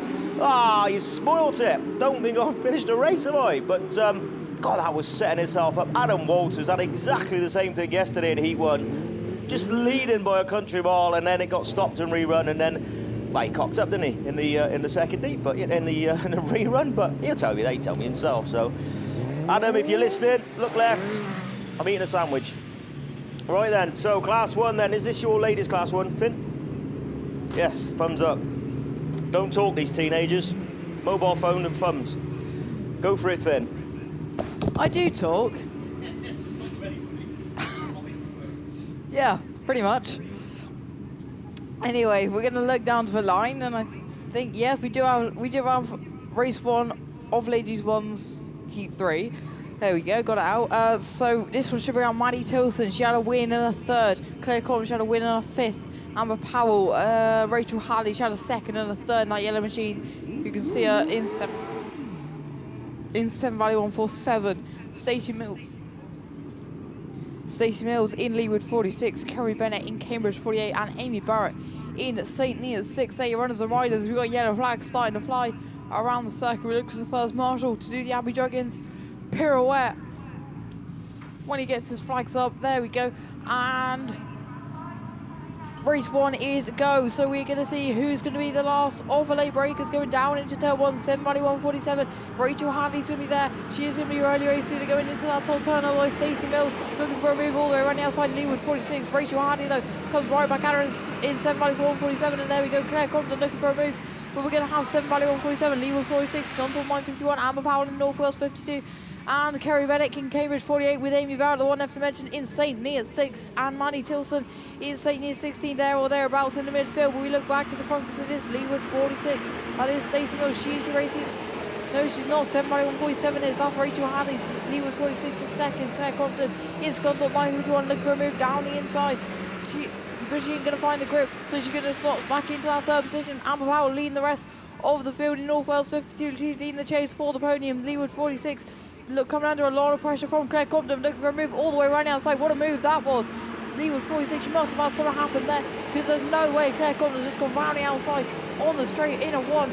But there we go, we see it is 7 Valley 147. Rachel Hadley moving on to her final circuit. We're going to see her in the final with this. A win, a second and a third. Claire Compton, Scunthorpe 951. A win, a second and a fifth. She'll probably get in as well. Leeward 46. Stacey Mills, she's dropped back to third. Kerry Bennett, Cambridge 48. North Wales 52. Amber Powell and St. Neots 16. Maddie Tilson, she had a win and a third. She was the one that we were all watching, but she's all the way at the back of the pack. This is not where she wants to be, but I'll tell you what, 7 Valley 147 is exactly where she wants to be. Rachel Hadley takes the win. Scunthorpe 951, Claire Compton.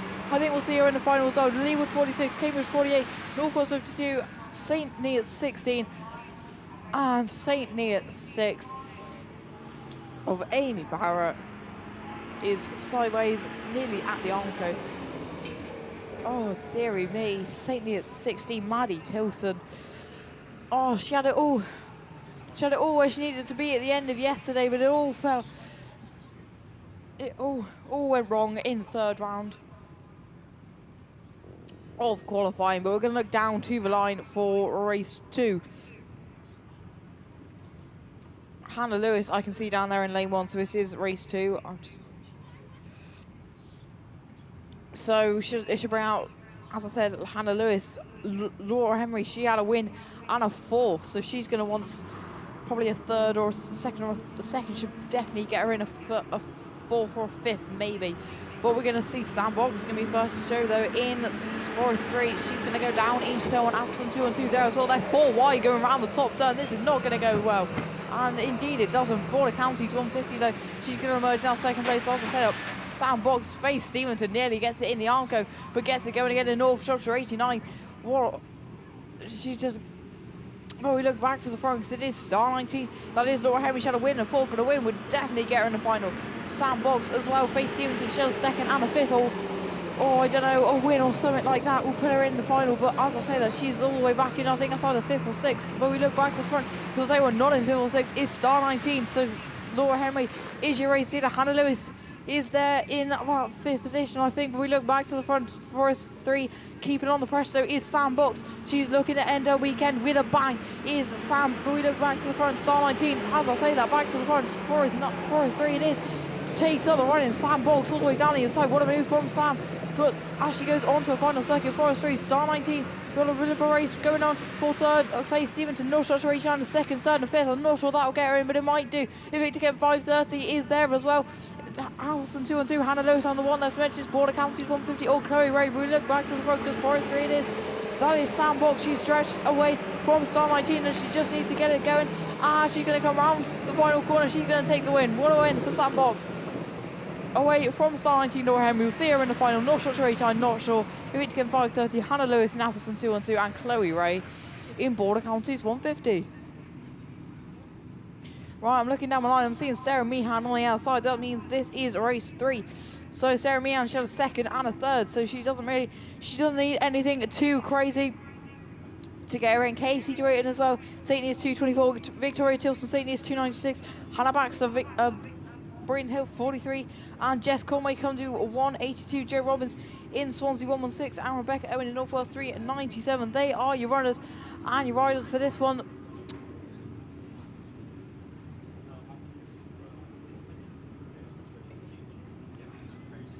So 7 of them coming out in this one.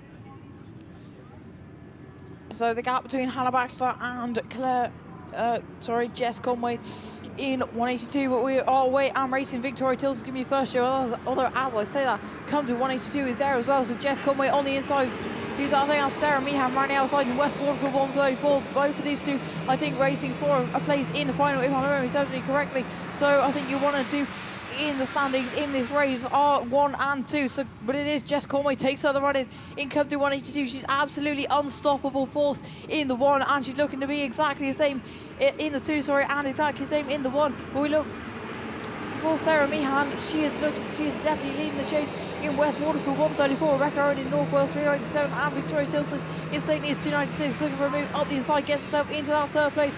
Away from Rebecca Owen in North Wales 397. Joe Robbins in Swansea 116, and Hannah Baxter in Border and Breeden Hill 34. But we look back to the front because it is come to 182. Jess Conway, Sarah Meehan, West Waterford 134. Victoria Tilson in St. Neots 296. Rebecca Owen in North Wales 397. Joe Robbins in Swansea 116, and Hannah Baxter in Breeden Hill 43. Last lap flag time it is Jess Conway come to 182.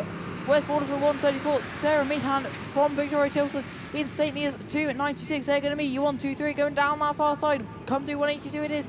She is your race leader, Jess Conway. She is definitely used to being in this first position. She knows exactly what she needs to do. She comes around the final corner. She's going to take a checkered flag. I think we're probably going to see her in the final. We're definitely going to see Sarah Meehan in the final. Oh my goodness. Joe Robbins and Rebecca Owen come together. Victoria Tilson takes 3rd in St. Neots 296.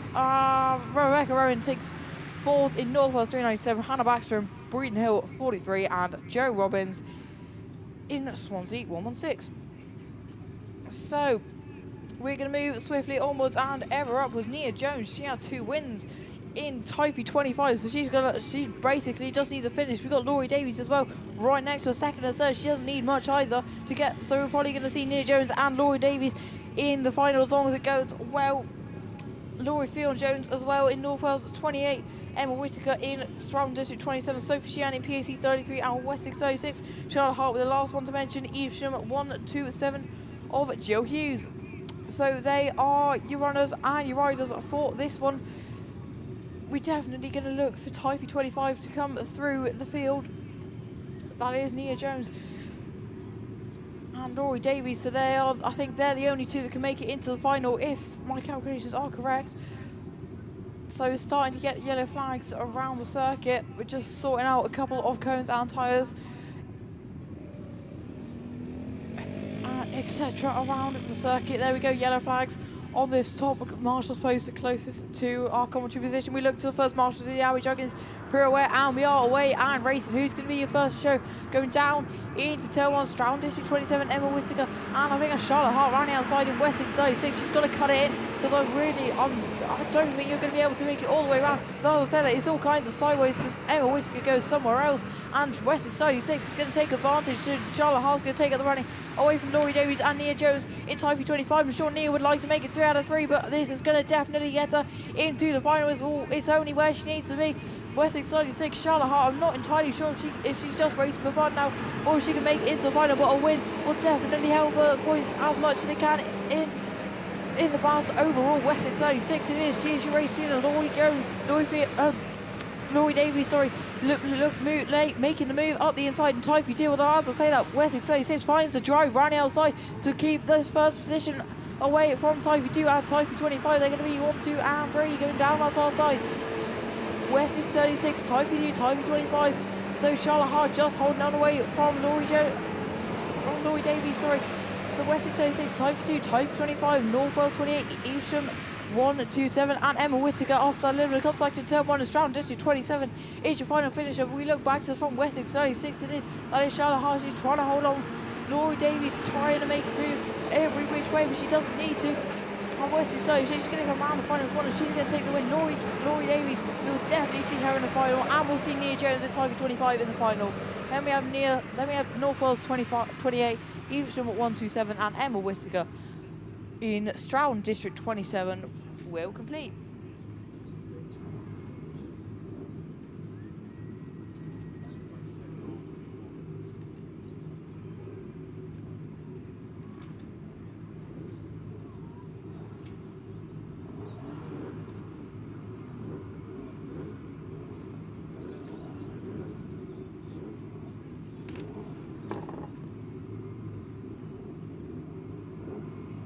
So we look down to the line, ladies, class 3s.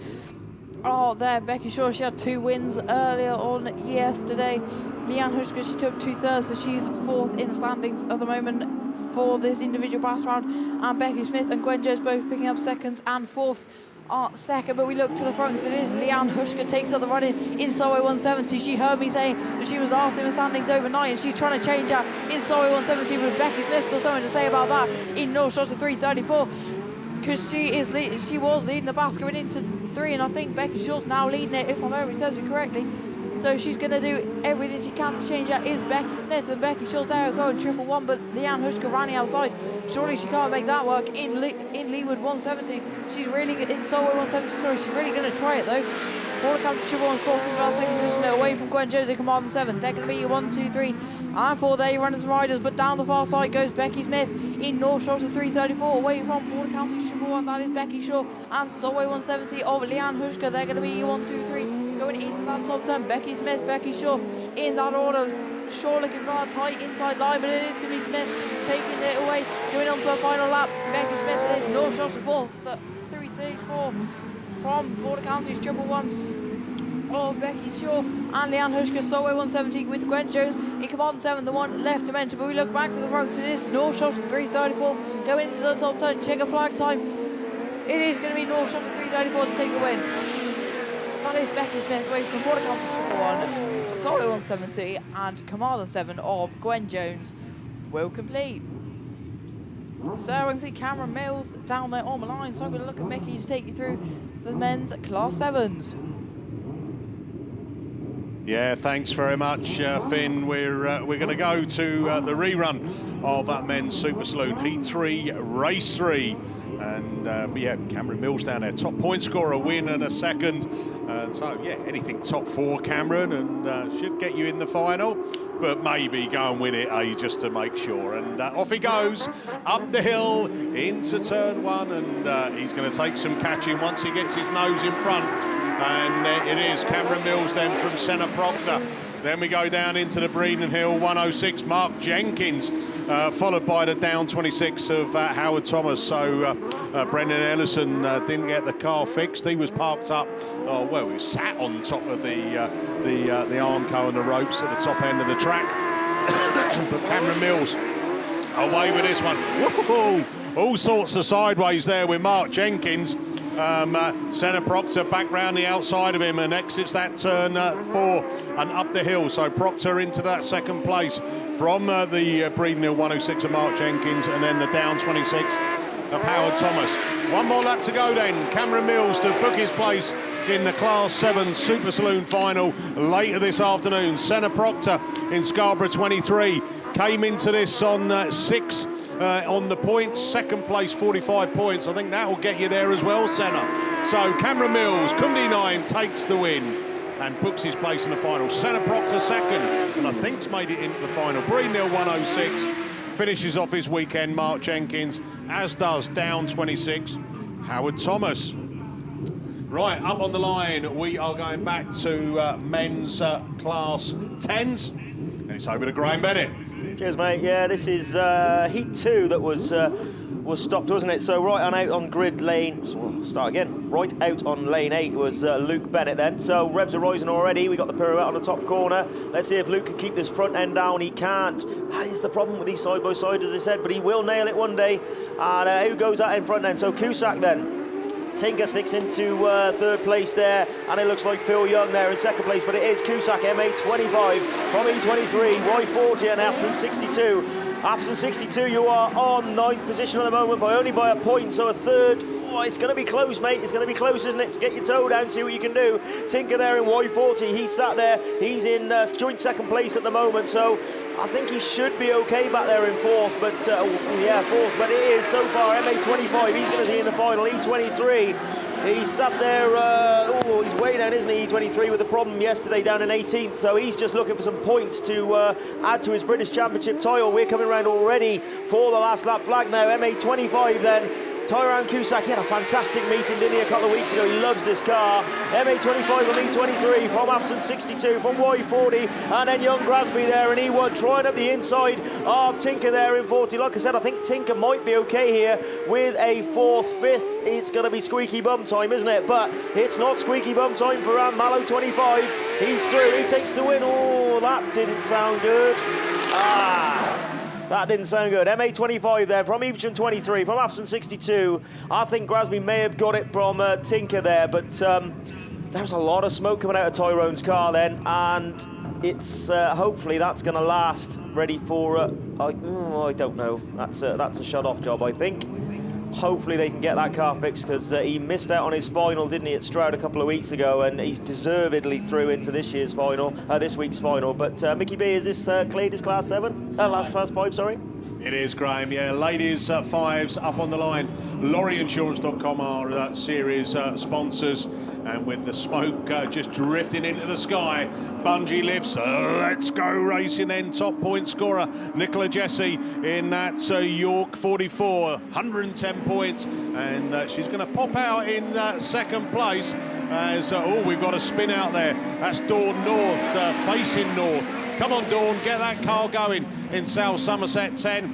As Nicola Jesse then takes up the running. Dawn North has got the car going. That's good. Keep it running.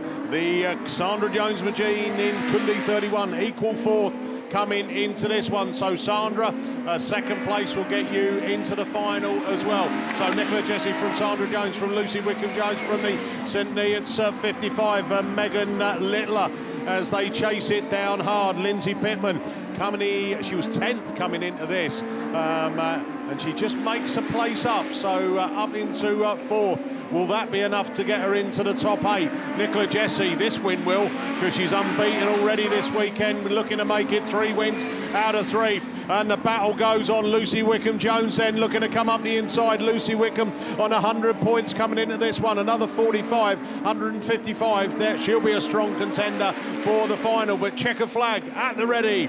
It's Nicola Jesse, York 44. See you in the final. Lucy Wickham-Jones in the final. Cumdy 31. Sandra Jones. I think you might have made it in the final, Sandra. South Somerset 7. Lindsay Pittman. And that's a final place. St Neots 55. Megan Littler and Dawn North, who sat on the top corner for a little while, just contemplating about life. And she finishes off. Right, race 2 up on the line. It brings out the snake of Sarah Bateman, Stroud District 45, currently 3rd on the points. Michelle Ellis, equal 4th. So she needs a good top 4 finish on this.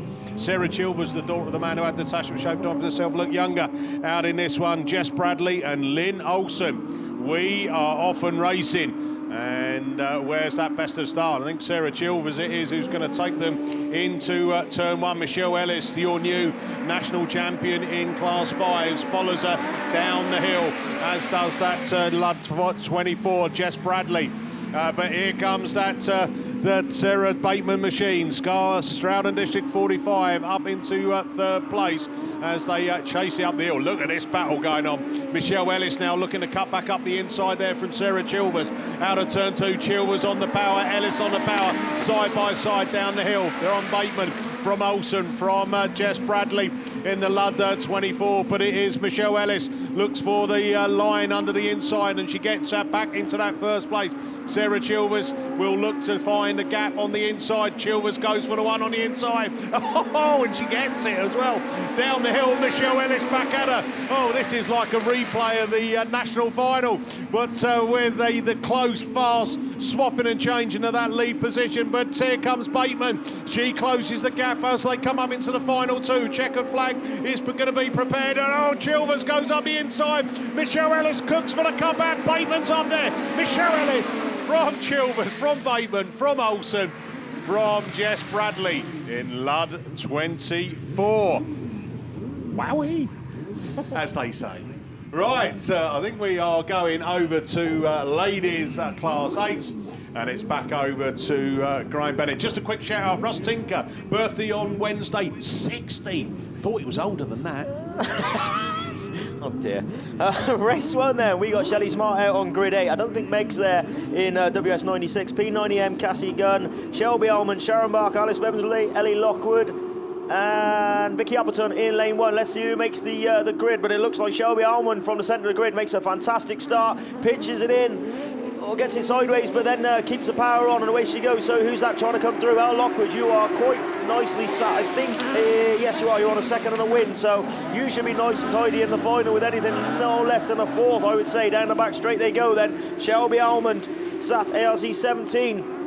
So she's in the lead now. She's going to be picking up some points ready for, to help her through on her BAS championship. But it is ARC 17 then from SC191, P90M, C27, PAC2, Alice and Sooty at the rear of the field as we speak. Unfortunately for Shelley Smart's just unfortunately gone round on this bottom corner. So Alice, you are on a fourth and a win. Ooh, another fourth. You're going to be tight, aren't you? But let's see how we get on. So around she comes then, ARC 17 from SC191, P9. Then we got PAC2 and S2Y, and unfortunate for Shelley Smart there at the rear of the field. But down the back straight they go then, led from the start, had a great start, didn't she? So Shelby Almond, she's coming around here, just wait for Sharon Barker to go through, but then we got Shelby Almond who's going to take a win in ARC 17, then takes a win. SC191 will be in the final. P9, PAC2, we'll have to wait and see. Sooty, and then C27, S2Y, and Shelley Smart in C27. Also, we got Sharon Barker, even 25 has obviously had a few problems.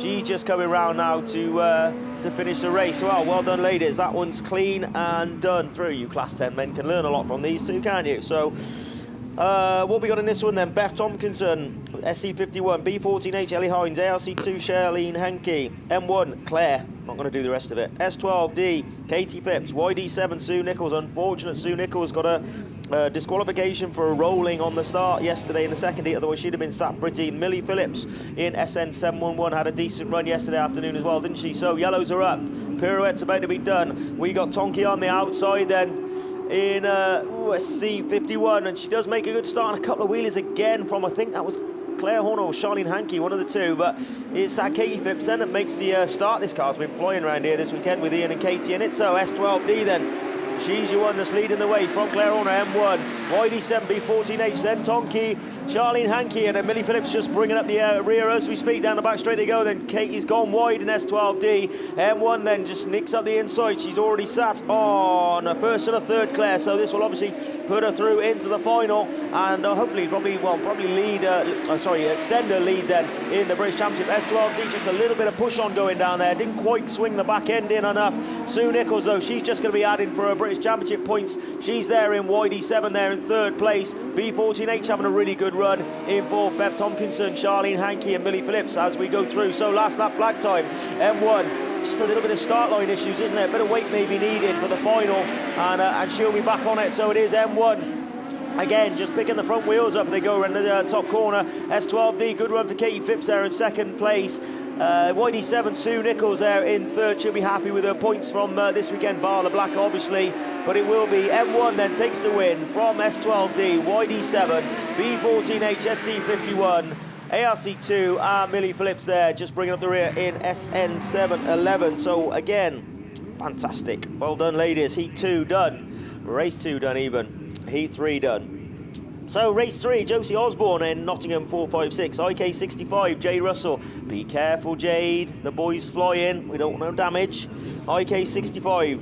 C10, Sandra Jones. Sinead Thomas in CM20. She's on 2 seconds. Sandra Jones is on a win in a second. And Laura Jefferson, who is on 2 wins. I think the only one on 2 wins at the moment, Laura Jefferson in S74Y. H350 and ST387, Nikki Walker, who makes the break then from the outside. I think that was Sandra from there. Oh no, that's they changed us around again. Let's have a look. I think they've changed us around again because this is Josie Tomkinson in SC52. We had a bit of a chat a minute ago, and I said get your butt into gear, and that's what she's doing. SC52 then from Jen Houlihan in WW158. Then the very, very fast Ruby Emerson in SC199, brimming with confidence, I would say, Ruby this year. She's absolutely flying, and round she goes in third place as we speak. So she's sat on 2 seconds, so a third, I reckon, will put her through into the final. We got 4:11, 48, 22, and Macy Carlin Grasby just bringing up the rear, and each of 22, round the back straight they go then. This is what we expect this weekend after becoming a national champion, isn't it? Josie Tompkinson then into the top corner. She's going to come round then onto her last lap flag. She's pulled a good few car lengths. Commentator's curse on Ruby Emerson. Not sure whether she just had a bit of a coming together then with Jen Houlihan, and that allows 4:11 then just to creep up. She's up there in the back. She's going to try going up the inside. Oh, that gap's going to shut very quickly. You can see that from the experience from racing these cars, but it is going to be your race leader and your race winner. SC52, she takes the win then. WW158 takes a good second, 4:11. From 48, from 22, E21, and she's got a puncher. That will do it. Wow. The luck will come, young lady. I promise you the luck will come. But you've driven absolutely fantastically well this weekend. I'm not sure that's going to get you through, but 2 seconds and a 7th or 8th. 1, 2, 3, 4, 5, 6, 7, 8. I reckon 7th. So that's going to be tight, but we will wait and see. So we switch back to...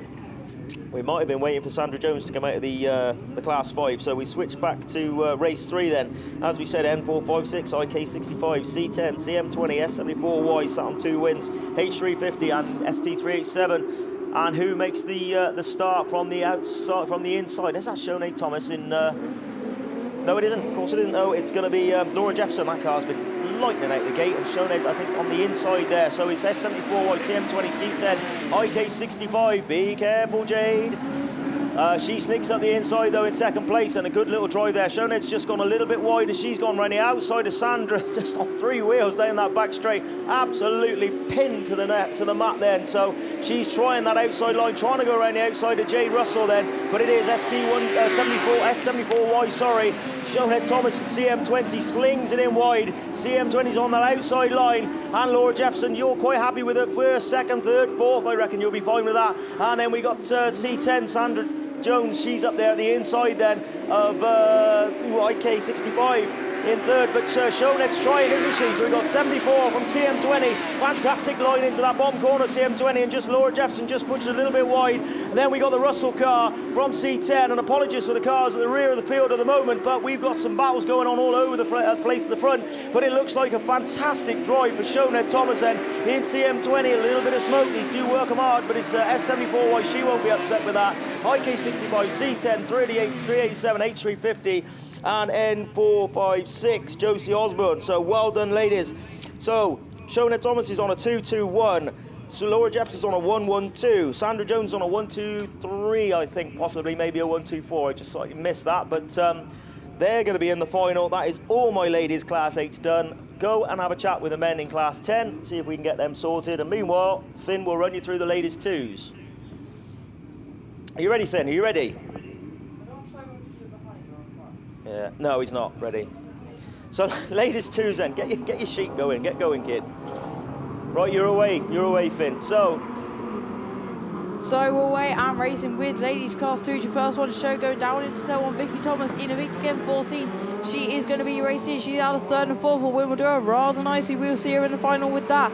But who else is going to be there as they come down my side? PAC 91, Linda Thomas and Gabby Smith in Scarborough 249. Linda Thomas, she had a win and a 5th. So a 2nd or maybe even a win if she manages to make that work. Right outside, yes she does. So PAC 91 takes up the win. Takes up a lead, in PAC 91, what a move that was. Away from Victor again 14, Gabby Smith gets it all kinds of sideways in PAC, in Scarborough 249, away from North Wales 151. They're going to be 1, 2, 3 and 4. As they go down that far side, it's going to be PAC 91, and she is your race leader. That is Linda Thomas away from a Victor again 14. That's Vicky Thomas. She had a 3rd and a 4th. And Linda Thomas had a win and a 5th. So they're going to be the 2 that we should see in the final if it stays like this. So PAC 91, it is a Victor again 14 away from North Wales at 1 at 51 and Scarborough 249. They're going to be 1, 2, 3 and 4 and Swansea 2 and Scarborough 17 are going to be your runners and your riders. They are all that are left to mention. For PAC 91 though is your race leader Linda Thomas, comes around the final corner. We're going to see her in the final. We're going to see Victor again 14 in the final. So Vicky Thomas and Linda Thomas, I think we're both going to see in the final. North Wales 1 at 51 as well. Jess Owen, she had a 3rd. I'm not entirely sure we're going to see her. Courtney Lewis, she had a win, and I think that's 2 4ths. I'm not sure about her. Or Gabby Smith either. What did she have? I think she might have just picked up a 5th. Not entirely sure. But anyway, that is race complete. So we're going to look down to the line. Scunthorpe 126, Jess Conway, 2 wins. She is the one that we're all going to be looking out for. Laura Ellen Jones, she had a 2nd and a black flag, so she's going to need something rather good to get herself into the final. Beth Richards, she picked up a 4th and a 5th. Jess Singer, she picked up a 4th and a 5th as well. Hannah Cheshire picked up a 3rd and a 6th in 7, and in lane 8 we got Sally Doddridge, she picked up a 2nd and a 5th in Forest 515. There your runners and your riders, and Sophie 17 is going to be first show. Laura and Jones, I say she's going to need something good, and she will, but as I said, Jess Conway comes through in Scunthorpe 126. Through the middle was Hannah Cheshire, gets tagged from the rear. Sophie 17, North Wales. Sally Doddridge, and I think that's Jess Singer, caught up in that.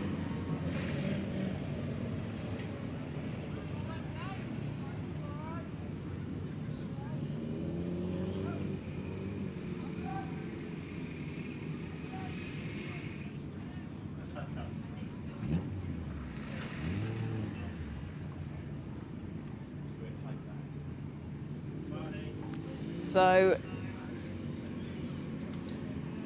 Typhy 17, I think that's Pennine 65, and South Somerset 45, maybe in the fence. We'll see about that. We'll get the track team out there very swiftly, as always. And I think they're all starting to get out the ambulance, going over just to give them a once-over check. They are all A-OK.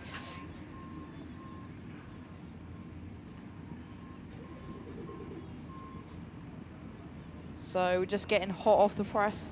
Some new finalists, your ladies class 1s. While I've got the mic, I thought I might read them out. And your class 3s. Obviously, your class 3s I'll do first. So obviously there's only 4 of them. There's only ever 4 of them. So they're all going to go through anyway. But on 155 points, Becky Shaw goes through on 2 wins and a 2nd. And Becky Smith goes through on a win, a 2nd and a 4th. In 128 points, 108 points for Leanne Hushka. 3 thirds, puts her on that on 108, and 2 fourths and a 2nd, puts Gwen Jones on 101. So that is your ladies class 3s final, and class 1s, Nia Jones 2 wins and a 2nd, puts her on 155. She's your top qualifier. Laura Henry will go a bit back to a win, a 2nd and a 4th, 128 points gets her in, as well as Rachel Hadley as well. She gets a win, a 2nd and a 4th. That puts her in on 128, 126. For Sarah Meehan, I think she had 2 2nds and a 5th. She got a green flag in the first run. That's why I didn't put down Jess Conway. She has 2 wins and a black flag in the first round of qualifying, but she still gets in as your 6th qualifier. 5th qualifier, the one that I forgot to mention there, was Claire Combs. She had a win, a 2nd and a 5th. That was on 121 points. Laurie Davies as well. She had a second, a third, and a fourth. That puts her on 109 points. That's what you needed to get through. Oh, Maddie Tilson, she had a win in the first round, a third and a sixth. A real shame she misses out by 3 points, which is...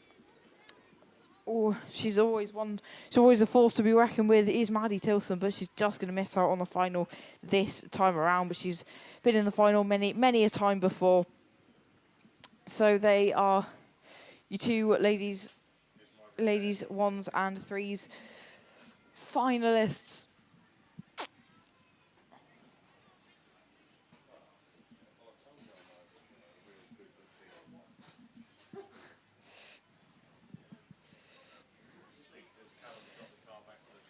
So we're going to look.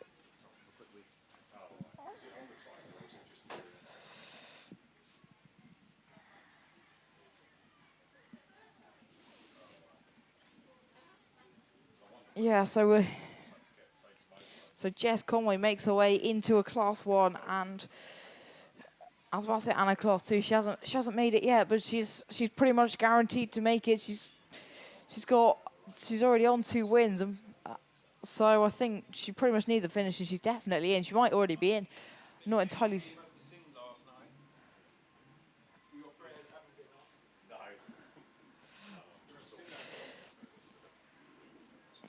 So Jeff has declared that Mickey is a sinner. His praying has not worked. Unlike what we were declaring earlier on this weekend, it has started to rain. Umbrellas starting to come out across the circuit for those on BAStv that can't see that at the moment. There is all sorts of umbrellas and coats and everything coming out as the rain is just starting to fall a little bit on the circuit. It was forecast about a 38% chance yesterday when I looked for about this time of the day, but I think it's gonna be it's not later, and it definitely won't be. Yeah, it definitely won't be later. And maybe for a couple of hours more we should have little spots of rain, but not. As far as I know, it's not supposed to have an absolute downpour.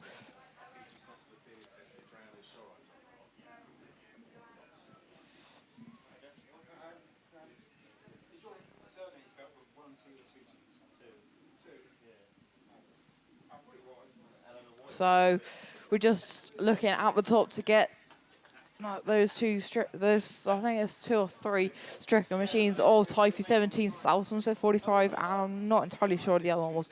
I feel like it might have been Beth Richards or Hannah Cheshire and Greenhill 12, I think that was it. So I've just got the roller out, making sure it's absolutely keeping the track in tip-top condition as it needs to be for racing. I was about to say, I wonder why the Bowsers are now. It's raining. That didn't really compute in my head. So just to remind everyone that, we're 2 weeks' time. We're down at South Wales for the final round of the British Series 2024, and it just seems like it was yesterday we started. But reminder for everyone who's intending to race down there that the final cut-off to register is Tuesday at 9 p.m. I think it's 9 p.m. because I think there's something good on the telly after that. So, so next Tuesday, 9 p.m. is your deadline cut-off for registration to race at the final BAS round down at South Wales. I think the forecast building up towards the next few weeks is pretty good. So it should be great. It's a fantastic venue, and we. Oh, it's just down the road for me, yeah. I've got shares in SO and BP and who else? Shell in it, yeah, that's it. I mean, we said it before, years ago, you used to get vouchers when you filled up and you could get glasses and all sorts, couldn't you? Now they're tight. They just charge you £1.46 for a litre. Or beer, I must admit, last time I was down, I went there, we were down at Stroud, weren't we? And I found a garage there for about £1.39. You know when you're now brainwashed into going, ooh, that's cheap. That's cheap, £1.39. Eh? Christ, I remember when I had the coach. I think it was about 85, 86p a litre, you know, and that still cost me. You cheeky monkey. I'm a 70s child. But hey, I was born the year after we won the World Cup. Now I don't know what excited my parents for that. Hey? No, 67 we won the World Cup, and I was born the next year. You know what I mean? No, of course, no, I'm not a 70s child, no. My missus is, Jilly's a 70s chick, eh? I've just been talking to her.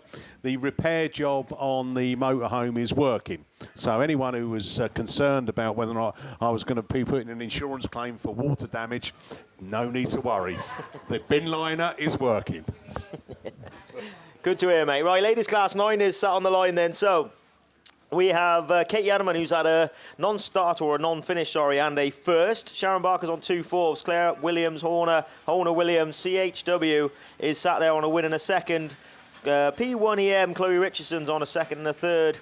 We got NW78 Millie Lane, ARC3 Heidi Dealey Seagrave. So the JCB, he's been busy on that, and he wouldn't want the diesel bill on that this weekend, Mickey. Well, 139, you wouldn't mind, would you? As he goes in off the top corner, and I think everybody else is just about ready. The grader and rollers just move back into the centre, and that rain is just sort of coming in a little bit now, but it doesn't affect this track as what you think it will do. But we'll wait and see. So here we go then. How's that from fast starting Katie Adderman? Again, she pinged that, hasn't she, out the gate there with Claire Williams, Horner, CHW, CWH, or whatever it is down in that top corner. Shits it in, so puts that left rear wheel in that bit of a burn and just comes round, and it is Adderman then. So Y6 from M62, from ARC3. We've got 2 spinners and red flags on the first corner. That's a shame. Chloe Richardson, very, very fast Chloe Richardson, and P1EM is on the top corner, and it looks like Sharon Barker, possibly Evesham 26, has got a front wheel off. And yeah, very unfortunate. So what have we got down there, Finn? Is that, can you see what's on the line there, mate? One special. That's Andy Hornshaw. He's not the only one, surely, going out into the... Go on, Tim, sorry. Right, sorry to interrupt a second. We've got a vehicle that needs moving, and another ASAP, please. HN64 ZWB. I think it's a Renault van of some description, but if that is your vehicle, HN64 ZWB, can you please move it? You're blocking somebody in or blocking an entrance, and just move it, and just allow the organisers to continue. Thank you. Cheers, JC. So, JC? Who's JC? Who's JC? TJ will do. TJ Hooker. I'm trying to be clever, look, with 1980s films and telly. So here we go then. This looks like the men's class 10 rerun coming up to the line. So this will be the Mark Pascal H250. Adam Walters, as we said, was just gone, wasn't he, to be fair to him. But this rain's going to sort him out a little bit in G39D, ST40, Sam Burbridge, SS166. So he would have probably seen Luke Bennett take a third there, I think it was, in that last run. Oh, actually, did it run to completion? I don't think it ran to completion, didn't it? So Paul sat on 9th. Like I said, 1 point away from a British Championship final this weekend. Chris Ellis, SS6, Y7 Andy Hornshaw sat on a third and a win. Lee Seagrove sat on a win and a second. And Craig Beaumont, G125D, not having the greatest of runs around here this weekend. He was fast a couple of weeks ago here at the BC 3-dayer, but he sat there in lane 1. So, yes, right, let's see what you can do this time, you class 10 people. So Lee Seagrave's obviously quite comfortable first, second. Anything down to like a 5th, I would say he would still be okay. 5th, maybe 6th even so. And obviously Andrew Hornshaw's only a couple of points behind him. So this is looking okay for Lee for the British Championship, isn't it? In ALC1, like I said, that car is going to be for sale, I'm guessing, towards the end of the year, unless the price is right. He might let it go early, you never know. But just trying to get that Sharon Barker Class 9 off the track there. And looks like the rain is just stopping a little bit, is it? By the look of it. So just a quick shower, which saves the water carts doing any work. And there we go then. So Evesham 26 or 25 is being removed off the circuit. So go for it, Mickey. Yes, if we're quick, I reckon we have. Yeah, a lot. Just got the Class 7 Super Saloon men's final. Here's your top 8. Phil Cooper, ARC 6. 165 points. The only one of the 7s unbeaten this weekend. Archie Bentley, Border County 7. And Cumdy 9, Cameron Mills, both 155 points. Then Andy Holtby, Scunthorpe 61. Dan Johnson, Scunthorpe 383 on 145. 136 for Senna Proctor. He made it in. Andy Jefferson on 127. And the final place goes to York 14 and Ellison. Cheers, Mickey. Right then, here we go then. Let's see if Adam can make that start then from the centre of the grid. We've got some yellows up. We're just waiting for the pirouette to be done. And revs are rising. Let's see if he gets that start this time. Colsey makes a good start from the centre, and Mark Pascal out of the outside grid, so it's a little bit tighter into the first corner this time. Colsey sends it at 1,000,000 miles an hour and whacks it straight into the Armco. Way too fast, Paul. Unfortunate there for Paul. I'm sure he will be okay. It was quite a big hit there, but you Class 10 boys, you're holding us up. We all wanted to get away and shoot off early today, but we're just waiting for the if the ambulance can hear us. I think they just want to run out there and just double check with him if they can.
So that's good to see that the ambulance, then medic car, just coming off the field. Hopefully, Lord Coles will be fine and back to fight another day. He does some crashing. He's done some crashing this year. Had a hell of a run at Nationals where he was just constantly repairing the car and kept John Gay in business for another year or so anyway, in spares and repairs.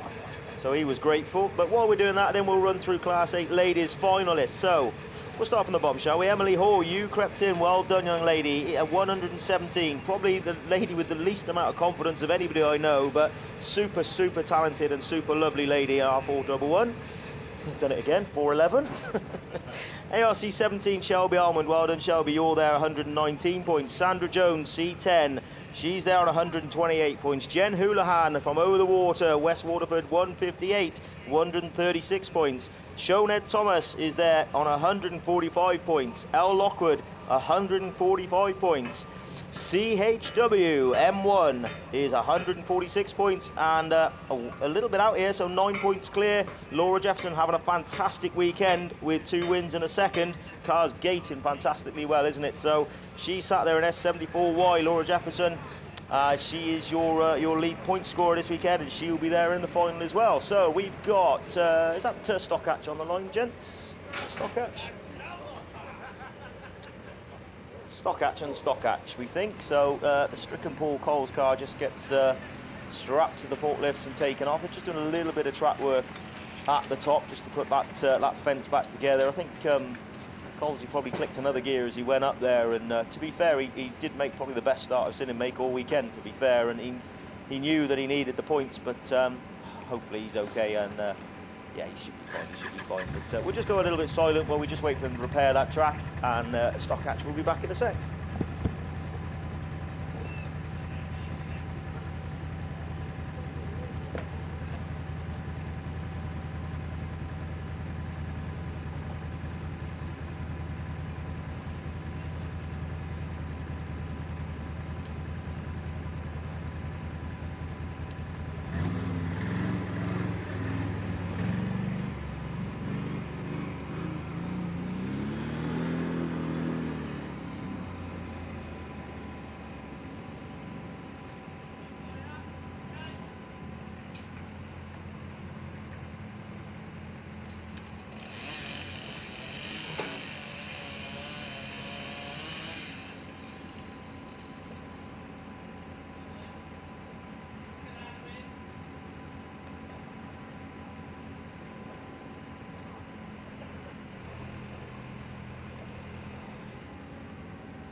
Right, so looks like they got everything back sorted, and we're going to be away racing with the ladies' Stockhatches, and nice to see Paul is A-OK. Fence, bit of fence work on the bottom part of the circuit all done. So ladies' Stockhatches, and already on to the line, and I think there's the obviously the ladies' class 4 as well. So class 4's then North Shropshire 434 Mallow number 5. And the Stockhatches, that's Tracy Lewis, Kim Gardner, Sophie Egerton, Sue Stevens, Elise Mustoe and Emily Hutchins.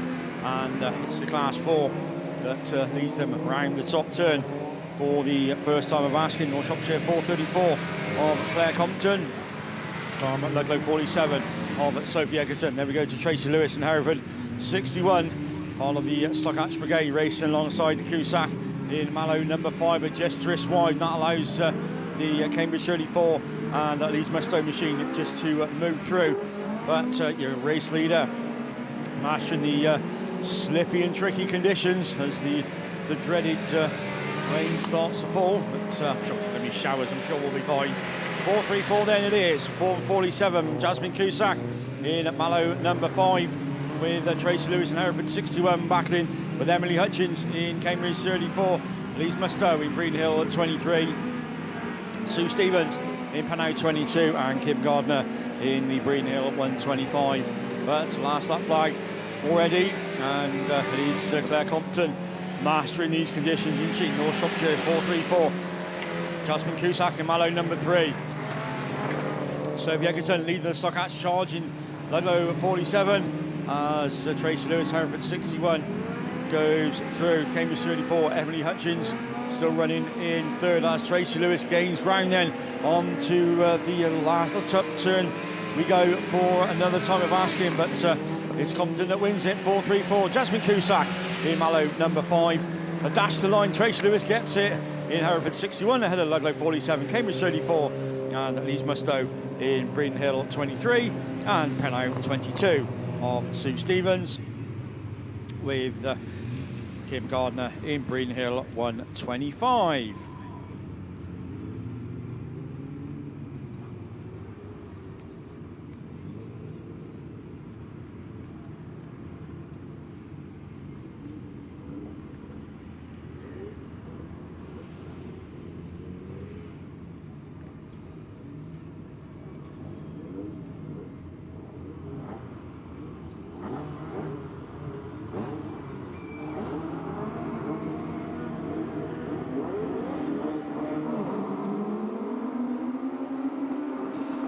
Right, onwards we go. Ladies Class 6s is away from the line. Elite Racing Transmissions, of course, your sponsor.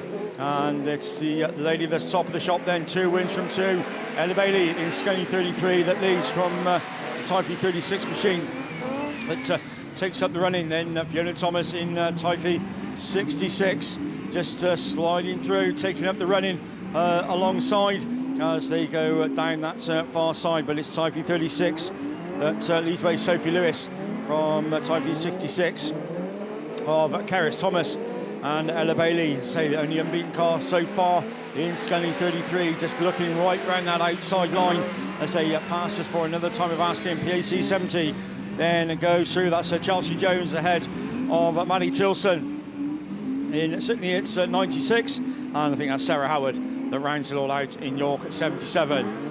But it is the 36 machine, Sophie Lewis, that leads the way. Thomas still on that inside line, holding off the challenge of Ella Bailey in Scunthorpe 33 as the last lap flag then it goes out from Chelsea Jones in PAC 70. Maddie Tilson, Sydney is 96, and York 77 of Sarah Howard. So field fairly well spread out, but it's the 36 machine, Sophie Lewis, that leads them into the top turn for the final time. Keris Thomas and Ella Bailey, that's the top 3, and that's how they're going to finish. Typhoon 36 takes the win from 66. Ella Bailey in Scunthorpe 33 from Chelsea Jones in PAC 70. Maddie Tilson at St Neots 96 and Sarah Howard in York 77. Right, that completes ladies class 6s. Next time we'll see them is in the final, but we're looking towards the line. We're going for the rerun of Class 10. Over to Graham. Cheers, matey. Thank you very much. So, this is the rerun that we just can't seem to get done, can we? Mark Pascal, Adam Walters, Sam Burbridge, Paul Coles. Looks like they're going to run without Paul Coles for obvious reasons.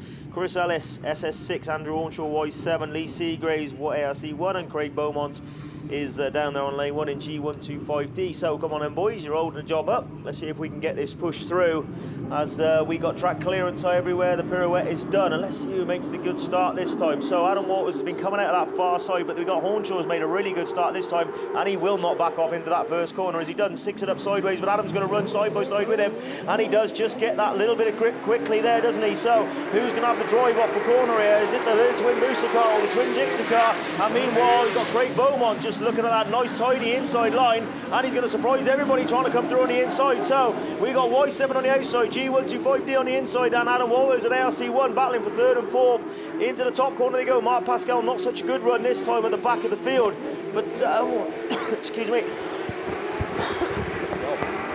Right, sorry about that. So Y7 then, from G125D, from ARC1, from G39D, could do with another position or two, I think. H250, and we have lost one on the top corner that's going completely the wrong way. And would you believe it? I know it's really unusual, and it's not happened at all weekend. This is going to be the 93rd time we're going to run this Class 10 Heat 1 race, and they're going to go back. Don't let them go back to their pits. Let's get some fuel down here. Let's get them down here and let's get them running. Meanwhile, it looks like a full lineup of ladies Class 7. So have they dropped into one heat then, Mickey, have they? Right, tidy. So this should be some good racing then. Over to Mickey. Yeah, thanks very much, Graham. It's ladies Super Saloons.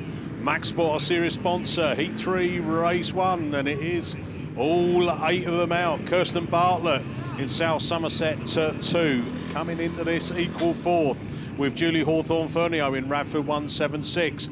Top point scorer comes out middle of the pack. It's Lindsay Allen in the Pennine 37. 2 wins, 110 points. Rhiannon Smith alongside her in lane 5. She's on 90 points, so comes into this second in the South Somerset 36. Sue Harris and who else? Oh, it's Macy Carling Grasby. They're equal 6. Right, here we go then. We are off and racing, and it is a good start. Michaela Dance, PAC 53. Then Lindsay Allen, oh, you spin me right round, baby, right round. And we will keep it going. Come on, lads and lasses. Hey, lads for the marshals, lasses for the racing. PAC 53 then, Michaela Dance then, enjoying that one. And is it going to be... Oh, no, it's going. It's keeping it going. Well done. And I knew that they would keep it running. And Michaela Dance it is then, who benefits from the yellow flags coming out instead of the red. And Michaela Dance, Lindsay Allen then coming down the hill. Then we go down into South Somerset 36 machine. Rhiannon Smith has all got a little bit crunched up there. Macy Carling Grasby in the Mallow 2. Kirsten Bartlett in South Somerset 2. Next to show as well as they climb up the hill in these tricky conditions, and we've gone red flags.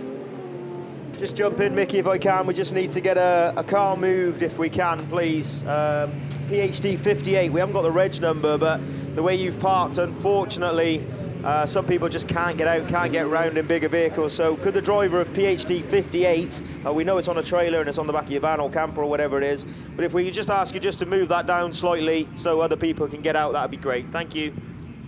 Yeah, so Class 7 ladies will go back for, I presume, a rerun. We hadn't finished enough laps. Up on the line, it looks like we're going for a rerun of ladies Class 2. So it's over to Finley Shepherd. Not entirely sure if this is men's 2 or ladies 2, because these are 3 cars that all share. So we're just gonna have to see if it's ladies 2s, because I can't remember if there was a rerun of men's 1s, because there's definitely a rerun of ladies 2s.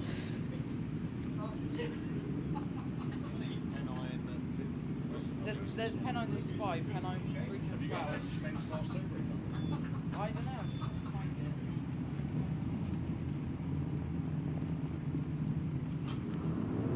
it. So we'll wait and racing. Well, I think this is ladies 2's, the rerun, because there is only a couple of these left. So who's going to be first show? I think this is going to be Jess Conway in come to 126. She's going to be early. First one to show Breeden Hill 12, but that is Hannah Cheshire. She's going to be there as well, looking for a move all the way around the outside, but it is Conway and Scunthorpe 126.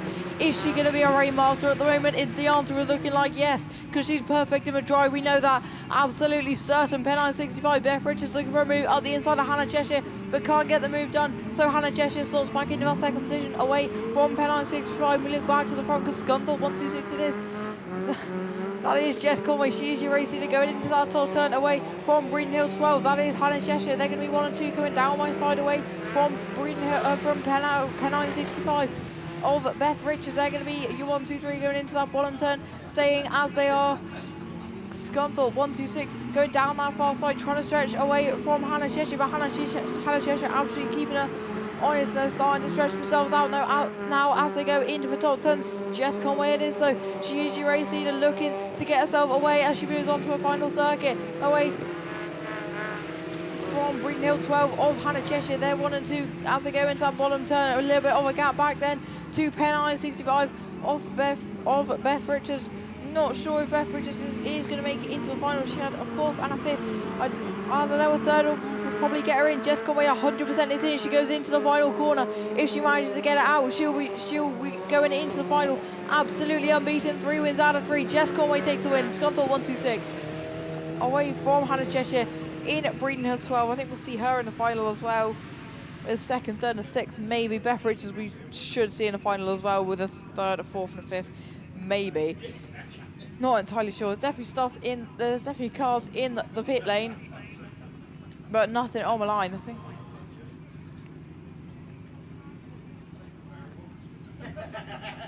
So I'm not entirely sure if we're having might be having a break here. I'm not entirely sure, we'll see.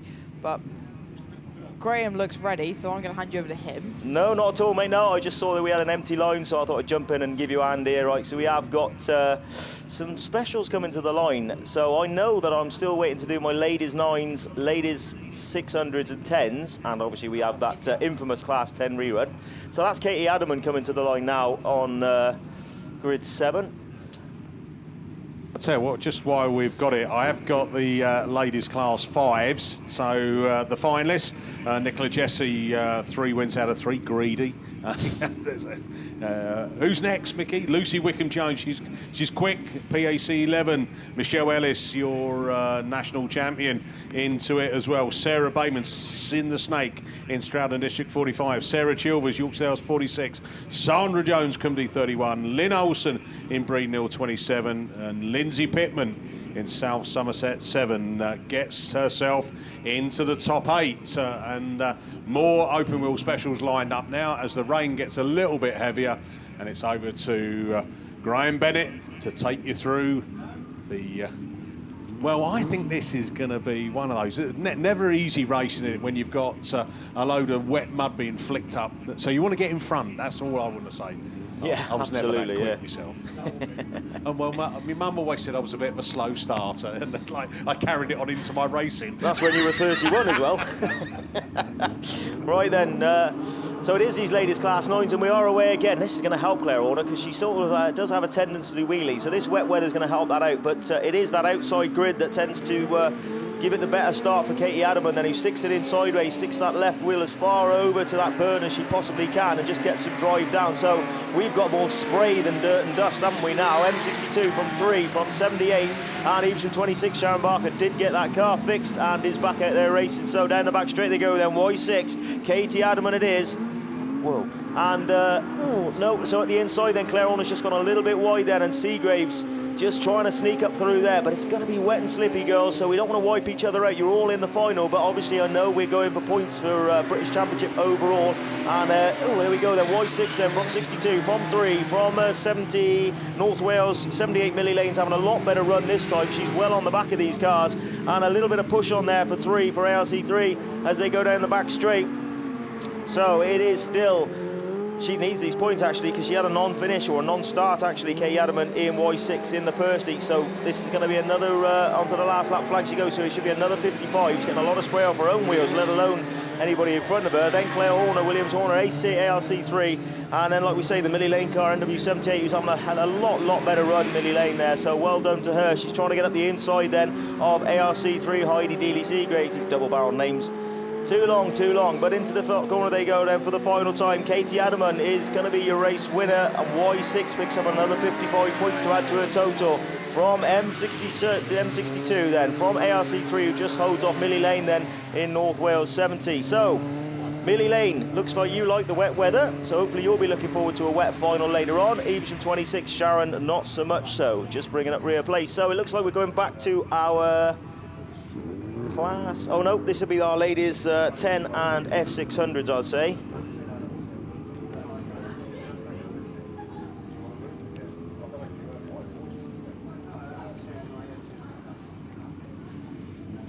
So here we go, then who have we got down here? I can't see the Gary Ray car, so that's obviously still not been repaired, so some more 55 points being costed for, or shall we say, more points, shall we say, being costed for Josie Tompkinson. But we have got Jill Grasby then.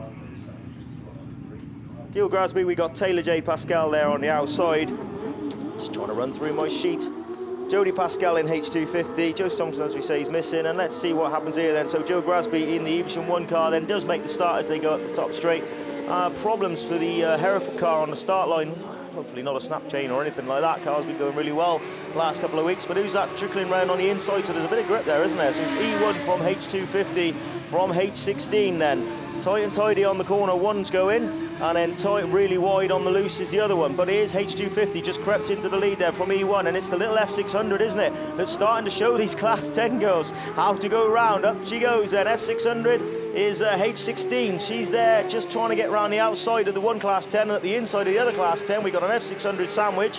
One more lap completed then, so H250 from H16 from E1.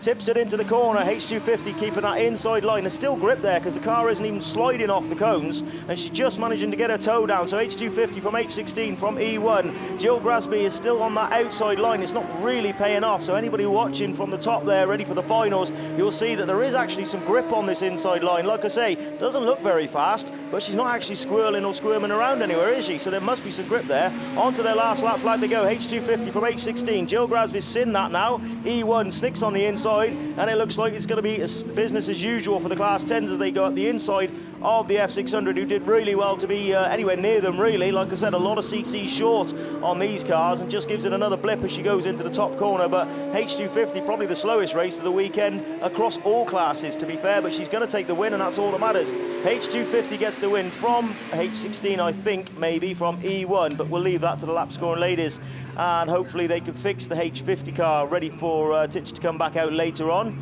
and have another run through. The most ironic name in grass in Titch, because she's about 6'6" now. So what do we got now then? We got an empty line, unfortunately. That's not been said over this weekend at all, I wouldn't have said. 1:45 on a Sunday afternoon. We're about ready for finals, I would say, other than, like I say, just the one run of men's Class 10 who just can't sort themselves out. I think we just pick out of a head now, shall we?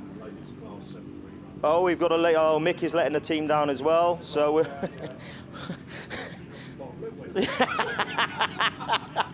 yeah, we felt the tremor, mate. We felt the tremor.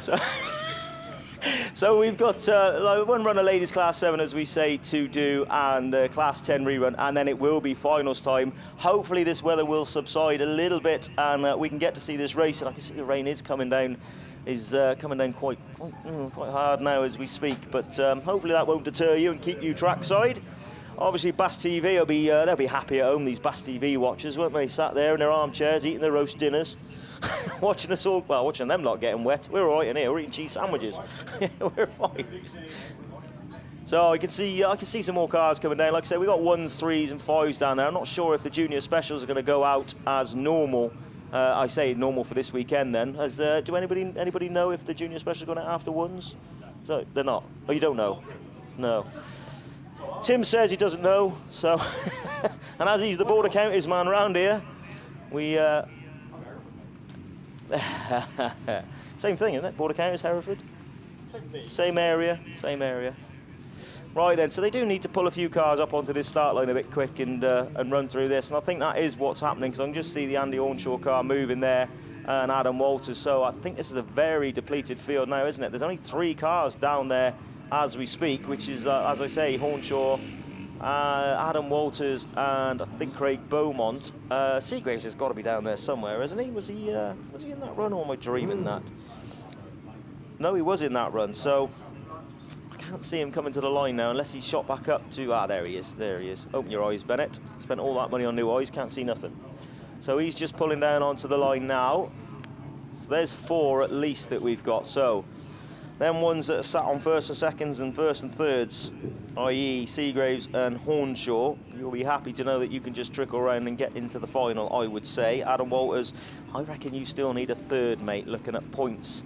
3rd upwards, I would say, should just about see you creep in, looking at some of the other results through the weekend. And I'm hoping that Tyrone Cusack's car is okay. There was a hell of a lot of smoke coming out of that. Knowing the Cusack boys, they've probably got a spare motor or 3 up there, so they might be just doing a quick engine change. But I'm really hoping he's going to be okay, ready for the final, because that boy's a super talent, and he has been driving extremely well the last couple of weekends of the British Championship Series. So no apologies, but we'll just mention again that BAS closes for South Wales in 2 weeks' time at 9 p.m. on Tuesday next week, obviously. So Get your registrations in. We want to see you all down there. And it is only 4 cars going out on the line, I'd say, by the look of it now. So the revs are rising, the yellows are up. Adam Walters on the outside and Hornshaw at the inside, and Craig Beaumont then. So let's see if Craig just dips it and backs off a little bit. He does. Very sensible, because it's very slippy out there. Just nicks it on the inside. Adam very, very on the inside here. Saw what Jody just did, and he's trying to come through there. But it is G125D from Y7 from G39D, and Seagraves at the back of the field, just absolutely covered in spray. But like I said, he's got a decent lead in the British Championship, and he knows that a fourth's going to get him into the final. Hornshaw just wants to go fast, so he's gone flat out around the outside. But we have got Craig Beaumont looking for his best result of the weekend there in G125D. Hornshaw going wider and wider and wider and wider out there, and Adam Walters trying to come through on the inside. I think a third should get him in the final. Goggles are off, he can't see a thing. Seagraves is the same, goggles are off, can't see a thing. So G125D down the back straight then, finding the grip as he comes through, trying to keep the spray off his own front wheels, to be fair, from filming in. But Hornshaw's going to be happy there, second place. He'll be through into the final. Craig Beaumont, I think, will just be racing for British Championship points then. On to his last lap then, 125D from Y7, still trying hard, still got his goggles on. Then we got Adam Walters there, and like I say, Seagraves just bringing up the rear in 4th place. So down the back straight they go. Fantastic drive from Craig Beaumont in G125D. Into the top corner he goes then for the final time, and whatever happens, they've gone over the last lap flag, so no more reruns. That's for sure. But it's going to be G125D, a sterling drive from Craig. Well done, Craig. Then we got Hornshaw there in Y7. Adam Walters, I think, will creep in the final with a third on my maths is terrible, by the way, so I'm not 100% sure, but I think he might. ARC1 there in 4th place, and that is done and dusted. So very, very happy to complete the 973rd run of race 1. That's done. Nothing on the line again. Craig Beaumont's so excited he's off to the field next door, covers himself in more dirt than he's had all race. And I don't think they got the Joker lap this weekend. Craig, get yourself off the track. So Mickey, just you, mate, just you. Like Billy No Mates, I'm waiting for ladies class 7s, just a rerun of that to come, and then I think we're into our finals, ready to take you through. Same running order, I think, as the weekend has been going on. So starting with men's class 1s, into the junior specials, class 3s, class 5s. Then we switch it into the class 8s. The voice of an angel on there to take you through. Hopefully it will ease off and the track will not be as slippery and sloppy, because we do want to. We've had some great fast racing, haven't we, this weekend, and it'd be good to see if we can continue it. But as everyone knows, the drivers have to race to the conditions that are in front of them, and they're a little bit more challenging as we all get through. But well done at 10 to 2. That's a pretty good effort. I think 600-ish kind of cars that are down. Oh, it's the Matt Richards 5 for 555 yen. So 555 on the numbers. That's say pretty good going to get through 2 heats, fully completed on day 1, and the girls were ecstatic. There was a few of them last night in the hospitality area dancing on tables and lifting tops up. It was like I think that's how excited they were. They finished their second heats on day 1. They're normally up early, aren't they, and having to ply their trade on day 2. But that was good.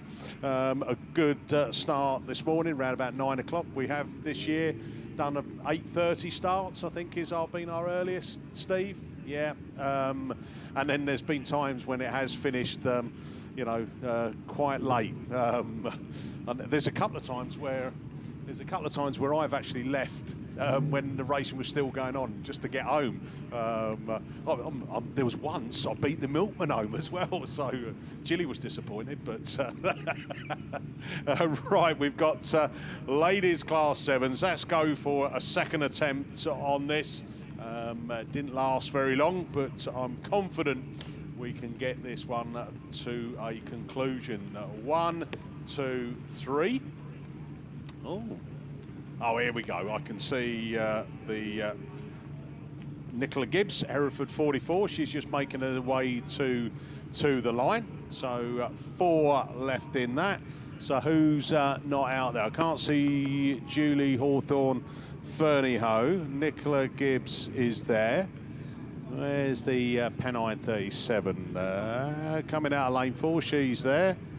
Where else are we going up there? 1, 2, 3.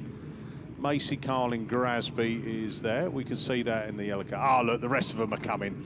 They've just been waiting for themselves. Right, Mr. Bennett. Yeah, sorry, mate. Just a friendly call from somebody down in Leominster. If you're heading down through Leominster and then hanging a left at the traffic lights down in there by the petrol station where you go out to the 49 to Ludlow, that's all shut. So where the railway lines and the traffic lines, the railway lines are through there, unfortunately that's shut. So what they're saying is if you're heading that way, it's an absolute nightmare to try and turn around. So just double check your sat nav. I'm sure it'll be turned on. It'll be on there that it's shut. I don't know if there's an accident or something down there, but yeah, don't head that way if you're heading sort of Ludlow way and out that road. Try and find an alternative route. Thank you for that public service announcement. Right, so we are going to get ready to go racing with the ladies class 7. Off they set. Macy Carling Grasby, a good slingshot shot out of lane 1 and takes them up the hill in the yellow machine, but she's left the door open because someone's come flying through. And who is it? Oh, it's Julie Hawthorne Fernio, your reigning national champion, 2-time back-to-back. Hey?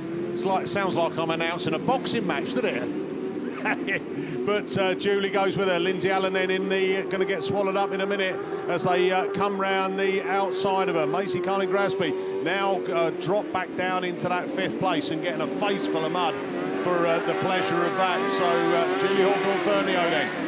Running through from that PAC 53, Michaela Dance, Rhiannon Smith in the South Somerset 36, Lindsay Allen, Macy Carling Grasby there as well, Sue Harris in the Radford 140, and then the green machine is the Hereford 44 of Nicola Gibbs at the back of the pack. But as they come round this time, they'll be pleased to know it's one more lap to go, and it is Julie Hawthorne Fernio then from that Rhiannon Smith. Then we go down to Michaela Dance from Lindsay Allen, from Sue Harris, from Macy Carling Grasby, and Nicola Gibbs in the Hereford 44. And hold on a minute, the South Somerset 36, Rhiannon Smith, has found some grip from somewhere. Julie Hawthorne Fernio is going to go wide and try and get her, but she's just lost momentum. That's allowed South Somerset 36, Rhiannon Smith to come through to take the win from Julie Hawthorne Fernio. Then we go down to Michaela Dance, Lindsay Allen in the Pennine 37, Sue Harris.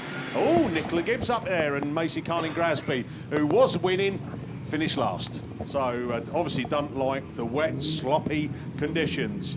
Right, there you go. I think we have now done all of our racing, and we're going to be ready for our finals. So, 15-minute interval. So if anyone hasn't washed their pots up from this morning, quickly get back and get it done. If you haven't had any lunch, go and get something to eat now. 15 minutes, and we will be back to take you through the finals down here at Border Counties, the 4th round of the British Series. More finalists to read out. Over to Graham Bennett. No, mate, no, just an update really. MA25 Tyre and Cusack just had a message come through that it was just a water hose, so the engine's fine. So that was a lot of steam, not smoke. So really, really tough for Tyrone. Hopefully you will, well, you definitely will be down on the start line for the BAS Round 4 final. And the Marshall's coming off now, having a very, very well-deserved break. We've been sat here scoffing sandwiches and cakes while they've been out there getting wet and muddy. But we'll give you Orleans a break and come back to you in a bit.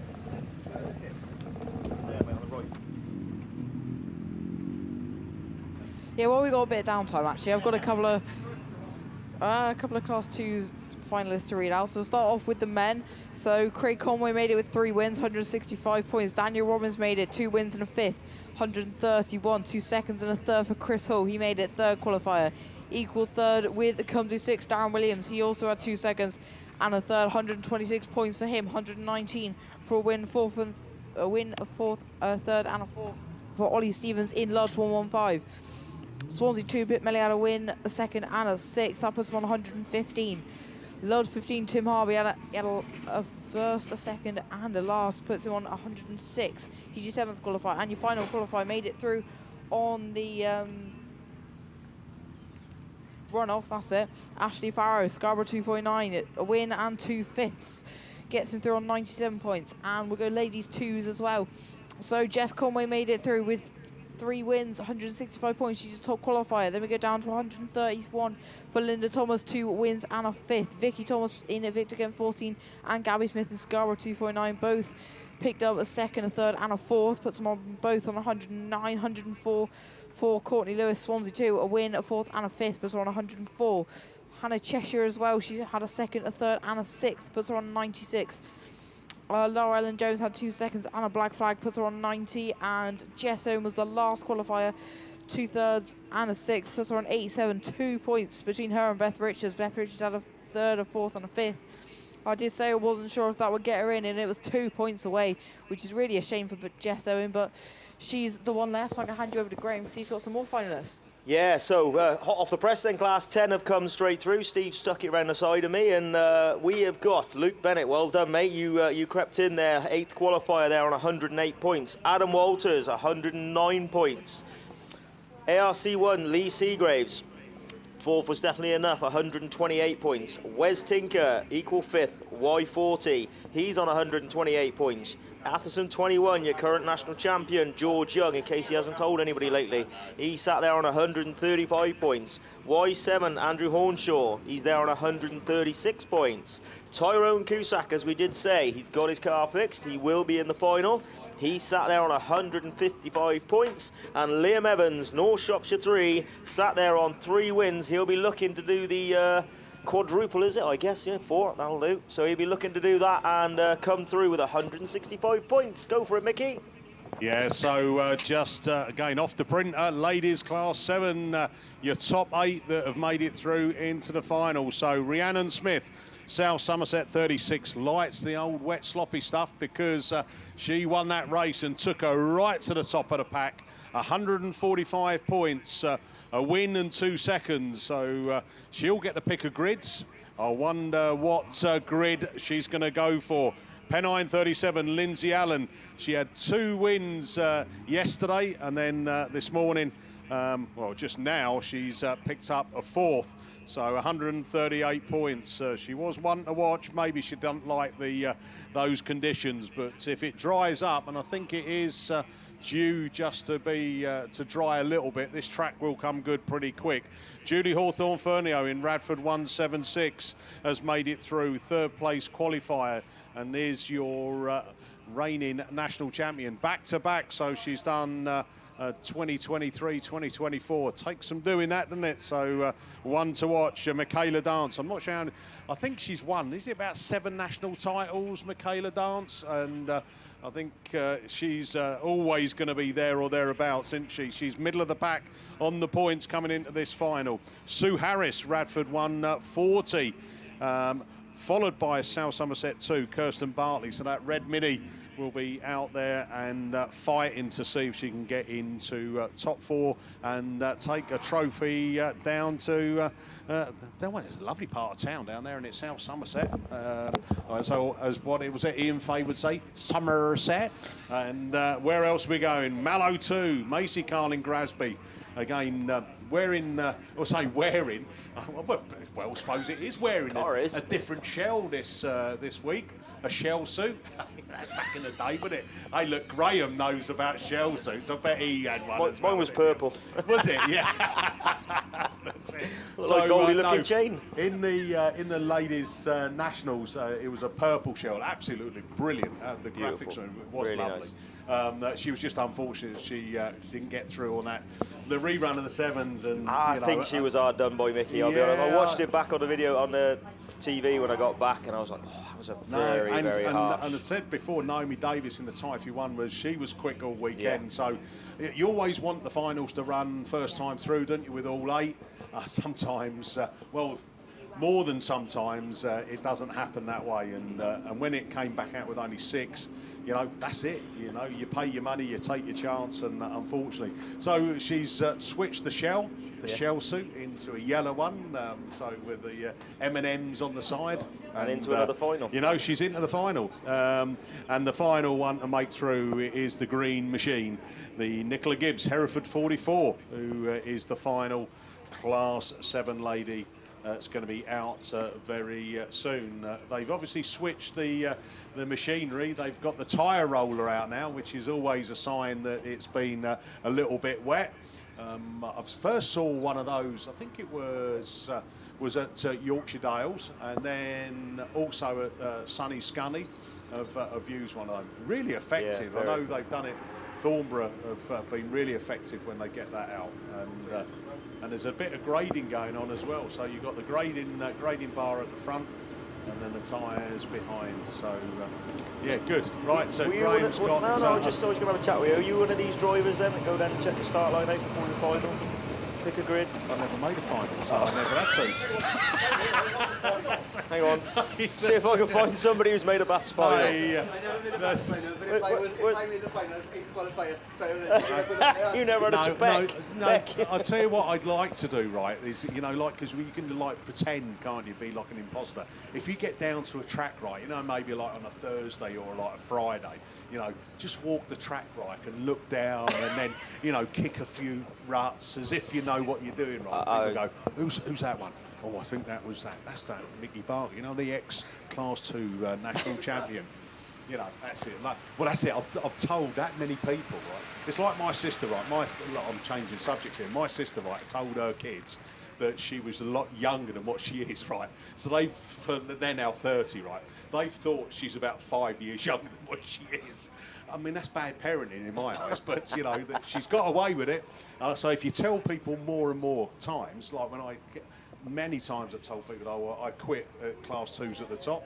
One of the strongest drivers. Finn, yeah, I was, mate. I know you're a bit younger, but if you go back in the history books and just search. Watching you drive, Mickey. Yeah, I know. Thank you, and it's quite emotional, that. Thank you. But I was tempting to come back out in an F600.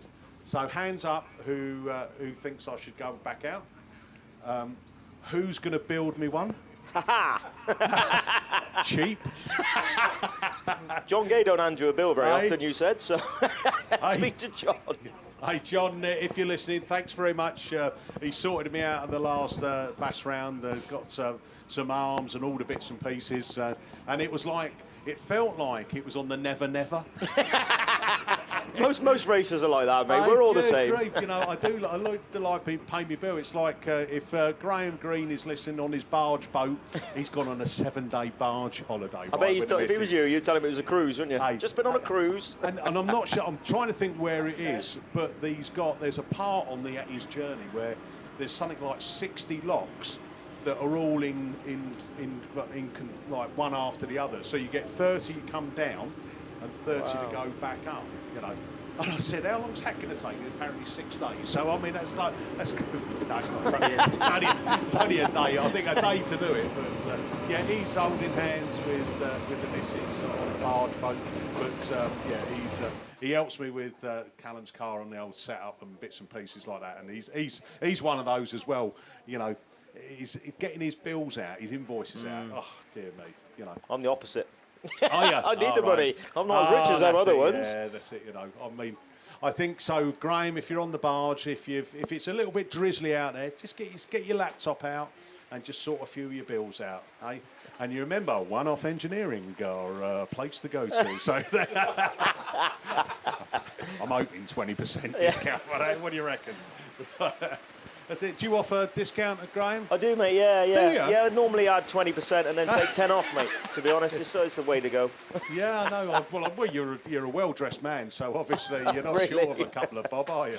I wouldn't go that far, mate. I wouldn't go that far. Hey, look, and he is product placement, isn't he? Have you seen what he's wearing? Hey? And I'm facing... BB Group. Yeah, well, I wasn't lucky enough to get a BAStv shirt, so, yeah. Well, I'm sort of a substitute, aren't I? I just come in when nobody else wants to do it. There's a song in there. When I'm used. What's that song? Is it Carrie Simons? Is it? No, that's not. I don't know, is it played with a real small violin, though? I'll have you all in tears in a minute. Oh, there. Look at that. He's whizzing round, isn't he? Health and safety and all of that. Yeah, yeah. Yeah. It is.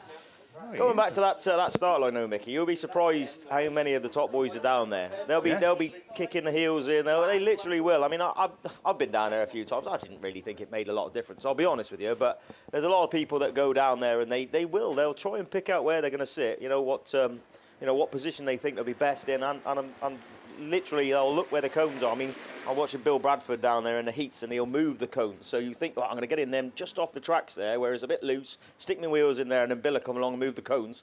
and you're wrong. I was just chatting to Jonesy there, and I said to Jonesy, what happened there? And he said, I picked my grids, and then they watered the start. So a bit caught out. And I've had it before when I've been I think it was a Nationals final week. You're all down there early, and you pick your grids before you went out in the, it was 2012, and you pick your grids before you went out in the interval, before they had the interval, and then they come along and dig the start line up, and you're like, what was the point of picking your grid? Absolutely no point at all. So there's fors and against for it, but I guarantee you that the big boys are down there, they're picking their grids, they know where they want to go. And again, I mean, you learn all this stuff, right, about like tyre pressures and stuff like that. So if you were out there now, with your daughter, and you're looking at that, are you dropping these down to, 10, 11 on the back? If Bryn at Max Sport's listening, I don't go below 16, because he won't replace his tyre if it's knackered under that. But no, we're at 10s, 10s most of the time they tend to work, so. Yeah. What, just in wet? Or to be fair, mate, we sort of run it at that all the time. Yeah. 10 rounds, 10s, a little, maybe 12s is a bit rough, just to, or if it's very grippy anyway, just to help a little bit. But no, 10s is about where it is. Yeah, I think we probably kind of operate somewhere between 10 and 14. Yeah. Really. We did yesterday was on 14, and absolutely flew. Yeah. And then you kind of look at that like kind of 30, and the back end just goes a little bit, and you kind of go, I don't know, is it just what the track? Is it just that bit of unfortunate get a bump and it lifts the back end about? But it's all part of the game in it, and or when it's hot, and the tyre pressure goes up because of it, Yeah, and people don't check that. It was a really hot day. You'd be amazed how much it goes up. Yeah, really amazed. Yeah. I sound like I know what I'm talking about, but I don't really. I'm just blanking it. I think you're a proper closet racer. You are. I think you know all the ins and outs of everything. Make out you're going to go somewhere else. Then. It is Sunday. That's on another channel. Michelle B on a Sunday. Mickey's come out of the closet. Who misses? Hey, I want to interrupt you. Go on, Ed. Because on behalf of all our racers, we can go out there and race, but without you guys commentating in Europe, it wouldn't be the same. So, we can... That's all right, Bear. We appreciate that, Ed. Thank you. Thank you very much. Oh, so Ed Lloyd's just popped in and made us all... there's a legend in the talking as well, Ed. A lot of people that, you should have won the Nationals, but we won't go into that. But no, Ed Lloyd's just come in and... hold on a minute, you just have? No, yeah. We ain't going to go into that. No, well, no. It's you've been probably the most unluckiest man in grassing, haven't you, really? Let's be honest. Yeah, as far as grassing goes, yeah. But I've had the enjoyment, He is on it. It broke my heart a few times, but... Hey, the old guy isn't done yet, mate. No, you're still going. You got another car on the build? We'll be looking next year if my health can hold together, and we'll be back out there. But these youngsters are quick. It's 50 years I've been racing, and these guys now, everybody can win. Yeah, and everybody can win. Three's a fantastic class, Ed, isn't it, as well, isn't it? It is the class, along with 7 and 8 and 10. And, right, hey, grassing in general, really, boys. And when you come to a meeting like this with Border Counties, put on a track like this, which is the best. I bet you're gutted, didn't you? Oh, I just miss the feeling coming out of that corners, throwing your sideways down there into that bottom bend. There isn't another feeling like No, there isn't, mate. No, I'm with you. Oh. And you say about that, that's an amazing feeling. But also when you leave the line 8 abreast, knowing that there's only one line, apart from this place, only one line in that first corner. And if you're not there, you're going to make room. Well, you will. You'll make room to get there. I know that. Yeah, well, that's the sparking in grassing, because I've done rallying, and people said, well, why do you go out into a dirt track and go around getting covered in mud? Well done. When you can go in a rally car, and I said, yeah, but when you're sat on that tape and it goes up, there's 8 of you, wants that same patch of ground in that corner. Yeah. It's going to hurt if it don't pay off. Yeah. And that's the buzz. It is the buzz. Is getting to that corner and really wanting that patch of ground. Well, Rachel Walker's just been on, mate. You've got some fans because she said, I love you, Ed. Well, we all love you, Ed, let's be honest. We all love you. You're a good advertisement for the sport, mate, let's be honest. You look at it, you're ready to come back again already. And Yeah. Grumpy Ed. And thank you for the kind words for us. Yeah, thank you, mate. It is, you know, it's an art in itself. Driving is an art, but commentating and the way you boys waffle on about a load of rubbish when there's no racing. It's Mickey, that is, mate. The rest of us are rubbish. Right, okay. But the one thing I'd like to see here, which I go through motocross and think, just missing now in downtime, is a little bit of music coming through, some country and western. Oh, I like a bit of country, Yeah, well... A bit of Stand By Your Man. Yeah, that's the one. We could get the voice of an Asian on, couldn't we? Yeah, come on.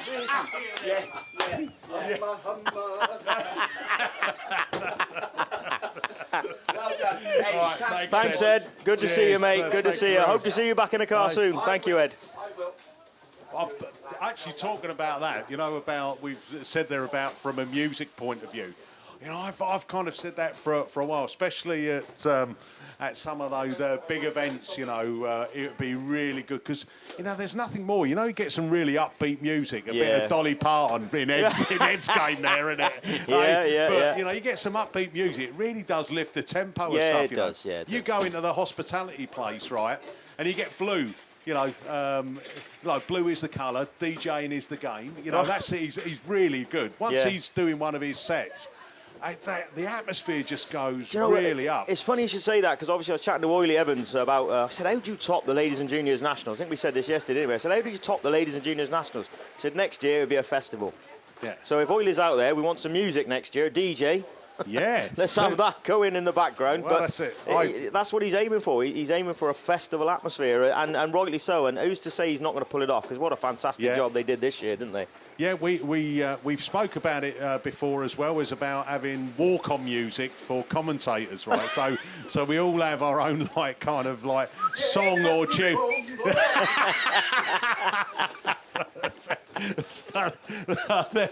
There's the old Gareth there. I was going to go. You know, oh, Mickey, you're so fine, you blow my mind. Hey, Mickey. Right, that's it. So that's where I think I'd go with me music. TJ, have you thought about your walk-on music? TJ Hooker theme tune from the 1980s. Hey? Smooth Operator. Hey. Who sung that again? Oh, come on, we must know. Not way before my time, mate. It's not. Wait, hello? Sade. Right. Smooth Operator. No. Come on, Voice of an Angel. This is where you need to be on the say, mic. I think it was better when Gareth did it. Yeah, it's because he can hold a tune. Yes, he can. Yeah, he can. Yeah. I did write him a song for Ireland last year. He didn't sing it. He can hold a tune. I can suck on a locket.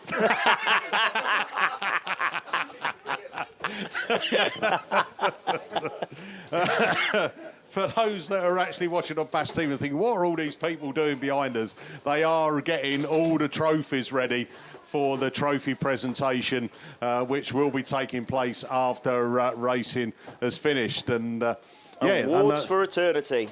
Yeah, thank you very much to them. Yeah, they've got there's plenty of silverware going out the door, and again, top 4. So top 4 places in the finals get silverware.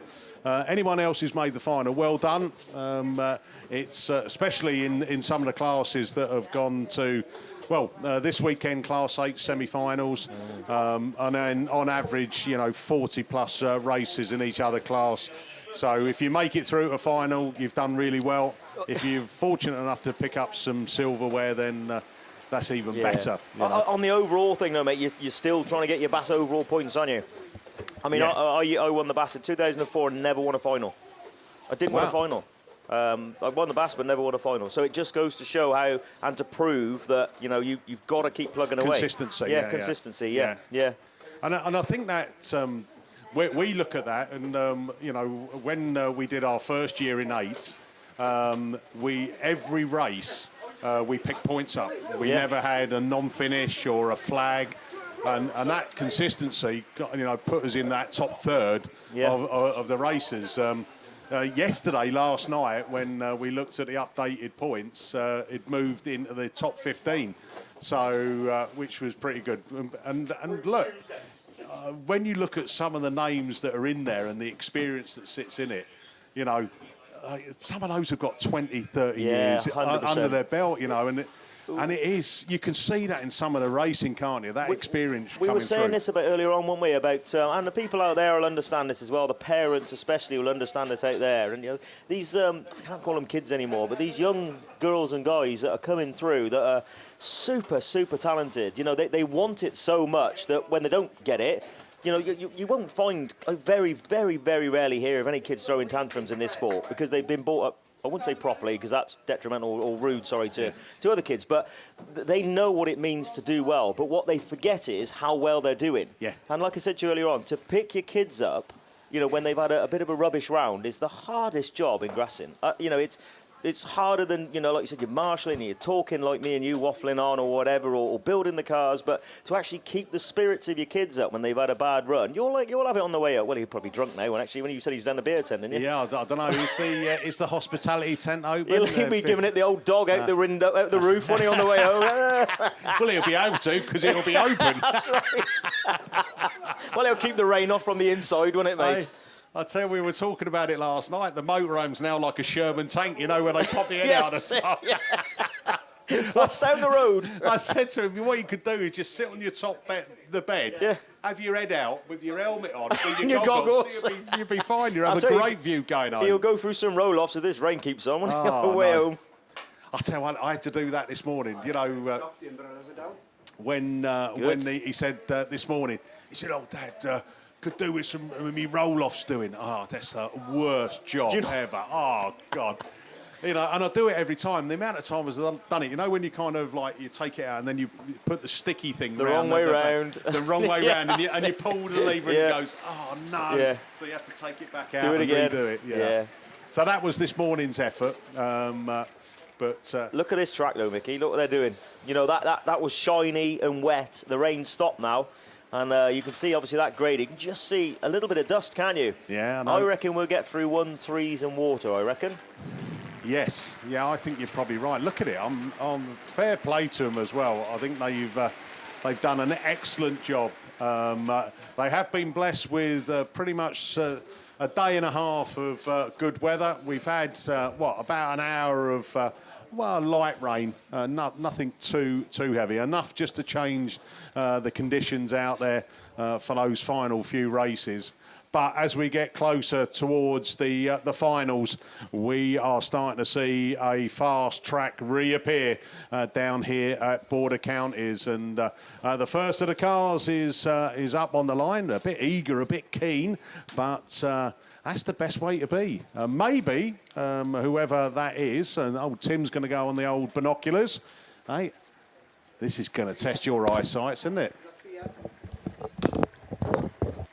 We're all waiting with suspense, Tim. 3F. It's only because Gareth told you. It was like, yes. You know, you're like this with the binoculars. Hey, I know. Right, hold on. What's this? I've got a note here. It says, broken down outside gate. Anyone got a welder could help with broken parts. Now, that doesn't sound healthy, does it?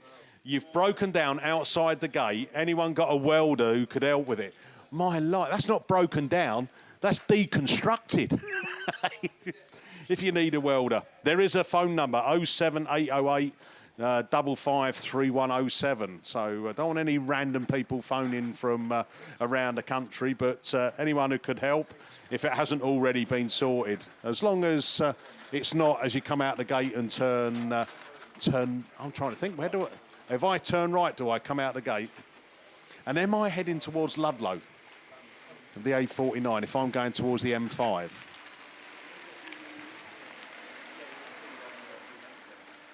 So it's only because they've shut the road, haven't they? But I'll be all right though, will I? Or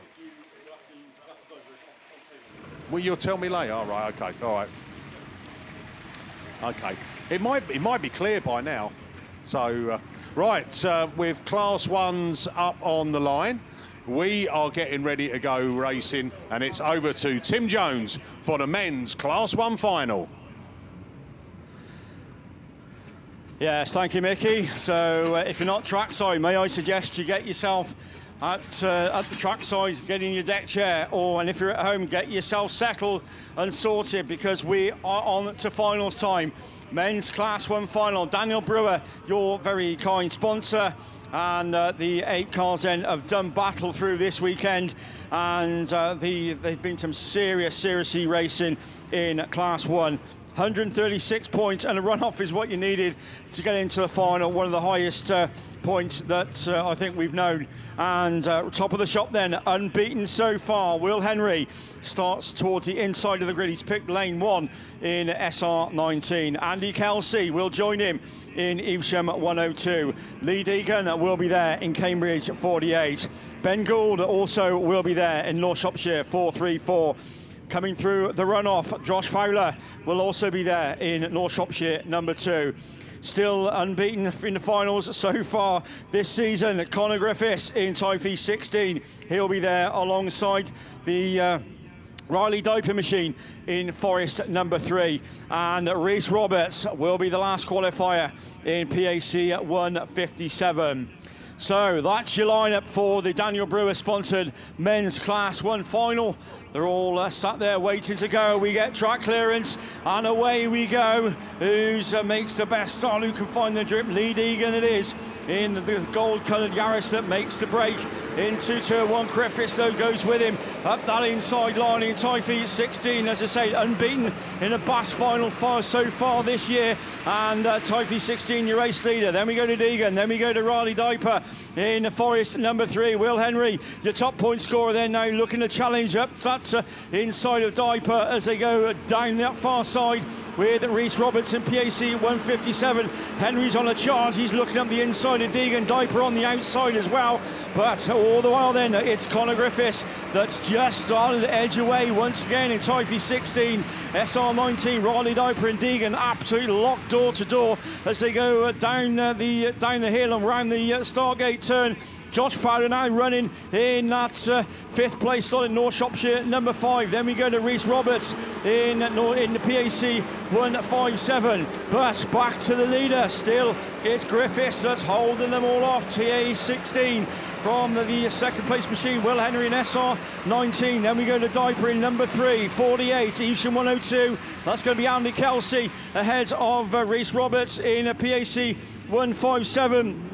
As the rest of the 2 of the field then go through, but back to the leader, if anything, extending his lead all the time is Conor Griffiths in Typhe 16. Another lap successfully under the belt as he motors on. Will Henry running 2nd in SR19, Riley Diaper 3rd. Then we go to Kelsey in 4th, Robert Deegan in 5th. Roberts in 6th, then it's Josh Fowler in North Shropshire number 2, and Ben Gould will round it all out in North Shropshire 443. But eyes back to the front, one more lap to go for Griffiths. Is he going to make it another final win in Typhe 16 as he leads at nearly 3/4 of a straight ahead of Will Henry in SR19, Riley Diaper in 3F. Then we go to Kelsey in 102, Roberts in 157, Deegan in 48, Fowler in number 2, and completing it all is Ben Gould in North Shropshire 443. But eyes back to the front, it's going to be another final win and another set of maximum points. And the Class 1 then, it goes to Conor Griffiths. Typhe 16 takes it, Will Henry in SR 2nd takes 2nd, Riley Diaper 3rd in 3F. Then we go to Andy Kelsey in Evesham 102, Rhys Roberts, Lee Deegan, then Josh Fowler, and completing it all and a stunning Class 1 final, that will be Ben Gould in North Shropshire 443.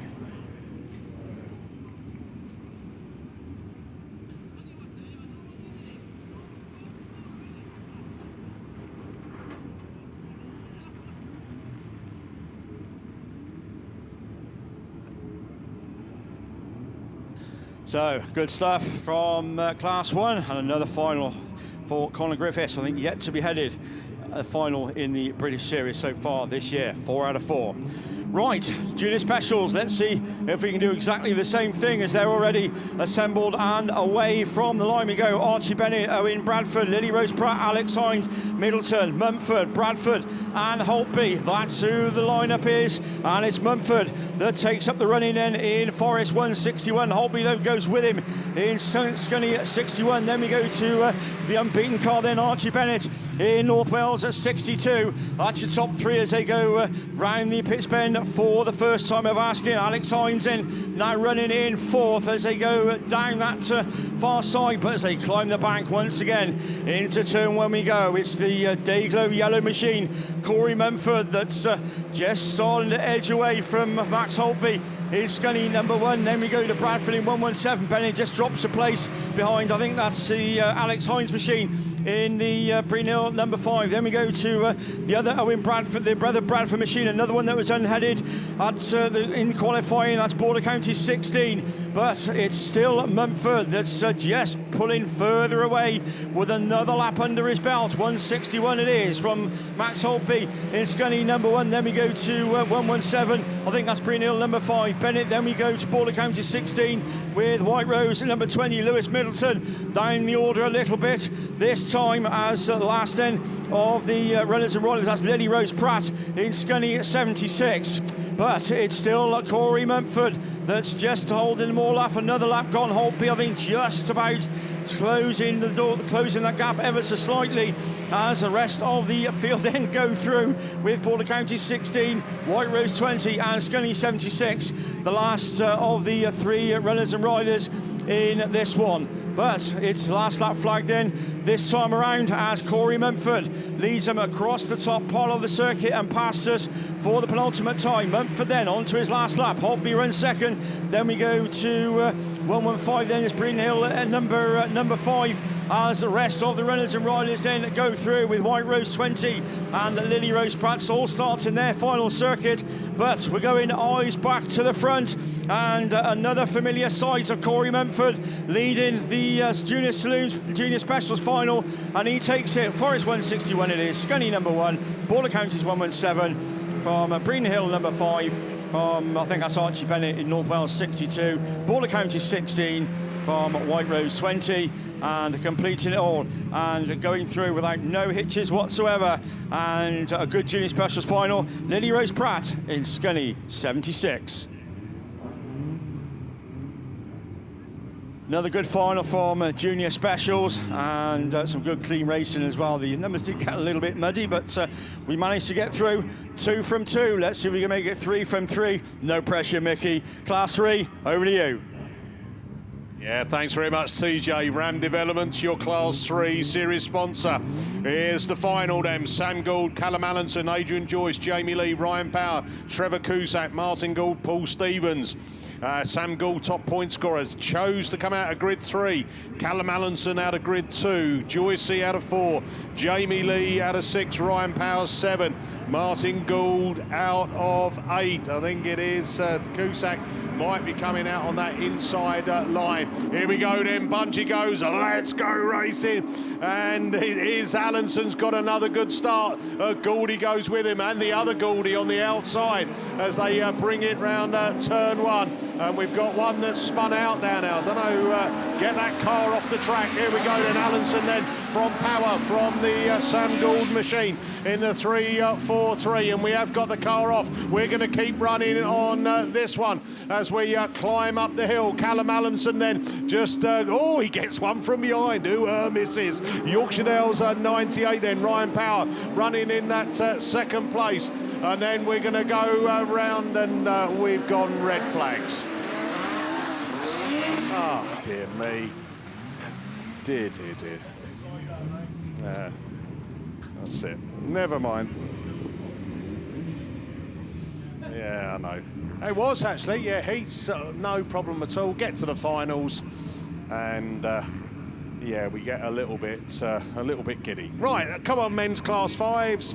You can do it. Lorryinsurance.com, our series sponsor. It brings out Bing Bong. Ollie Howell in North Shropshire 1. Top point scorer. Adam Brown in Mallow 184. Mark Euchre, PhD 20. All of those 3 guys are unbeaten on... I only think there's 7 cars. Someone's missing there. Charlie Holloway's there in Evesham 9. Steve Donovan, IK72. Lewis Richards, Tyre 451. The Italian Stallion, John Wild and Lee Cox. Bungee lifts. Let's go racing with the men's class 5s. It's Adam Brown, Mallow 184. Gets a cracking start up there. Ollie Howell goes with him in the North Shropshire 1. Wild comes through into the 3rd place as they come out of that turn 2. All tight. It's Brown then from Howell. From Donovan now, from Wild, from that Holloway machine. The Italian Stallion there in Tyre 451, running in 6th place. Lee Cox at the back of the pack in Forester Dean 2. But up we go, we climb up the hill, and Howell is all over the back of that Adam Brown machine in that Mallow 184. But he comes out of turn 2, still leaning, but here comes Ollie Howell. Down the hill they go. Woohoo! Evesham 9, Charlie Holloway 3rd. Then it's Steve Donovan, IK72. Then we run into the C7 machine. Wild and Cox is up there as well. But coming up the hill, still that Adam Brown machine. Mallow 184. Can he get caught? He seems to be extending his lead at the moment. The track is drying on that inside line. Ollie Howell goes with him, North Shropshire 1. Followed by Donovan machine from Charlie Holloway. Holloway into the back of Donovan there. And a little bit of a crunch, but they keep on running as they keep chasing. Up the hill they go. Still that Adam Brown machine from Ollie Howell from the chasing pack. Holloway still in that 4th place. Is he going to make his move very soon? Because we've got a couple more to go. Brown then from Donovan, from Howell, from the Holloway machine. The Italian Stallion, John Wild. And then that final place of Lee Cox. And up we go then. Another lap of asking as they climb up the hill. It's still Mallow 184. Adam Brown. Is anyone going to get close to him? He seems to be just extending that lead in with 1 more lap to go. He's got this one in the bag. Don't know. Hopefully not commentator's curse. IK72. That is Steve Donovan holding on to the 2nd place. Evesham 9. Charlie Holloway 3rd. 4th is the Ollie Howell machine in the North Shropshire 1. Then we go to the Italian Stallion Tyre 451. C7 is John Wild and Forester Dean 2. But put your hands together. It's your BAS round 4 class 5 winner, and it is Adam Brown, Mallow 184. 2nd in Steve Donovan, IK72. Charlie Holloway, Evesham 9. Ollie Howell 4th in North Shropshire 1. The Italian Stallion in Tyre 451 in 5th. John Wild in 6th, and then the Forester Dean 2. And that is Lee Cox. So it was Mark Euchre that was not out in the final in PhD 20. Right, up on the line, we are going over to men's class. It is class 8. It's over to the voice of an angel. Thanks very much, Ed Mickey. Yeah, we're going to go straight into this men's Class 8 final. Of course, ProLinks are your sponsors and have been throughout the course of the 24 series. As we are looking down towards the line, we can see Mackenzie, Matthews, Thomas, Bishop, Mullen, what is I've forgotten the name. Liam Nichols. Harry Russell and Alex Hall. They're your 8 that are going to make their way into turn 1. Who's on the outside line? They're trying to get back to the inside. It's Dan Thomas versus Dan Mack at the head of affairs. So it's the TT powered versus the DM racing engines that go through the start gate turn for the first time, and it is Thomas just about getting his front wheels up into front, but it's Dan Mack looking up the inside in the 44 machine. Alex Hall had a good weekend so far. He's there just squeezing his way through to take up that 2nd spot as they come back towards us to round out their first full circuit. From Daz Mullen then, he had a good few heats, didn't he, unbeaten yesterday, and he's there in that 4th position. In Yorkshire Dales 37, Harry Russell just gets it all wrong and has to have a detour towards the tail end of the field, but it's Dan Thomas in PhD 47 then that takes up the running and has done so for the last 2 laps, but it's another lap complete. 47, 44, 411 and 37. They race ahead of Sam Matthews in Scunthorpe 427. Liam Nichols in Yorkshire Dales number 7. Matt Bishop trying to find a way through on the inside, hugging the cones through the start gate turn in Yeaton Sodbury 73. And at the tail end of the field, unfortunately, Harry Russell in IK 65 but it is Dan Thomason in PhD 47's got 2 more full circuits to go on this Grove Farm Raceway here at the Border Counties Club. Dan McKenzie still leads the chase in Cambridge 44 from Alex Hall in 411, who's under pressure now from Mullen in 37 as he rounds out here 1, 2, 3 and 4. Harry Russell gains a place at the tail end of the field, but it's not going to matter a jot to your race leader who goes on to his final circuit. Dan Thomas it is then, holding the pace, controlling the pace and holding them at bay at the moment. Dan Mack continues to lead the chase in CA 44. He's still there in that second spot. Mullen looking through on the inside of Alex Hall, but it looks like the Radford car's got the momentum, or has it, in a battle for third. But it's Dan Thomas that takes the win in PhD 47 from Dan Mack, from Hall, from Mullen. Matthews takes fifth in the Scunthorpe 427 machine from Liam Nichols in Yorkshire Dales number 7, Harry Russell in IK 65, and the finalist then right at the tail end of the field, Matt Bishop in Yayton Sodbury 73. So there you go, 15th qualifier, finishes in third. That's a good way to go through into your Class 8 final. Class 9s are down there on the line. Your top 8 here this weekend are Lee Waldron, Luke Jenkins, Adam Robinson, Sam Pinches, Lee Seagreaves, Aidan Llewellyn, James Heselton and Andy Hornshaw, just missing out by a single point. Russ Adiman in York number 6, but we have 8 cars down there on the line. They all want their BAS points, don't they, even in these tricky conditions. But the bungee lifts, X-Track shock absorbers have been your corporate sponsors for the series this season. And already it's Hornshaw clearly into turn 1 with an advantage in York 78, who slides through to lead the chase. In that second spot is Adam Robinson. He took a superb heat win this morning in the North Shropshire 71 machine, and he's there leading the chase from Luke. No, it's not Luke, it's Aidan Llewellyn in a PhD number 9 that currently rounds out your top 3. But back at the front it continues to be your newly crowned national champion, still Andy Hornshaw in York 78, who's there in that race control from Adam Robinson. North Shropshire 71 still holding on to second. Seagrew's up to 4th now in the ARC number 3 machine, and he's reeling in the the tail end of the Aidan Llewellyn machine, and he's through on the inside. PhD number 9 then demoted back to 4th. Sam Pinches a turn of speed and found some grip in Radford 35, and he through to take up the final trophy pot at the moment as well, pushing Aidan further back in a battle then for that 4th spot. And Luke Jenkins is there in 5th in PhD number 7, but on that note he loses 2 positions as Lee Waldron and James Heselton are through to 5th and 6th, but it is another lap complete, and it's Hornshaw from Robinson who begin to pull away from Lee Seagreaves, who's still there in that 3rd spot in ARC number 3. Now can Aidan hold on to that 4th? It looks like he's pushed on in the PhD number 9 machine, and he has, and that's allowed Sam Pinches to move through to take the final pot as that yellow flag with the black cross gets made ready. It's going to be 1 circuit to go then for your race leader. On to his last lap he goes. Y78, North Shropshire 71 continues to lead the chase. Nothing to split them at the moment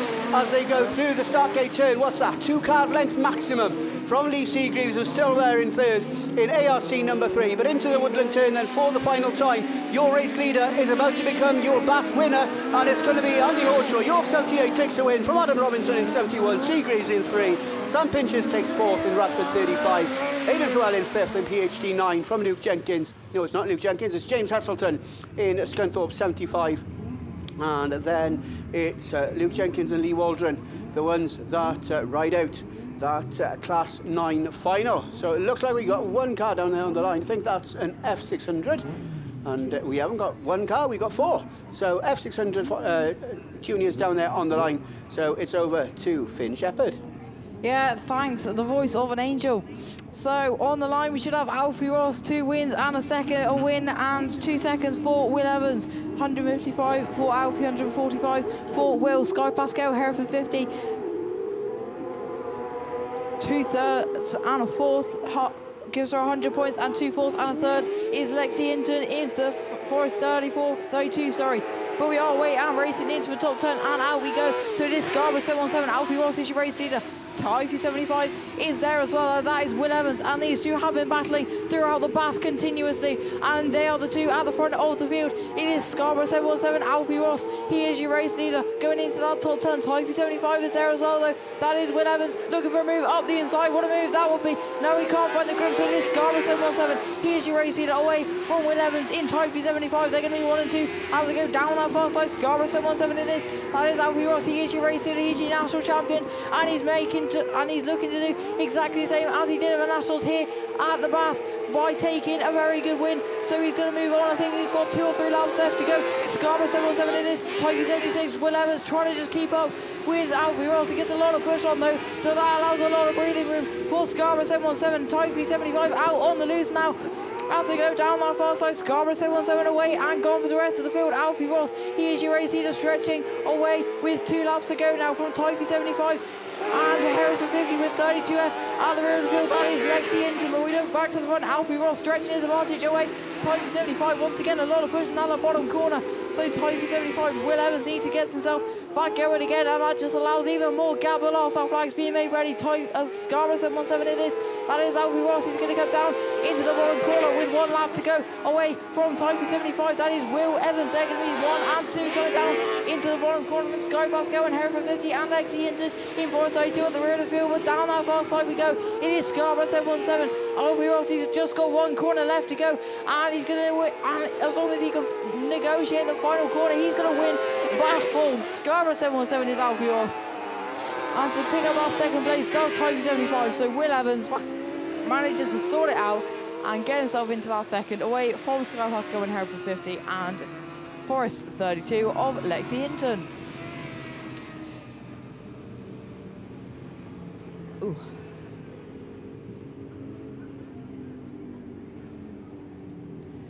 So just hearing confirmation over the radio, that race was all clear.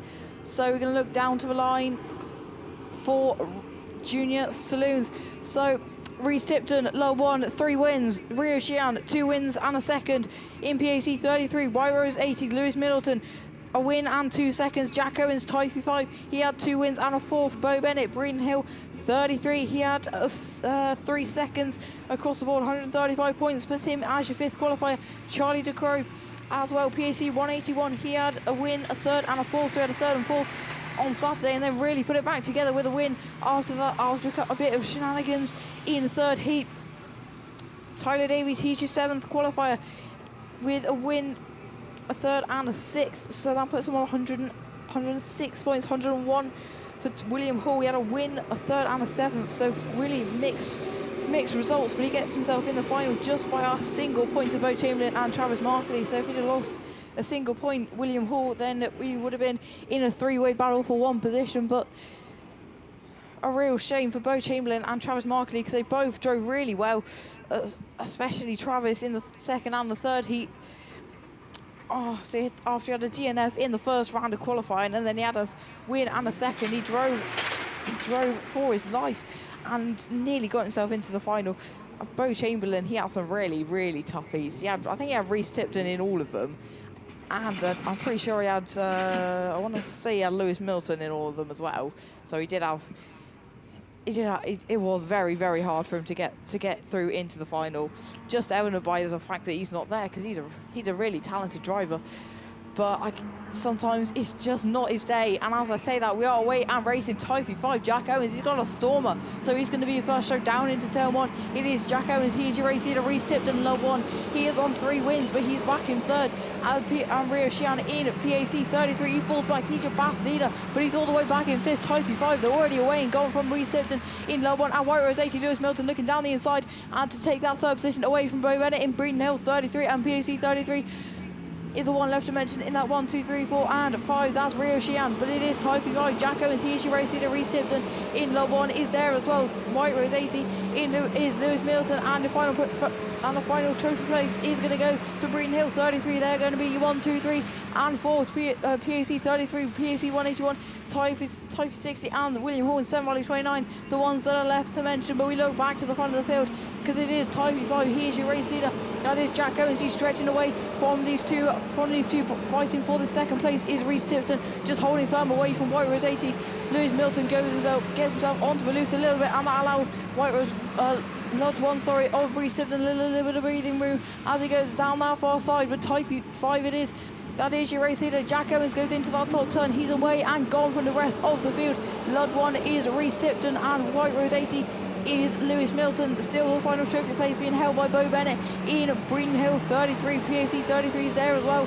And Typhy 60, PAC 181 and William Hall, the one left to mention, in Seven Valley 29. But we look back to the front because it is Tyre 5. He is your race leader going into that top turn away from Lud 1. That is Reece Tipton and White Rose 80 of Lewis Middleton and Breeden Hill 33 of Bo Bennett. They're going to be on 2, 3, 4 and 5. Moving on to the final circuit, it is Jack Owens though in Tyre 5. Lud 1, Reece Tipton, White Rose 80, Lewis Middleton, Breeden Hill 33, Bo Bennett, PAC 33, Rio Xian, Tyre 60 of Tyler Davies, tried to grow in PAC 181 and William Hall in Seven Valley 29. But we look back to the front, Tyre 5 it is, going into that top turn, comes around the final corner.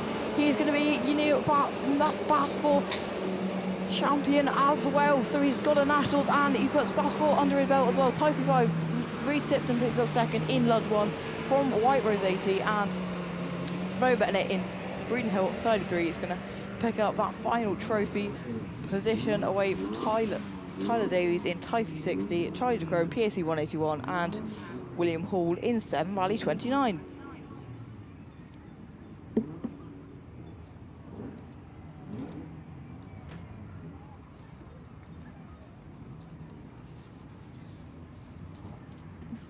So, Class 2 machinery down on the line.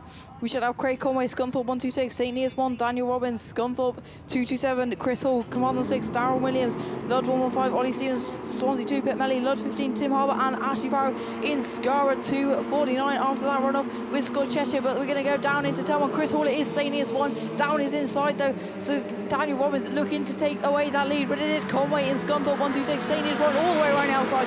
What a move that would be. Daniel Robbins gets it done. Oh no, as I say that, Scunthorpe 126 right back up his inside, so I think that's Conway takes up the running. So Craig Conway is your race leader away from St. Neots 1. That is Daniel Robbins. They're going to be 1 and 2 going down that far side. Chris Hall's there as well in Scunthorpe 225. They're really line and stern going down that far straight, but we look back to the front because it is Craig Conway in Scunthorpe 126. He is your race leader. St. Neots 1 is Daniel Robbins. They are 1 and 2. Chris Hall as well as Scunthorpe 226. Pit Melly in Swansea 2. They're going to be 1, 2, 3 and 4 going down that far side. Lud 115 is there as well. They're going to be 1, 2, 3, 4 and 5.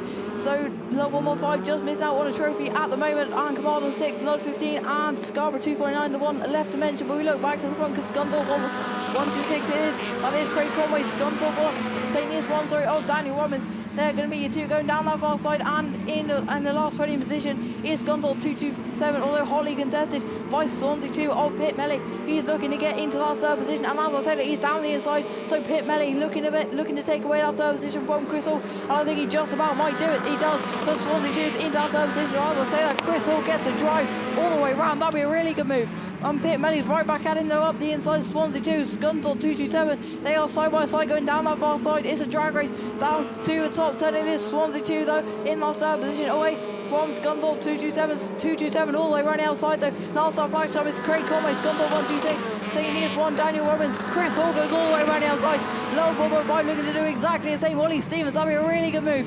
And he's just going to stay side by side with Pit Melly. Chris Hall gets back that third position away from Swansea 2 of Pit Melly. We're going to go back to the front though because the check of flag's being made ready. St. Neots 1 chased him all the way to alignment. Craig Conway's going to take the win in Scunthorpe 126. St. Neots 1's Daniel Robbins from Scunthorpe 227. Lud 115. St. Neots, Swansea 2, sorry, of Pit Melly. Lud 15, Carmarthen 6, and Scarborough 249 of Ashley Farrow. So now we've got Class 4s on the line, so I'm going to hand you over to Mr. Tim Jones.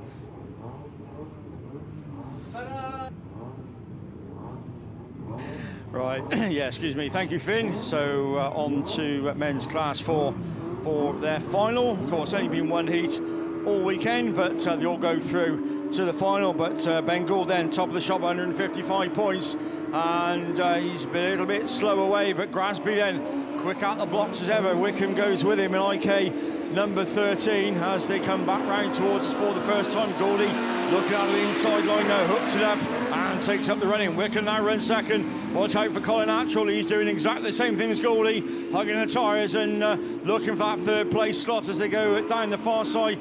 Grasby now just dropping back slightly alongside Jason Miller in Scunny 66, but all the while it's Ben Gould, North Shropshire 434, that motors onto another lap. IK 13, 272. Then we go to Jason Miller in Scunny 66 with Radford 47. That's Claire Herman and Grasby and Isham at 220. But back to the leader, still the Goldie machine, North Shropshire 434. that's going to bring him round once again and start another lap of this Midland Raceway. Wickham going through IK13 with Colin Attrell, IK 272, Jason Miller in Scunny 66 with the Radford 47 and Eacham 220 having their own battle. That's Claire Herman and Darren Grasby respectively, but they still leading the way and showing how he's done. The X-Class 6 racer, of course, Bengal, North Shropshire 434, IK 13, Wickham running second, Attrell running third. Then we go to Miller with Grasby's now got by Herman in Eacham 220, but I think as Darren got a problem on board, the car's slowing down, but they're having their own private battle towards the tail of the field, but nobody is battling Ben Gordon. On to the last lap he goes, 434, 13, 272, Scunny 66, and Eacham 220 and Radford 47, rounding out the race order. But just streaking away, he's got this one in some fine style, isn't he, Ben Gould? North Shropshire, 434 it is. That's your Class 4 champ this weekend, and he's delighted with that, and so he should be as well. Gary Wickham, IK 13, Colin Attrell in 272, Scunny 66 of Jason Miller, and Dan Grasby, Eacham 220, and bringing it home and completing Class 4 this weekend, Claire Herman in Radford 47. D&M Designs and Fabrications, of course, your very kind sponsor. We thank them and all the sponsors. Without them, we couldn't do what we do. Right, moving swiftly onwards and upwards. Elite Racing Transmissions, the unlimited front-wheel drive modified saloons, though better known to you and me. That's Class 6. So Parsonage, Brown, Manning, Gasby, Tinker, Parker, Russell and Lewis. That's who we've got, as Parker then very slow away in 65, but Parsonage then like a rocket out the blocks in North Shropshire 146, but Brown's gone with him, so's Gasby, almost pushing him down the hill in Pennine number 7. Russell now just settling into 4th, and IK 64 with Tinker and York 35. Manning just down the order slightly in 152, but you're looking to get up the order, I am sure, but it's Parsonage, the one you got to catch at the minute. North Shropshire 146, Brown in 182. Gasby still trying everything he knows to get by in Pennine number 7. Russell just sitting back and letting the action unfold in that 4th place lot. Now looking up the inside of Gasby as he just has to hit the brakes and to get the car turned in. Not quite this time around, but Parsonage it is that's still leading the way. The current national champ, of course, 146, 182. Gasby in Pennine number 7. Russell still fighting hard in the IK 64. Tinker in York 35. Manning once again just struggling to get by in York 35. There's a gap he dives through and alongside as they go across the top pole on the circuit, but Parsonage it is on to another lap. 146, 182, 7, 64, 152 with York 35, and Elan Lewis is the last of the runners and riders in PAC number 70. But climbing the bank once again, and Parsonage will see the last lap flag. This time North Shropshire 146, 1 to go. Brown in 182. Andy Russell now has found the gap through, and looking up the inside of Gasby for that 3rd place slot as they go round the Stargate turn. Manning's gone with him as well in 152. He's got past Tinker in York 35, as then Gasby and Russell still fighting for that 3rd place slot. But here's your winner, North Shropshire 146, Brown in 182. Russell takes 3rd ahead of Gasby. Manning in 152, York 35 of Jordan Tinker, and last but by absolutely no means least, Elan Lewis in PAC 70.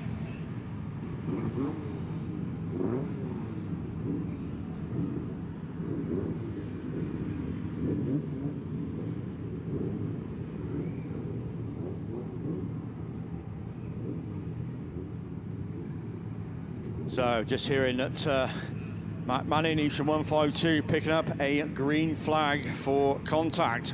So he will go back 2 places. So good stuff from Class 6 as ever, fast and furious.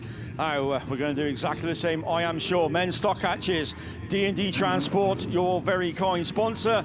And this consists of Dean Smith, Paul Harrington, Alan Hawkins, Daniel Mumford, Daniel Ferguson, Paul Lickley, Charlie Mustow and Eston Mayo. Away we go, and it is Dean Smith, your top point scorer, yet to be headed in round 4 so far this weekend.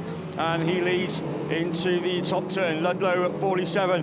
Estimate having a better run this time in Pennow 23, but he's got some serious company with Paul Harrington and Paul Lickley right there with him as well as they come down the hill for the first time of asking, with Daniel Mumford in IK 505, Musto in there as well in Breen Hill at 23. But as they climb the bank into the top turn, once again just starting to edge away is Dean Smith in Ludlow at 47.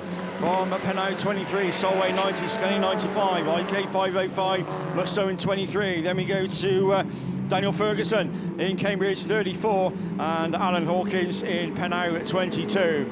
But switching back to the front, it's still Dean Smith that's just extending his lead, I think, as every lap goes by, with Eston Mayo in PA 23, Harrington in 90, Lightning McQueen in Scunny 95. Mountford's certainly not out of it either, as he just makes a mistake. Musto looking up that inside in Pennow in Breen Hill at 23 as they go down that far side, still locked together as they climb the bank into turn one once again. But another lap under his belt for Dean Smith. Ludlow 47, Mayo still holding off the challenger Harrington in Solway at number 90 as he just gives him a little bit of a nudge as they go round the pits bend. Lickley still running in that fourth place slot in Scunny 95, but back to the leader still. It's Dean Smith going to hold them all off for one more lap. Ludlow 47, Pennow 23, Solway 90, Scunny 95, Breen Hill 23, Cambridge 34, and the Mountford in the IK 505 with the last of the runners and riders. That's going to be Alan Hawkins in Pennow at 22. But it's going to be 4 wins from 4. Dean Smith, Ludlow 47 is that takes it. Eston Mayo in Pennow 23, Harrington in Solway 90, Lightning McQueen, then Paul Lickley in Sky 95, Breen Hill 23, Ferguson in 34, Mountford in IK 505, and completing it all then for the Stock Hatches. Another exciting, fast and furious Stock Hatch race. That's going to be and go to the Pennow 22 of Alan Hawkins.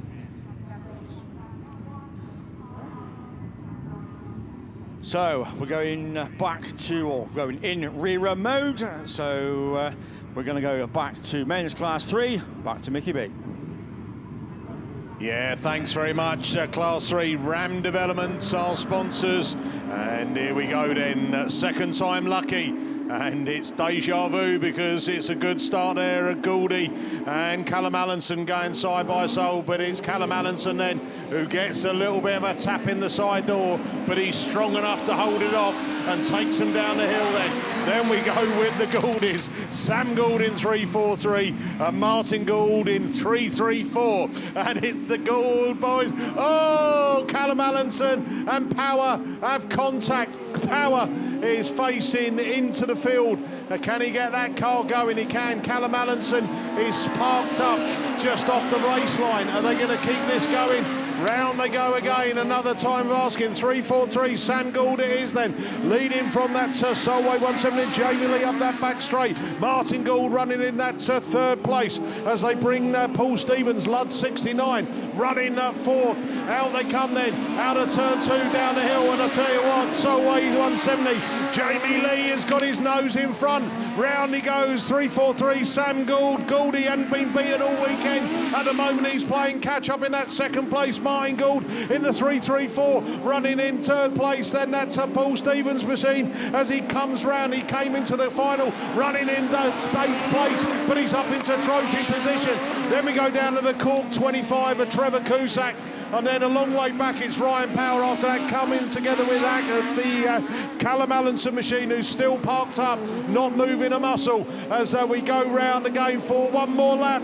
Round the hill we go then. Nordstrom's at 3.43. Gouldy's got his nose in front. Solway 170, Jamie Lee's running that second place. I tell you what, Ludd 69, he's got company. Paul Stevens running third, but here comes the other Gould. Martin Gould on the outside of him as they bring it round turn 1 and 2 for the final time. It's going to be Sam Gould. Nordstrom to 3.43 takes the Class 3 final. Solway 170 Jamie Lee. Then we go Martin Gould. Then the Ludd 69 Paul Stevens. Cork 25 of Trevor Cusack, and Yorkshire Dales 98 across the line. And that's Ryan Power. Did not finish. Callum Allenson, Yorkshire Dales 34. And that is your Class 3 final done and dusted. Tick in the box. Up on the line, it's men's Super Saloons. Class 7s. Max Sport, our series sponsor. Who's out there, Mickey? Wow, what a lineup this is. Phil Cooper, ARC6, unbeaten this weekend. Archie Bentley, Border County 7. Cameron Mills, Cumdee 9. Andy Holtby, Scunthorpe 61. Dan Johnson in that Scunthorpe 383. Senna Proctor in Scarborough 23. Scarborough 70, Andy Jefferson. And York 14, Ayrton Ellison. And what a lineup that is. And again, you just look down the list of all the 7 drivers, and it really is a tough ask to get yourself up into the top 8. But there you are, some familiar names in there, and Phil Cooper, probably the most decorated senior men's driver out there. 13 national titles, maybe. Yeah, it might be 14 actually, because he picked another one up this year, didn't he? So, yeah. Again, in my book, greedy, you know, could have shared it around a bit. But yeah, Phil Cooper, Archie Bentley. And Archie, yeah, as a young lad coming into it, he just seemed to, that natural kind of feel in that car, isn't it? You know, as obviously Simon Bentley, you know, kind of thought, you know what, I'll leave it to the lad, you know, he can do it now. And he definitely is. He's not letting anyone down, is he? 2 wins and a second gets him on that 155 points. Cameron Mills, Cumdee 9. Again, started yesterday morning with a second, and then came back with 2 wins. And what you expect, really, he's quick off the line, isn't he? And watch that going up there. Andy Holtby, equal 4th coming into the final, 7-time national champion in the 7s. And that's no mean feat in itself, is it? But he's going to be out there. And, you know, sometimes you see it, don't you? You know, someone middle of the pack, you know, who maybe not have been as dominant over the weekend, comes and storms the final. Not saying that's going to happen, but you've seen it. Dan Johnson, he'll be popping some wheelies. Senna Proctor, Andy Jefferson. Andy was brave on that last set of heats. He came round the outside like a madman himself, and it paid off because he got maximum points. Right, here we go then. We're going to get track clearance.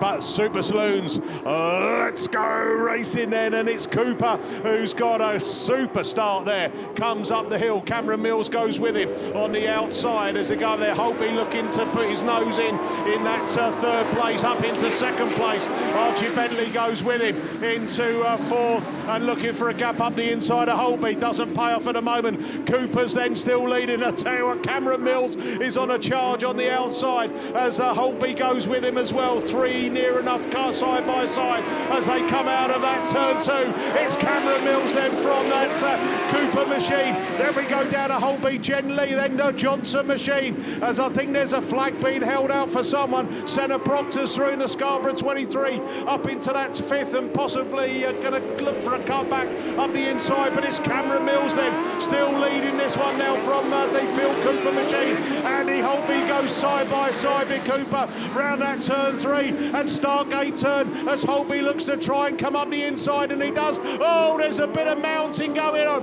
Oh, get a bucket of water as we go. Oh, red flags. I think Andy Jefferson wanted to join the party. I don't think he really did, but he did join the party. And yeah, a bit of mountain action going on. Cooper and Holtby need separating, and that was building up to be a cracking Super Saloon final. Cameron Mills, you're going to have to do it all again, my friend, as he comes past commentary. The rest have all come round for a bit of rubbernecking. Look, they've come round for a look at they. Oh, Senna Proctor's come round. Oh, look at them. Hey, one's on top of the other. Who misses? So, right. So while they get themselves sorted out with a bucket of water, and it's over to Graham Bennett for the F600 men's final. That was cracking, that, mate, wasn't it? That was really settling itself up for a good run there. Hutch didn't make the best of starts, but he was trying to find his way through. But yeah, look forward to the rerun. So on to F600s. equally as excited, maybe. SC811, SP10, YD86, Ludlow 16, BC28, PAC20, S3D, and Athelston 33. So let's have a look, see on the start line. So it looks like Jamie Duggan there chose grid 1, Allenson on 2, Tony Wilson on 3. Then your guy who's actually sat on 3 wins, James Brown, SC811, is grid 4. Ludlow 16, Ashley Bradford, I think, is on 5. There we go, track clearance. Oh, no, we still got Jeffo being... Jeffo's unlucky, isn't he? He's like the sooty version in male form, is Jeffo, just doesn't have the luck. And who we got on the outside? I think Athelston 33, Simon Jackson, Athelston 33, sorry, Dave, and Simon Jackson on 7. And then I reckon PAC 20. So, yeah, be interesting into that first corner. Track's looking really good again still, isn't it? So plenty of grip there, plenty of lines to take. Expect Tony Wilson and Allenson to give James Brown a bit of a run for his money in this one. But don't discount Jamie Duggan, won the map, didn't he, earlier on in the year, and then been a bit here and there through the Bash rounds as they go. But God, I hope Defo can get that car fixed. It looks like just a broken rose joint, I think, maybe on that left-hand rear arm. Hopefully just like I said, a broken rose joint or a broken bolt, maybe get that out the arm and get that repaired. And he's got a bit of the team up there, they should be able to get it done. So hopefully that'll it's just going into the middle, so that'll delay his 15-minute repair time, you'd say, wouldn't you? But on to these F600s then. So these come into the middle of the ground. So like I say, James Brown, he's been your man that's been on top form. Like I said, self-built car, lovely little thing as well. SC811, let's keep an eye on him. He's coming out of the middle, but like I say, by the look of it, maybe grid... sorry, Mickey, have you got to go? I was just going to say, quick update on the Class 7, Scunthorpe 61. Andy Holtby, black flag, not in the rerun. Booyaka, okay. So F600s are away then. Good start from PAC car, PAC 20 Shea Fuller then. But it is Allenson that makes the use of that today on back end, doesn't he? Gets the grip, gets up there, but it is SC 811, as we say. James Brown round the outside, SP10 Tony Wilson at the inside, PAC 20, then the Duggan machine, another 16 S3D, and a 33 at the rear of the field. So it is Allenson in YD 86 down the back straight. Chris Allenson then from SC 811. Tony Wilson there, SP10, just tries to just nick up the inside, and then we got PAC Shea Fuller just doing a full 360, kept the power on and gone. But it is 86 from 811 from SP10.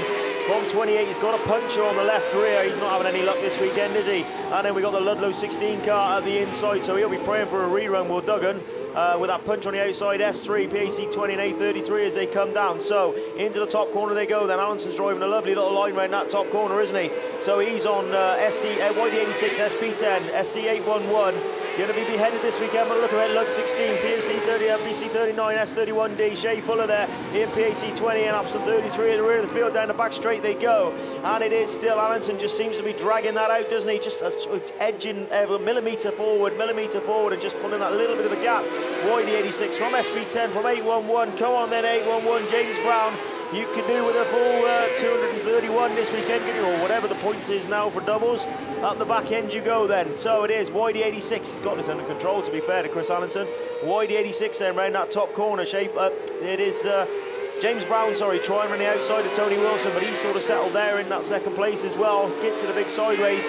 Ludlow 16 in the last trophy position, PAC 20, Shea Fuller, Simon Jackson S3D, Athelston 33, and then the unfortunate BC 28, like I said, with the puncher at the back of the field. So this is coming round for the checkered flag. I missed the last lap, so well done. YD86 takes the win. SP10, SC811 in third, Ludlow 16, PAC 20,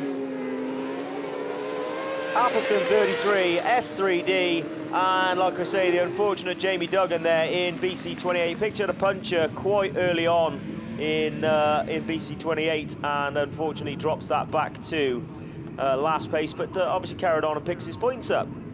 So what we got on the line now then? Class 10. Whoa, come on boys, let's see what we can do here then. So men's class 10.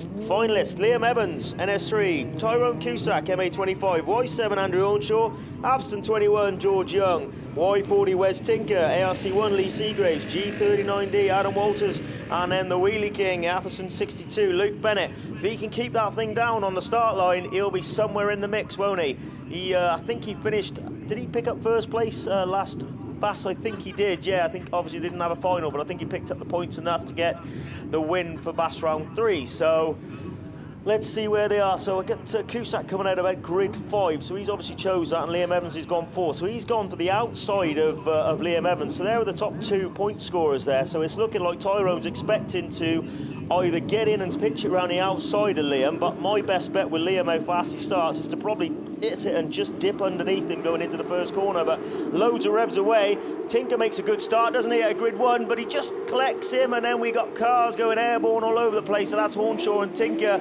collecting each other. I've got a feeling that's going to be a messy red. It is a messy red.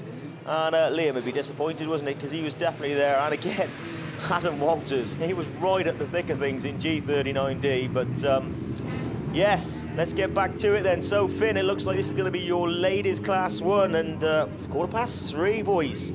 We're flying through it. Go for it, mate. Yeah, thanks, Graham. So, ladies class 1s, this is going to be a big final. 109 points needed to get in. Maddie Tilson missed out by 3. So Jones, Henry, Hadley, Meehan, Crompton, Conway, Box, and Davies, they are your runners and your riders. Typhoon 25, Star 19, Seven Valley 147, West Waterford 134, Scunthorpe 951, Cumdu 182, Forest 3, and Typhoon 2. So they are your runners and your riders. We've got yellow flags all over the circuit, so we are away and racing with the final of your ladies class 1. Sarah Meehan's going to be first show going down into turn 1. West Waterford 134 is your early race leader coming down my side. West Waterford 134 it is. Go corner somewhere in there. Type 25 Nia Jones. She had 2 wins and a second, and she's looking to take the lead away from Meehan, but she can't do so. Surely she can't get a slingshot all the way around the outside. But she's just going to have to start into second. As I say that, she's finding some grip all the way around. So Merciful for 134 for the moment is your race leader, but Typhoon 25 really piling on the pressure is Nia Jones. She's looking for a move all the way around the outside. What a move that is! Typhoon 25 takes up the running away from West Waterford 134. Sarah Meehan pulls back to second away from Typhoon 25. What, we got 2 coming together. Jess Conway and Sam Bolts. I think it might be 2 separate incidents, but they both get themselves going. Good to see from both of them. Nia Jones is your race leader. Typhoon 25. Meehan in West Waterford 134. They are the 2 that are leading the race together away from Seven Valley 147 or Rachel Hadley, Star 19, Laura Henry, Claire Compton, it's Scunthorpe 951 and Laurie Davies in Typhoon 2. I think Sam Box has got problems on board. Comes to 182 is a bit back. That's Jess Conway, West Waterford 134. Sarah Meehan looking at me inside, but Nia Jones holds firm. In Typhoon 25, she can't leave the door open now. Otherwise, I'll say that she's really wide. Maybe she's trying to make this line work, and it is. So Typhoon 25 is your race leader. West Waterford 134. Sarah Meehan, Rachel Hadley in Seven Valley 147. There, 1, 2, 3. Hadley really coming back into contention here. And brings a little bit of gap back to Laura Henry and Star 19. So these 3 are lying astern. Rachel Hadley looking for a move all the way around the outside. Last start flags being made ready. Nia Jones is definitely a race leader. West Waterford 134, Meehan. And then Rachel Hadley, I think she's fallen a bit too wide. And she can also slot back into that 3rd position. But we looked to the front of the field because it is Typhoon 25. Oh, Rachel Hadley gets a little bit of contact. Star 19, Laura Henry's come into this now. So she's looking at the inside of Rachel Hadley for that 3rd position. But it is Typhoon 25 going round that top turn. Sarah Meehan looks for a move, but she ain't going to find it. So it is Typhoon 25 takes the win away from West Waterford 134, Seven Valley 149, Star 19, Scunthorpe 951, Typhoon 2. Sam Box is in the infield. And Jess Conway comes to 182. That's about the only thing that can stop her is mechanical issues or problems or being involved in a collision. So she's at the back of the pack. So ladies class 5s on the line. So I'm going to hand you over to Mickey to take you through them. Yeah, thanks very much, Finn. Ladies Class 5s, lorryinsurance.com are sponsors for the series. York 44, Nicola Jesse, PAC 11, Lucy Wickham-Jones, Michelle Ellis, Stroudon District 33, Sarah Bateman, Sarah Chilvers, Sandra Jones, Lynn Olsen, Lindsay Pittman, and it is Nicola Jesse, unbeaten this weekend, takes them up there. Lucy Wickham-Jones goes with her in the PAC 11. Michelle Ellis goes as well down the hill. Sarah Chilvers, the daughter of the man who had the chassis shaping himself to look younger, is running in fourth place, or is she? As that Olsen machine looks for that place, but cut back up the inside. Sarah Chilvers back up to fourth place, but eyes back front as they come out of turn 2. It's Michelle Ellis now looking for a gap up the inside of Nicola Jesse. Oh! Right up the tailpipe. PAC 11, Lucy Wickham-Jones. Oh, my life. Gave her a right old shunt from behind. And that means that that's going to go red flags. So that didn't last long, did it? No. Not doing very well at all, are we? We've got a rerun on ladies' 5s. We've got a rerun on men's 7s. We've had a rerun on men's 3s. Yeah, not doing very well. So, yeah, there, look at that. Lucy Wickham's car looking a little bit battered in the PAC 11, and yeah, she just absolutely nailed it into the back of Michelle Ellis there. Damage on the back of that. Hopefully Michelle is okay.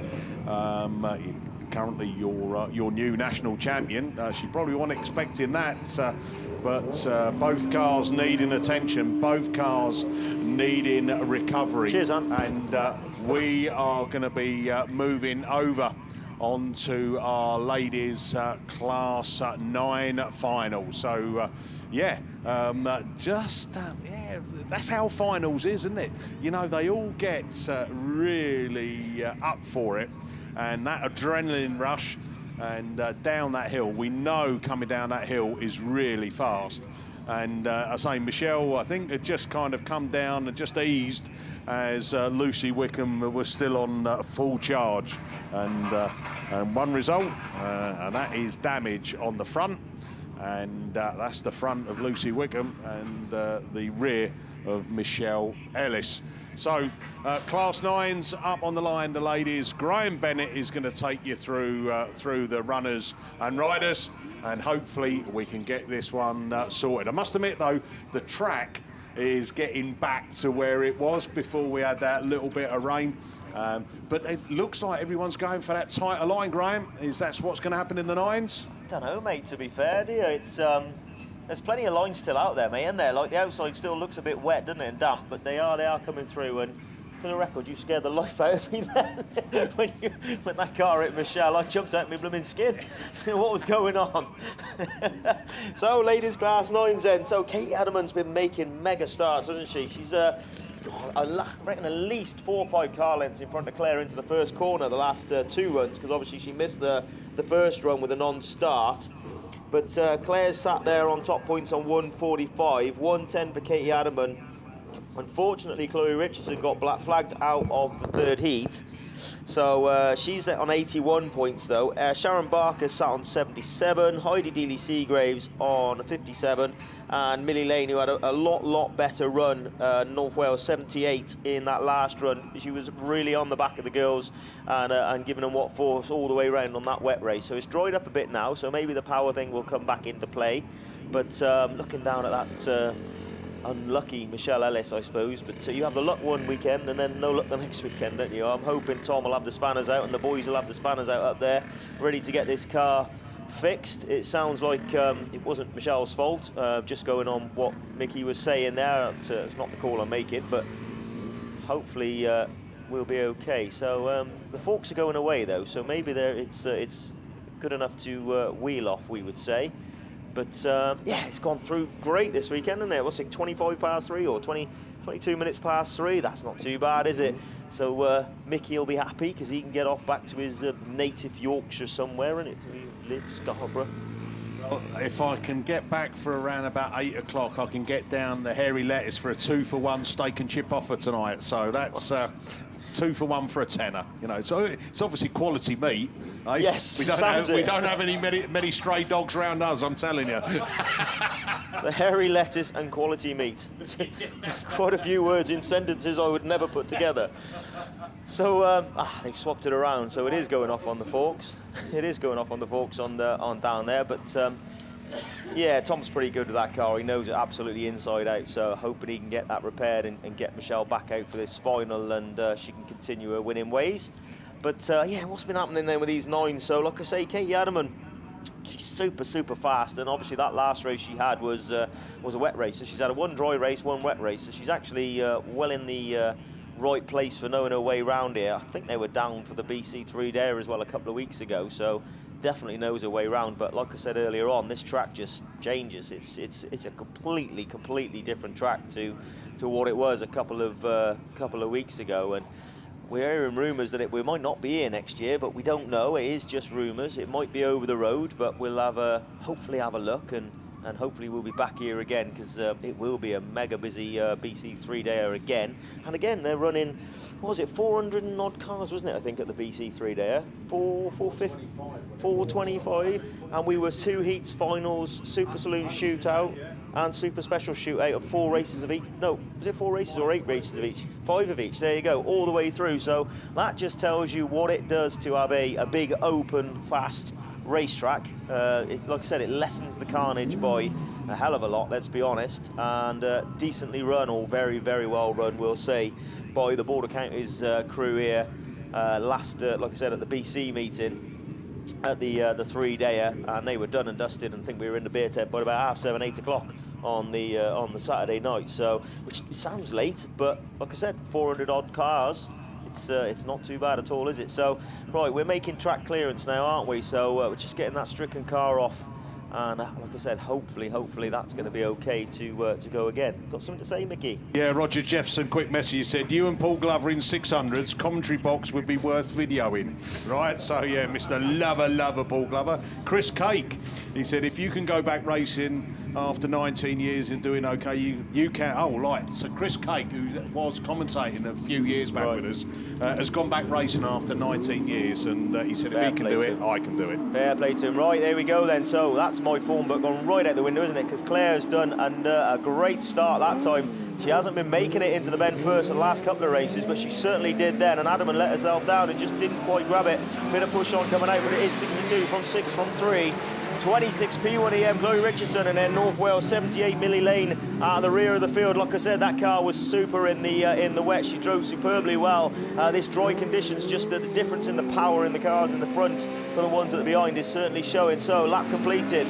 Claire Horner, she doesn't make many mistakes, does she, at M62. Y6 there, Katie Adaman, a little bit of push on from Richardson in P1EM. See, he did that. Dee Seagraves here in ARC3, and then Sharon Barker trying to go around the outside, and again, Millie Lane just keeping up the rear, but I'm not sure what happened to Trotty earlier on in Heat 2. Obviously, she's not been out to end of yesterday or today, but M62 then, making her way around, and Y6, she'll be annoyed she didn't quite make that start this time. Richardson in P1EM, ARC3, Evesham 26, and MW78 staying the same then, so down the back straight they go. The gap is sort of staying somewhere near where it is. Claire just backs it off a little bit going in, gets herself square and gets off going again, gets the power of that Duratec down on the floor, and again Duratec in the following car as well, coming down in Y6. So P1EM, ARC3, couple of Vauxhalls I think there, not sure what that is, I think that's another Vauxhall there in Evesham, and definitely one at the rear. So into the top corner they come. This is for the final time then, last lap flag, shall we say. M62, York 6, Katie Adaman. Then we got Chloe Richardson, who's going to pick up some good points here in P1EM. ARC3, Dealey Seagraves, 4th place. Sharon Barker dropped back a fair bit there in Evesham 26. North Wales 78, still doing well there, back there at the rear of the field at the moment. But your race winner and your Bash Round 4 winner is M62. Happy with that. Y6, Katie Adaman in 2nd place. Chloe Richardson's going to pick up that 3rd place in P1EM. ARC3 takes the 4th. Sharon Barker, Evesham 26, and North Wales 78. Millie Lane then just taking that, I think I called her Millie Phipps, sorry, I meant Millie Lane. She takes that last place in the Class 9 and manages to get some points for her overall BAS trophy, BAS result, sorry, should we say. So what have we got on the line now? Class 6 then, so that's got to be old TJ Hooker, isn't it, who's just walking out the door as he does. So, sweet talking his missus, is he? Go and put the tea on, love, we won't be long. So yeah, Class 6 is going to be ready, and Tim's just, as we say, making his way back in, and it looks like we got track clearance. Tim's, you're away. Yes, thank you, mate. Okay, away we go then. Ladies Class 6s, Elite Racing Transmissions. Of course, your very kind sponsor. And it's Sophie Lewis it is, the second qualifier. Oh, we've got somebody going walkabout, that's Sarah Howard in York 77. But she rejoins the Class 6 field. But Sophie Lewis it is then in Type 36 from St Neots 96. That's Maddie Tilson from PAC 70. That's going to be Chelsea Jones, and where's your top point scorer in this one? That's Ella Bailey, not out in the final. Obviously, you might have problems with the car, but 36, no problem for Sophie Lewis. St Neots 98, PAC 7, and PAC 70 rather than the Type PAC machine, and Sarah Howard in York 77. But Type 36 it is. Sophie Lewis once again is going to bring the field around towards us. Problem for Sarah Howard, she's stranded over the far side, but she's far enough out of the way so we can continue to get this race to a conclusion. St Neots 96, Tilson now running second for PAC 70, Chelsea Jones, and Karis Thomas in Typhy 66. So round towards us once again to complete another lap of this Monkland Raceway. Typhy 36, St Neots 96, PAC 70 and TA 66. That's your race order as the 66 machine just clips a few cones and goes down that far side chasing the PAC 70 machine of Chelsea Jones, but nobody is heading your race leader, and one to the last lap for the Sophie Lewis machine, Type 36, St Neots 96, PAC 70 and Type 66 round out the race order. But into the top turn for the final time, and Sophie Lewis in Type 36 comes across the line. They champ this weekend. Type 36 takes it. St Neots 96 of Maddie Tilson takes second. Chelsea Jones picks up third ahead of Karis Thomas in Type 66. So obviously no Ella Bailey in this one, which I say it's a shame. She's top point scorer and always top of the shop. And of course we lost Sarah Howard in York 77. So that's Class 6s, ladies, done and dusted. So we're going Super Saloon mode of the female variety. So over to Mickey. Yeah, thanks very much, TJ. We are with Ladies Super Saloons. Max Sport, our series sponsors. And it brings out Rhiannon Smith, South Somerset 36, 145 points, 2 seconds and a first. Gets her to pick her grid, and it looks like she's gone for grid 2 or 3 from where I am. Pennine 37, and there we go. I'm just looking down on the telly. Have a look there, Mickey. Right, so PAC 53 of Michaela Dance is out of 1. Then we go down into Rhiannon Smith. Alongside her is Lindsay Allen, and Lindsay was second highest points scorer. Then we go to Julie Hawthorne, Fernie Ho, Sue Harris, Kirsten Bartlett. Then we go over to Macy Carling Grasby, and then Nicola Gibbs on that Hereford 44. So that's how they're all lined up. Who's going to get the best of the starts? Is it that middle grid? Well, I'm not sure. Grid 1 and 2. We're soon going to find out. Bungee lifts. Let's go racing. Ladies Super Saloons. Macy Carling Grasby's got a flying start in Mallow 2, but there goes Kirsten Bartlett Rhiannon Smith in the South Somerset 36. She finds the space and leads them down the hill. Macy Carling Grasby goes with her from Michaela Dance in a PAC 53. Lindsay Allen is trying to find one, and Kirsten Bartlett's popping wheelies and on the grass, but she's got it back going again, so we're all right. We're going to keep on running. So here we go, Rhiannon Smith then. Can you hold on to it because you're under pressure now? Macy Carling Grasby, Michaela Dance from that Lindsay Allen machine. Allen looks for the tight line up the inside there. Julie Hawthorne, Fernie and Radford 176. Nicola Gibbs and then Sue Harris and then Kirsten Bartlett, who's a long way back after that spin out or coming out of the crown of the bend between 3 and 4, but down the hill. Woohoo! South Somerset 36. Rhiannon Smith it is then, trying to keep a tight line there as Michaela Dance is having a little nibble up the inside of Macy Carling Grasby. Grasby back on the power, holds on to that second place. Lindsay Allen then looking to get up close and personal, but they're all slowing it down and trying to keep that tight line, aren't they? It's going to be difficult unless you're going to be really brave and go round the outside But at the moment, Rhiannon Smith has got the control of this final as she brings it up that opening straight. Mallow 2 goes with her of Macy Carling-Grasby. Then we drop back down into Michaela Dance, PAC 53, and then that next machine that's going to show is Lindsay Allen in Pennine 37. 1, 2, 3, 4, as you were. Julie Hawthorne-Fernio, your reigning national champion, running in 5th place. Nicola Gibbs in Hereford 44. Sue Harris Bradford 140, and South Somerset 2. Kirsten Bartlett. Right, let's go back to the lead 4 as they come round. It's checkered flag and taking your Class 7 run the final. It's Rhiannon Smith from Macy Carling-Grasby, Michaela Dance, Lindsay Allen, Julie Hawthorne-Fernio, Nicola Gibbs, Sue Harris in Bradford 140, and Kirsten Bartlett in South Somerset 2.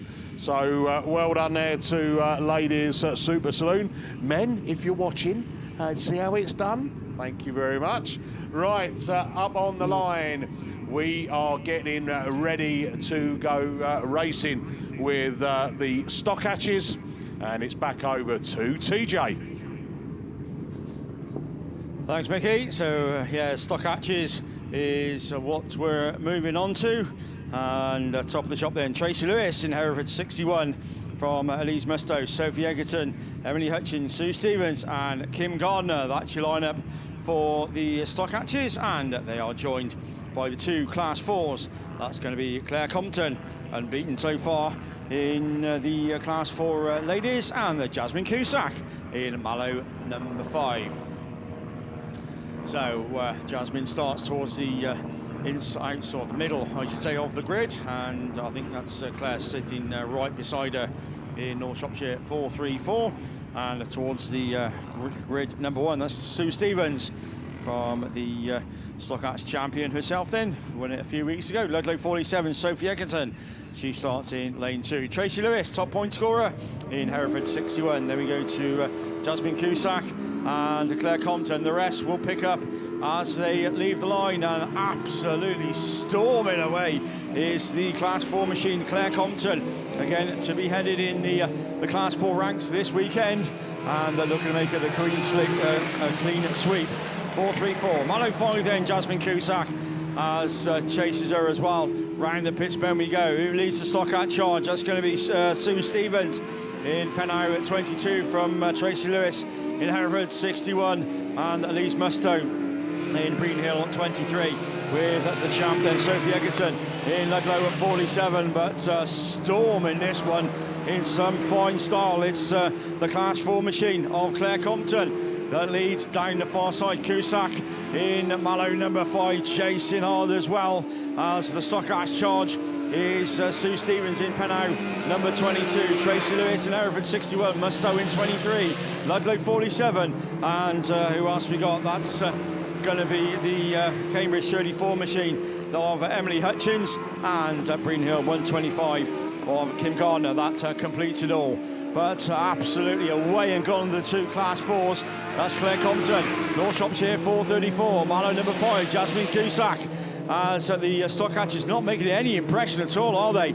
As Tracy Lewis though looks up the inside as Sue Stevens going down the hill and round the pits turn. Once again, Egerton looking up the inside as well. They're having their own battle in the top 3 as Stevens just drops a place, but on an absolute mission onto the last lap then, the Class 4 machine of North Shropshire 434, Jasmine Cusack in Mallow number 5 with Tracy Lewis, Musto and Egerton in the stock hatch charge as they come by for the penultimate time. CA 34 and Penhow 22, but it's 4 from Compton. North Shropshire 434 takes it. Jasmine Cusack takes a good second in Mallow number 5.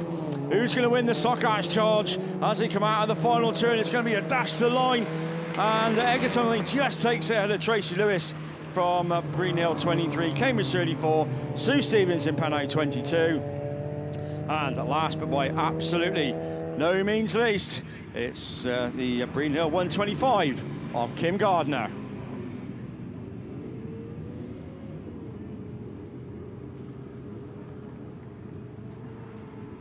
So that's complete stock hatches and Class 4 ladies, and well done to the Ludlow 47 machine, Sophie Egerton, and well done to Trace as well in Hereford 61. See, down the car does go quick. It's Trace, I think, test drives it better than you, to be honest. So there we go. Right, we're going to leave it at that. We're going back to, or going on to ladies class 2. Over to Finn.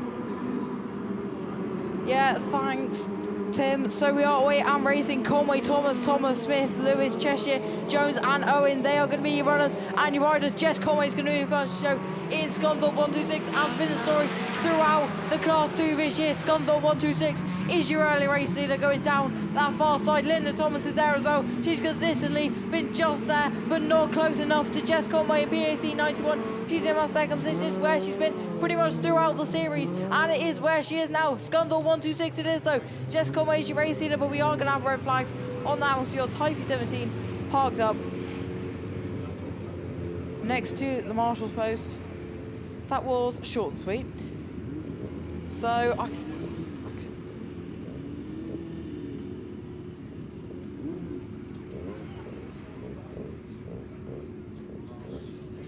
can see Graham preparing himself, just trying to sort out some sheets and paperwork.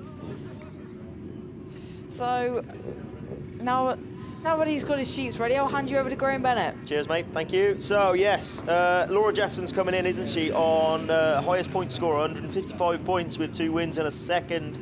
Claire CHW, she's there on 146. Elle Lookwood and Shoned Thomas are tied on 145. Jen Houlihan's here on a 136. Sandra Jones C10 is on a 128. Shelby Almond ARC 17 on a 119. And Emily Hall R411. She'll be glad she's made it through to the final. She was a little bit worried earlier on.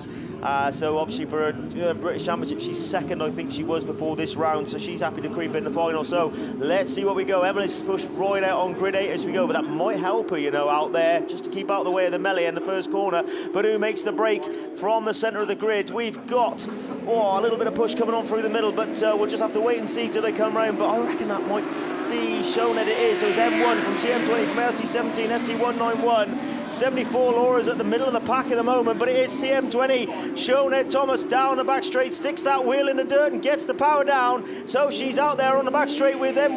Claire Williams Horner out on the centre in second place then. So it is CM20 from M1, the LC17, SC191, and then we got a bit of a rub-in, 158 and C10. And F411 and Laura at the back of the field as we speak. Down the back straight they go then. CM20, she's there and pitches it into the top corner. Sits in nice and tidy. Round there, just keep your head, young lady. CM20 then from M1, ARC17, SC191, 1WW158, C10, S74Y, R411 at the rear of the field. Down the back straight we go. Pulling a couple of car lengths out. She was devastated with her missing the final at Nationals a couple of weeks ago, but she's certainly pulling out the bag now. CM20 then Shoned Thomas then from M1, ARC17, SC191, Lockwood from C10, S74Y and WW158. We're going up the back straight. She's 10 car lengths clear, CM20 into the top corner. This is going to be for the last lap flag. Come on, Shoned Thomas. I'm not biased in any way. CM20 from M1, ARC17, SC191, C10, S74Y, WW158, R411 down the back straight. She goes. CM20 then into the top corner for the final time. She's going to come round. She's going to win her first BAST final. CM20 takes the win. Shoned Thomas. Melton 1 in second. LC17, SC191, C10, S74Y, R411 picking up last place. Wow. Well done, Shoned Thomas. Super proud car builder there. Fantastic drive. Really enjoyed that. Sorry. Yeah, sorry, I probably went a little bit overboard there, but it means a lot to see a young lady who puts so much time and effort into, well, her dad does, puts all the effort into the car, but she absolutely loves her racing, loves this sport, and she's absolutely on it. What's the matter, Gareth? I've always said she's a better driver than Kerwin was. Yes, 100%. Yeah, 100%, yeah. Right, what we got later then? Thrin, is this your threes, buddy? Yeah, not biased in any way.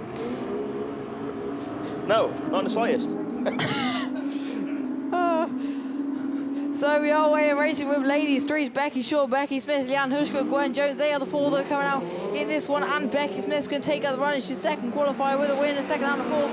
But she's not going to make it a win right now. But Becky Shaw has something to say about that in Border Counties 111. Looking all the way around the outside. That'd be a really good move. But Smith's on the inside, going down that far side. North Shore to 334, side by side with 111. The two Beckys going side by side. Oh, Becky Smith gets it all kinds of sideways. Nearly takes out every cone in existence. But it is Border County's 111 now. Becky Shaw getting herself away from Becky Smith in North Shore to 334. Leanne Hushka in Solway 170. And Gwen Jones in Carmarthen 7. They are your runners and your riders. Border County's 111 though down the far side. She is your race leader, sorry.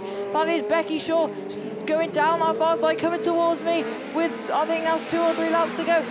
Border County 111, Becky Smith in North Shore to 334, Leanne Hushkin, Solway 170, and Carmarthen 7, that is Gwen Jones. They are your runners and your riders. They are going out in to play in this one, but it is Border County's 111 going through that top corner. It is Becky Shaw, Becky Smith. She's been leading the bus throughout, but it came into round 3 leading. She came out, I think she's second now, and she came in second in the standings, and now she's gonna fall even further behind if this stays.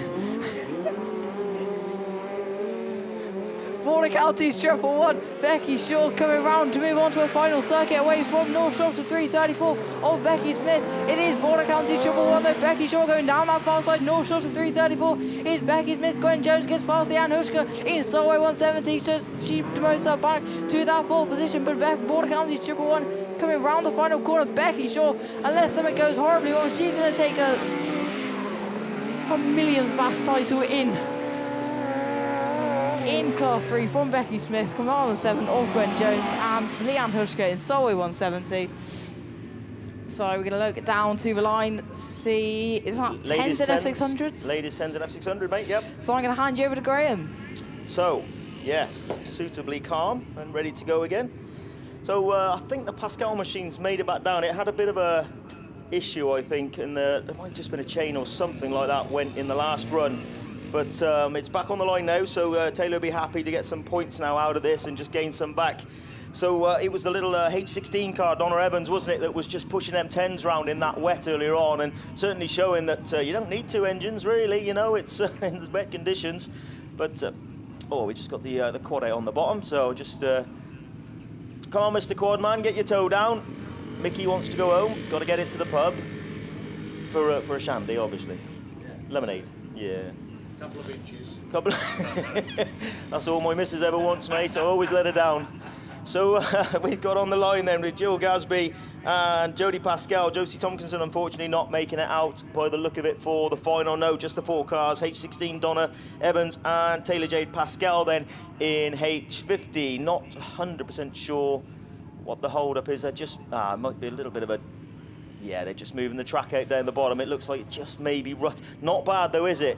4 and 3/4 days of racing, and now we're just having to move the cones out just to go around that bit of a rut in that bottom corner. So fair play to the track crew here. Maybe helped a little bit as well by the bit of rain. It just helps keep the surface a bit smoother, doesn't it? Because you're sliding all over rather than digging in. But no, fair play to them. They just moved it out round that bit of a rough spot. And hopefully there's not many races left, Mickey, to be fair, is there? Was it 6, 7 races maybe, I think? And yeah, and then we'll be all on our way home and praying for 2 weeks' time so we can do it all again. Hopefully, like I said, Joan Bevan was earlier on, so yeah, she's trying to get the weather right. She's been out praying on her mat, ready to make sure that we're all ready for a couple of weeks' time and the sun stays out. Don't forget it closes at 9 o'clock on Tuesday for BAST registration, no exceptions. Right then, yellows are up then. Man's going to do his pirouette on the top corner. And who's going to make the jump? So E1 then gets the start out of it. H250 there behind her. H16 just a little bit behind there. And H50, Taylor Jade Pascal will be your first of your F600. So into the top corner they go then. She's going to pick up some points this weekend, isn't she, in Evesham 1. So it is Grasby from H250, from H50, from H16. And again, the little F600's not a million miles away, is it, to be fair? Down the back straight they go then. Jill Grasby in Evesham 1 stretches away a little bit now from H250. In the meantime, H50, Taylor Jade Pascal just pulls up on her mother there in front of her. So a bit of bragging rights there in the Pascal family. Evesham 1 then from H250. Come on, Titch, H50. Get yourself up there. H16 H16 then, Donna Evans. Obviously, it's a bit drier now, so, you know, as good as she was in the last heat, and a fantastic drive it was in the wet, she's just struggling a bit now with a lack of pace on the dry weather. But Evesham 1 then, just a little bit drifty there in Evesham 1 coming out, but she's still in control. H250, and in the meantime, H50 is trying to catch up with her. Here's Titch in H50 down there, and then obviously Donna Evans, like we say, just bringing up the rear in 4th place. So down the back straight they go. Then Evesham 1 into the top corner then. Another lap going to be completed for Jill Grasby. She'll be happy with her weekend, won't she? She's sat under 145 points as we speak. Evesham 1, H250 in 2nd and H50 in 3rd. And like I say, Donna Evans at the moment just bringing up the rear. So we're going down the top corner for ultimate time. We've got another lap to go when they come back round. So keep it tight and tidy, Jill. No need to do anything. You'll pick yourself up good 55 points. In the meantime, though, H250's got a little bit of push on. Titch sniffs a little bit of glory here just to take one over her mother. H250, H50, and H16. Donna Evans at the rear of the field down the back straight she goes. Then Jill Grasby, Evesham 1, completely untroubled in this race. Made it look easy, didn't she? She's going to take BAStv round 4 win in Class 10 for her. Evesham 1 then. Jill Grasby takes the win. H250 does hold on to that 2nd place from Titch in H50. And H16, Donna Evans then picks up 2nd place points for the F600 and 4th in the race. So it looks like we're going back Class 10 racing. So I'm nearly done on all my races. This, I reckon, is my last race of the weekend. So just a big thank you from me for putting up with us and listening to my dribble all weekend. I've really enjoyed it, and the team here, we've had a right crack this weekend. Let's be honest, it's been great, and I'm really looking forward to coming back. I'm acting like this is going to go straight through, Mickey. You can see that, can't you? It's a perfect race, straight through. Here we go then, Class 10. Come on, you boys. Let's see what you can do. Liam Evans is the fast starter from the inside, isn't he? Tyrone Cusack's alongside him, and it is them two that's somewhere near it. Afson 21 just on the inside. Tinker's got it fixed, unusually sticks it in. Liam Evans gives it a bit of the wheel, but manages to pull it right straight. And Afson 21 on the inside, but it is. Oh, Bennett didn't have a wheelie, did he? So he is in amongst it. Oh, a cone there for Afton 21 on the inside. Adam Walters, where are you? You're back in about 5th or 6th, so you need to get your butt into gear. But Cusack obviously blew that water hose off in that last run. He's at the back of the field at the moment. Come on, Tyrone, get yourself up there. Afton 21 then from NS3, from Afton 62, Y40 LC1, MA25G 39D into the bottom corner then at the back straight. So it looks like we lost Hornshaw, didn't we, out of the rerun. Obviously for that start line melee, but it's the man who's your national champion. Got a bit of push on. Liam Evans ain't going to want to see that too many times, and he'll take the opportunity. Tinker through Y40 into 2nd, and then young Bennett there pin 2 4th, and Cusack's trying that inside line, upside LC1. Adam Waters at the rear of the field as we speak. Down the back straight we go then. Afton 21, he is your current national champion, in case he's not told you. Still gets that bit of push on, but equally so does Y40. NS3 though, he's trying to be tight and tidy. Somebody's got a black. Somebody's got a black, and I didn't see it, but it looks like it might be George Young. So that changes everything, doesn't it? Because it means that NS3, Liam is going to look to be set for 4 wins over this weekend, because he's coming round now onto his last lap flag. North Shropshire 3, Tinker Y40, and it may be it's the tube that's gone this time. He's managed to keep it out. We are on the last lap flag.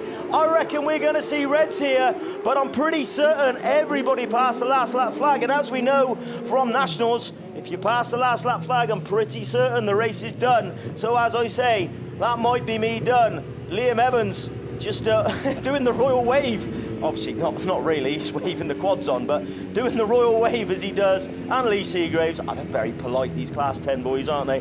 They'll sit there, the motors are at 100 degrees, but they don't mind. It's all right, Liam, you were on your last lap flag.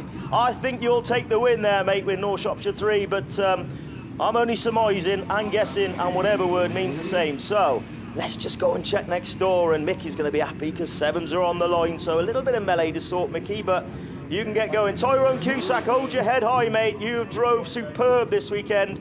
Don't put your helmet on. You can hear us. I know you can. You've done a really good job, mate, and I'm hoping that you are the cause of the stoppage, so we'll have to just wait and see what happens. Taking a result, Liam Evans, 4 out of 4. Welcome back, my friend. NS3 takes the win. Unlucky for George Young, not really sure what happened. I don't know why the black was produced for him, but Wes Tinker Appleton 62, ARC 1. We'll just try and get a run through then. I'll just nip next door and just see what the official result was. You carry on, Mickey, your Class 7s. Oh, thanks very much, Graham. Well done, mate. Yeah, Max Sport, our series sponsor. Class 7, take 2, brings out Phil Cooper, ARC 6, Archie Bentley, Border County 7, Cumdy 9, Cameron Mills, Cumdy 9 was leading it, wasn't he? So Cameron was, oh no, red flags, you're joking. But yeah, you're going to have to do it all again. Excluded is Andy Holby out of the middle of the pack in Scunthorpe 61. There was a little bit of contact with there and then a little bit of climbing, mounting. Misses, yeah. Scunthorpe 383, Dan Johnson, Senna Proctor, Andy Jefferson and Ellison. I think we've got a confirmation of the result. Yeah, we have, mate, yeah. So Atherstone 21 was gained position after hitting a cone, so that was the unfortunate reason he had a black flag. But your official result is NS3 takes the win, Tinker there, Y40 in second, Lee Seagraves doing no harm to his championship, ARC1 in third, and G39D, Adam Walters picking up that fourth place, so he takes the trophy home after his efforts this weekend. Appleton 62 was your only your last finisher is Luke Bennett. So well done, boys, fantastic racing. And once again, thank you, gents, for letting me come in here this weekend. I thoroughly enjoyed it, and I look forward to seeing you all at South Wales. Yeah, thanks very much, Graham. Great effort there, and we are getting ready to go racing with the men's Super Saloon. It's the rerun of the final. We got a little bit round the track, didn't we? But we've got it all to finish now, and we will take it to finish, I'm sure. Archie Bentley was on the pace again when he Border County 7. He was chasing down that Cooper machine. Cameron Mills, though, was the one that was leading it. But it all had to be sorted out coming into that first corner, and the bravery, fortune favours the brave, as they say. Dan Johnson not far behind. Senna Proctor was up there in the mix, and I say these cars are all capable of winning. And when you look at all of the guys that have made the final, every one of them at some point had a win this weekend. So that's the quality that's in this top 7 remaining cars.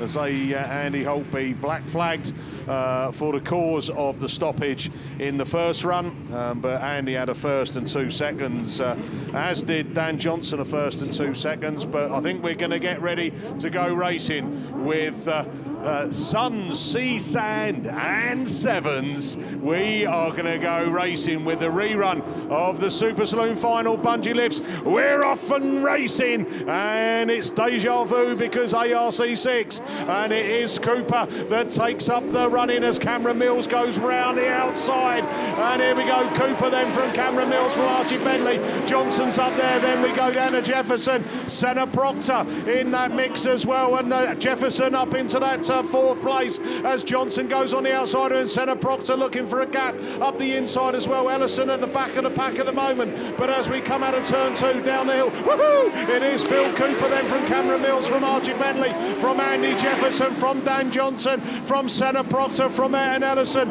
as they're coming down that round up that hill again for another time of asking. Still the ARC6, it's Andy the Phil Cooper machine, can he hold on to it? Can that Cameron Mills machine apply the pressure? Mills looks for a gap up the inside as they come down turn 3. Cameron Mills and Cooper side by side as they come out of Stargate turn. Up the back straight, the opening straight they go. It's Cameron Mills now, takes up the running. Cooper drops back in the second place. Archie Bentley going for it as well. He's in that third place. Jefferson running in fourth place. And Cooper looking to apply the pressure. And Phil Cooper looks to come up the inside. Mills is back on the prow. And up that opening straight they go from Bentley running third. Then it is that Jefferson machine as they go through. Dan Johnson and Senna Proctor and Aaron Ellison. But down the hill, one more lap to go on this one. Cundy 9, Cameron Mills then from Cooper, from Archie Bentley. Bentley not too far behind. Cooper's within touching distance from Jefferson in fourth place. Up into turn 1 for the final time of asking. They're slowing it down. Cooper's going for it. Cooper's gone for it. Andy Cooper from Archie Bentley, from Cameron Mills, from Jefferson, Senna Proctor, Dan Johnson and York 14. And Ellison, now, if you were a gambling man, you would have won a fortune on predicting the change in that result. Wowee. Brilliant stuff. Well done there. It was well worth the wait for the rerun. Brilliant stuff. And wow, can't believe it. What a win there. Cooper, Bentley, and then Mills. And do you know what? That's how it was on my sheet of where it was. Cooper, Bentley, Mills. That's how the final finished off. And well done there to Andy Jefferson, Scarborough 70, picking up the final pot. Right, here we go then. We're back with ladies class 5. It's a rerun for them. It's Nicola Jesse, York 44 then. Takes them up the hill. Sarah Bateman in the snake comes out of that turn 2 into that second place as the Sandra Jones Kundi 31 from Sarah Chilvers, the daughter of the man who had the Tashma shaved her off and myself look younger. Round she comes into that 4th place. Lindsay Pittman in South Somerset 7, then that Lynn Olsen machine. And then the, she's got it back out. Well done, Michelle Ellis, and she was a bit battered from behind, but she was all right, I'm telling you, as York 44, as Nicola Jesse takes it round that turn, Stargate turn. Up the hill she goes then, Cumdy 31, Sandra Jones, and here comes the snake, sliding up the inside in that Stroud and District 45, Sarah Bateman then, running in the second, no she's not, Sandra Jones is back at her, up into that second place, Sarah Chilvers in 4th place, then it is the Pittman machine, oh, and Lindsay Pittman now finds her way up the inside of Sarah Chilvers, Chilvers left the door open there, then that's Olsen, and then Michelle Ellis in that final place, but round we come, it's still York 44, Shimon, it is the Nicola Jesse machine, she hasn't been beaten all weekend, and on this form she's going to take the Class 5 ladies final. Sandra Jones goes with her, they're pulling away from the pack, and it's with the Sarah Bateman machine running in 3rd, 4th is Lindsay Pittman, South Somerset 7, then with the Chilvers machine 46, then Carmarthen, and then Michelle Ellis, one more lap to go down the hill. Woohoo! Final time of asking, it's York 44, Nicola Jesse, Cumdy 31, Sandra Jones, Stroud and District 45, the snake of Sarah Bateman, Lindsay Pittman, South Somerset 7, then Yorkshire Dales 46, Sarah Chilvers, Carmarthen 47 is the next to show as they come round, but put your hands together, Nicola Jesse, Class 5, Bass Round 4 champion. Oh, I'll tell you what, Sandra Jones and Bateman near enough side by side. Lindsay Pittman in the final trophy place. Then we go down to Chilfers, Olsen and Michelle Ellis. Right, that is it. That is Mickey B done and dusted for another round. So thanks very much. Up on the line, we are going over for ladies class 2s. That's going to be over to Finley Shepherd. I'll see you in a couple of weeks' time. Thank you very much. Yeah, thanks, Mickey. We'll all see you at South Wales. So I think, if I'm not wrong, I think this is the last race of the day. Ladies 2s. On the line, Scunthorpe 126, Jess Conway unbeaten throughout the heats. Linda Thomas, PAC 91, she had 2 wins and a 5th. Ivy Again 14, Ricky Thomas, she had a 2nd, 3rd and a 4th. Gabby Smith, she had a 2nd, 3rd and a 4th as well. Courtney Lewis, she had a win, a 4th and a 5th. Hannah Cheshire, Breedon 12, she had a 2nd, a 3rd and a 6th. Laura Ellen Jones, she had 2 seconds of black flag in Tyre 17. North Wales 151. The GS7 is the last one to mention, but we're already down into the bottom turn. Scunthorpe 126 it is. Jess Conway winner reign ever ending. Scunthorpe 126. She's beaten every other driver. She's unbeaten throughout the BAStv so far. She's 4 rounds she's done without being beaten. Scunthorpe 126 it is. That is Jess Conway. She's your race leader going down into the turn. Into the bottom turn away from Tyre 17. Swansea 2. They are your 1, 2 and your 3 going down that far side. North Wales 151 is there as well. That's Jess Owen. She is going to be taking up that last trophy position for the moment, but it is Scunthorpe 126. She is your race leader away from Tyre 17. That is Laura Ellen Jones. She's just holding up that 2nd position away from Swansea 2. Courtney Lewis, North Wales 151 of Jess Owen, and Scarborough 249 of Gabby Smith. They are your runners and your riders. Not forgetting Breedon 12 of Hannah Cheshire, but we look back to the front stretch advantage. It is Scunthorpe 126, Jess Conway. She is your race leader coming round the final, round the last corner She's got, I think, 2 laps to go now. Scunthorpe 126 it is. Tyre 17, Swansea 2. North Wales 151, Scarborough 249, Breeden Hill 12, and PAC 91. Oh, Linda Thomas. They are going to be the runners, and the riders going down that far side. Scunthorpe 126, so it is. It's Jess Conway. She's going around the final corner. She's going to move on with 1 lap to go. Swansea 2's round. Courtney Lewis. Such heartbreak, but it is Tyre 17 just leading the chase to Scunthorpe 126. Jess Conway it is going down that far side. Tyre 17, North Wales 151, and Gabby Smith in Scarborough 249, Breeden Hill 12, Swansea 2, and PAC 91. Linda Thomas, she's on the back now, but we're going to crown once again Scunthorpe 126. Jess Conway remains unbeaten. Tyre 17, Laura Ellen Jones, Scarborough 249, Breeden Hill 12. North Wales 151, problems on board for Jess Owen and Swansea 2. Linda Thomas. Deary me, she was qualifying second. She's second in the BASt. She's all the way at the rear of the field in the final though. Whew.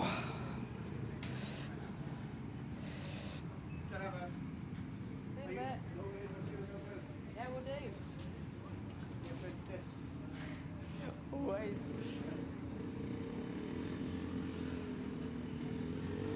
What a day of racing we have had, everyone, ladies and gentlemen. That Class 2 final was a cracker. It's always a cracker, but it always seems to be Jess Conway coming out on top in Scunthorpe 126, sorry. She's done it again. I don't know. I think it's probably a Ross Thompson thing, but I do wonder if has anyone ever been unbeaten throughout the BASt? Never. Do you know that? I'm not entirely sure, actually, now I think about it, but... Oh yeah, I've just been summoned back in because I left you on your own. Just to close the meeting and thank everybody who's been watching at home. Thank you for joining us, if you've joined us all weekend, or whether you've just taken a few minutes out of your weekend to pop in and out and just keep up to date with the action here at BASt Round 4. Obviously, we head to Round 5 in just 2 weeks' time. That's obviously held down at Castlehyde Farm by the capable hands of the South Wales League. But yeah, we'll be back with you for a full-on 48 hours that weekend. But for now, thank you for joining us at home, and we'll see you in 2 weeks' time. No star, we're out. Yeah, thank you everyone, and I will see you at South Wales.